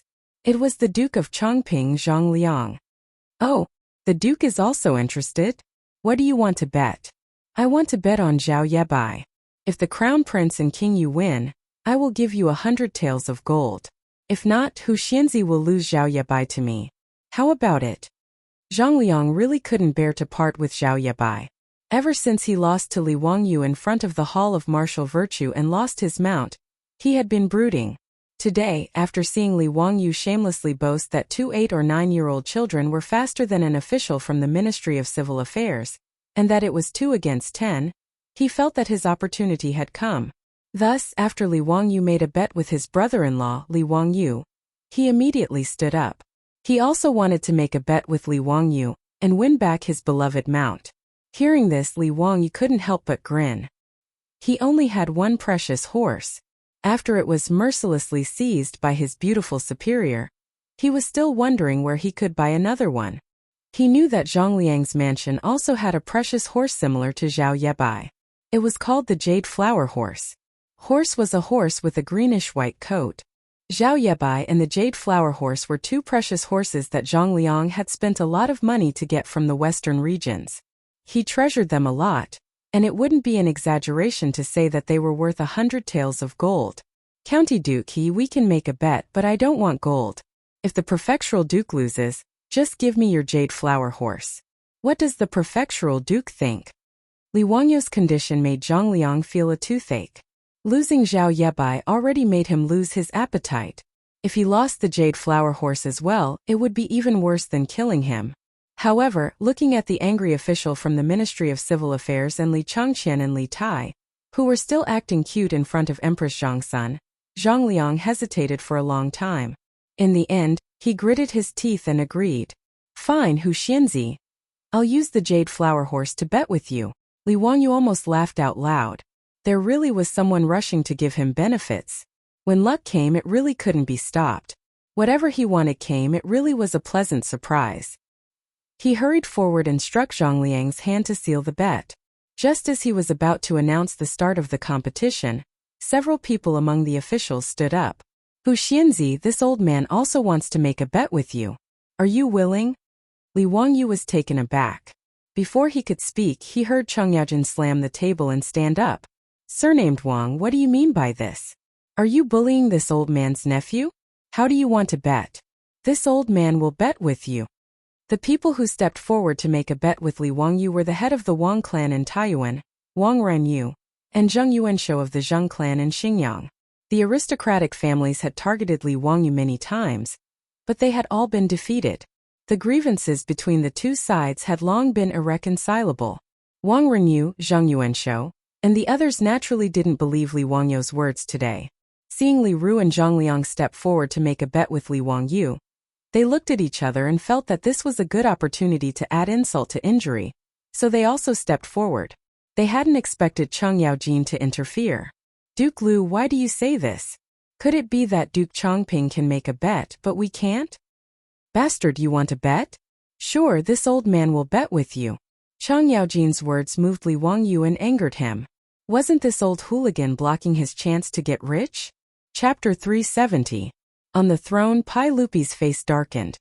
He was already dissatisfied when Li Ru and Zhang Liang wanted to bet with Li Wangyu. Now the aristocratic families also jumped out, which made Pai Lupi even more annoyed. One had to know that although these people were betting with Li Wangyu, they were betting on his eldest son and second son. Although Pai Lupi didn't believe Li Wangyu's words, he didn't want others to look down on his son. The Tangs loved gambling. Many people didn't believe in Crown Prince Li Changqian and Prince Li Tai.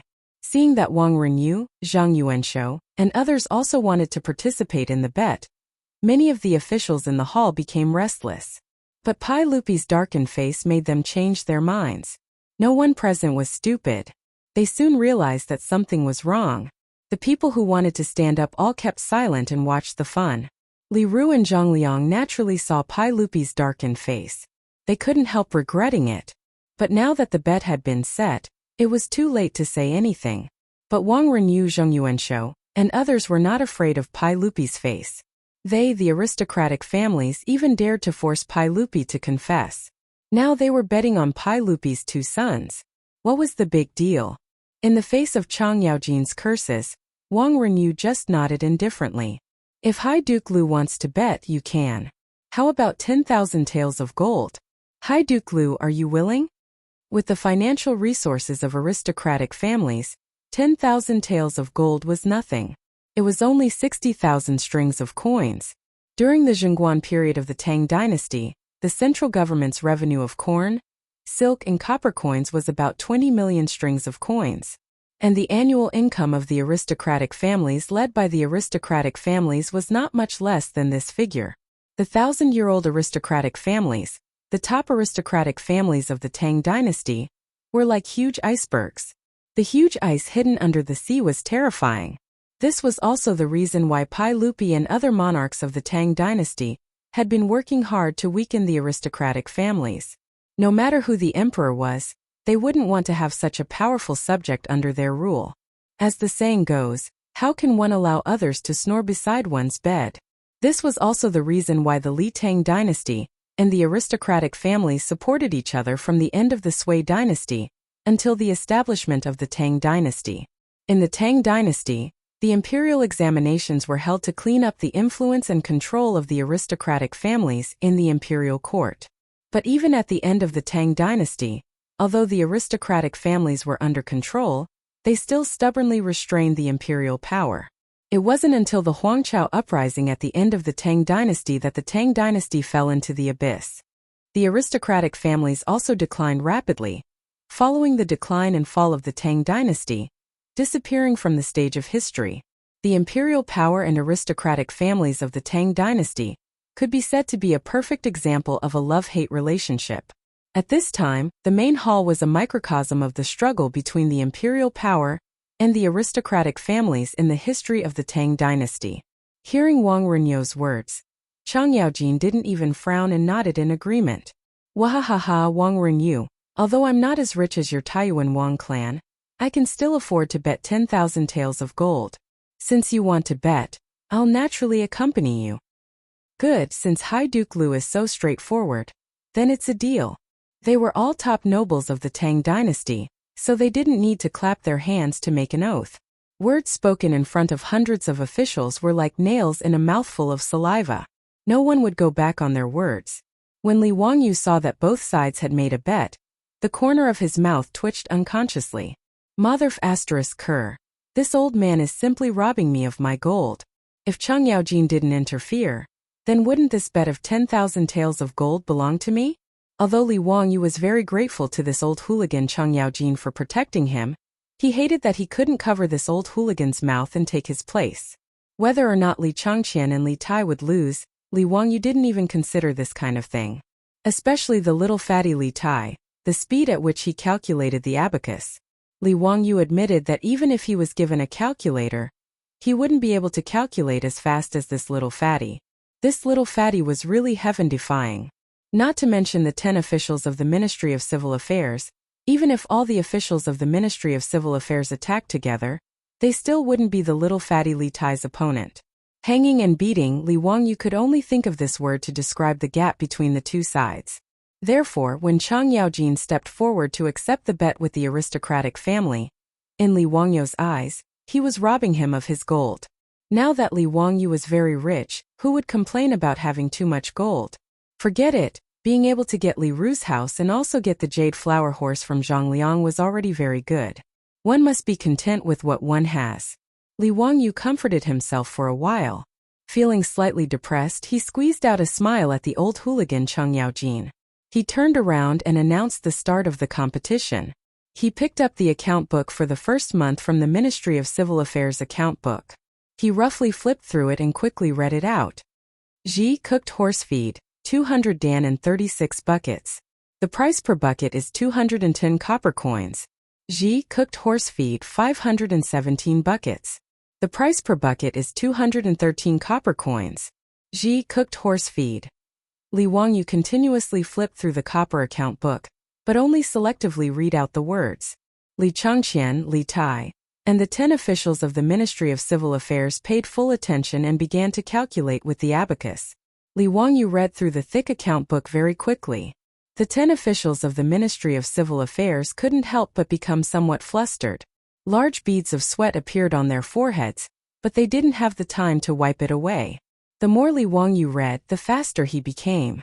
The officials from the Ministry of Civil Affairs were clearly unable to keep up with his speed. They could only helplessly send out 2 people to copy down the numbers that Li Wangyu read out on paper.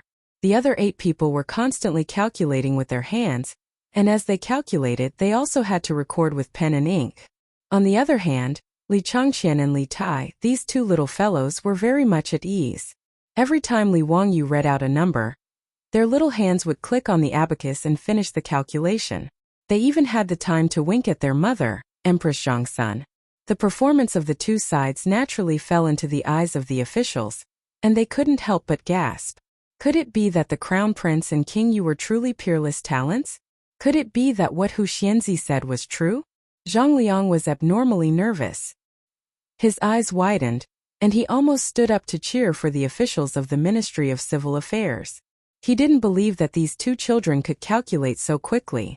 They must be fooling around on some dog's hit abacus. It must be so. Zhang Liang comforted himself in his heart. There were many people who thought the same as Zhang Liang. Although it seemed that the Crown Prince and King Yu were very relaxed. That was most likely an act, right? Just a few clicks of the fingers and they finished calculating? The faces of Wang Renyu, Zhang Yuanshou, and the other leaders of the noble families were also somewhat ugly.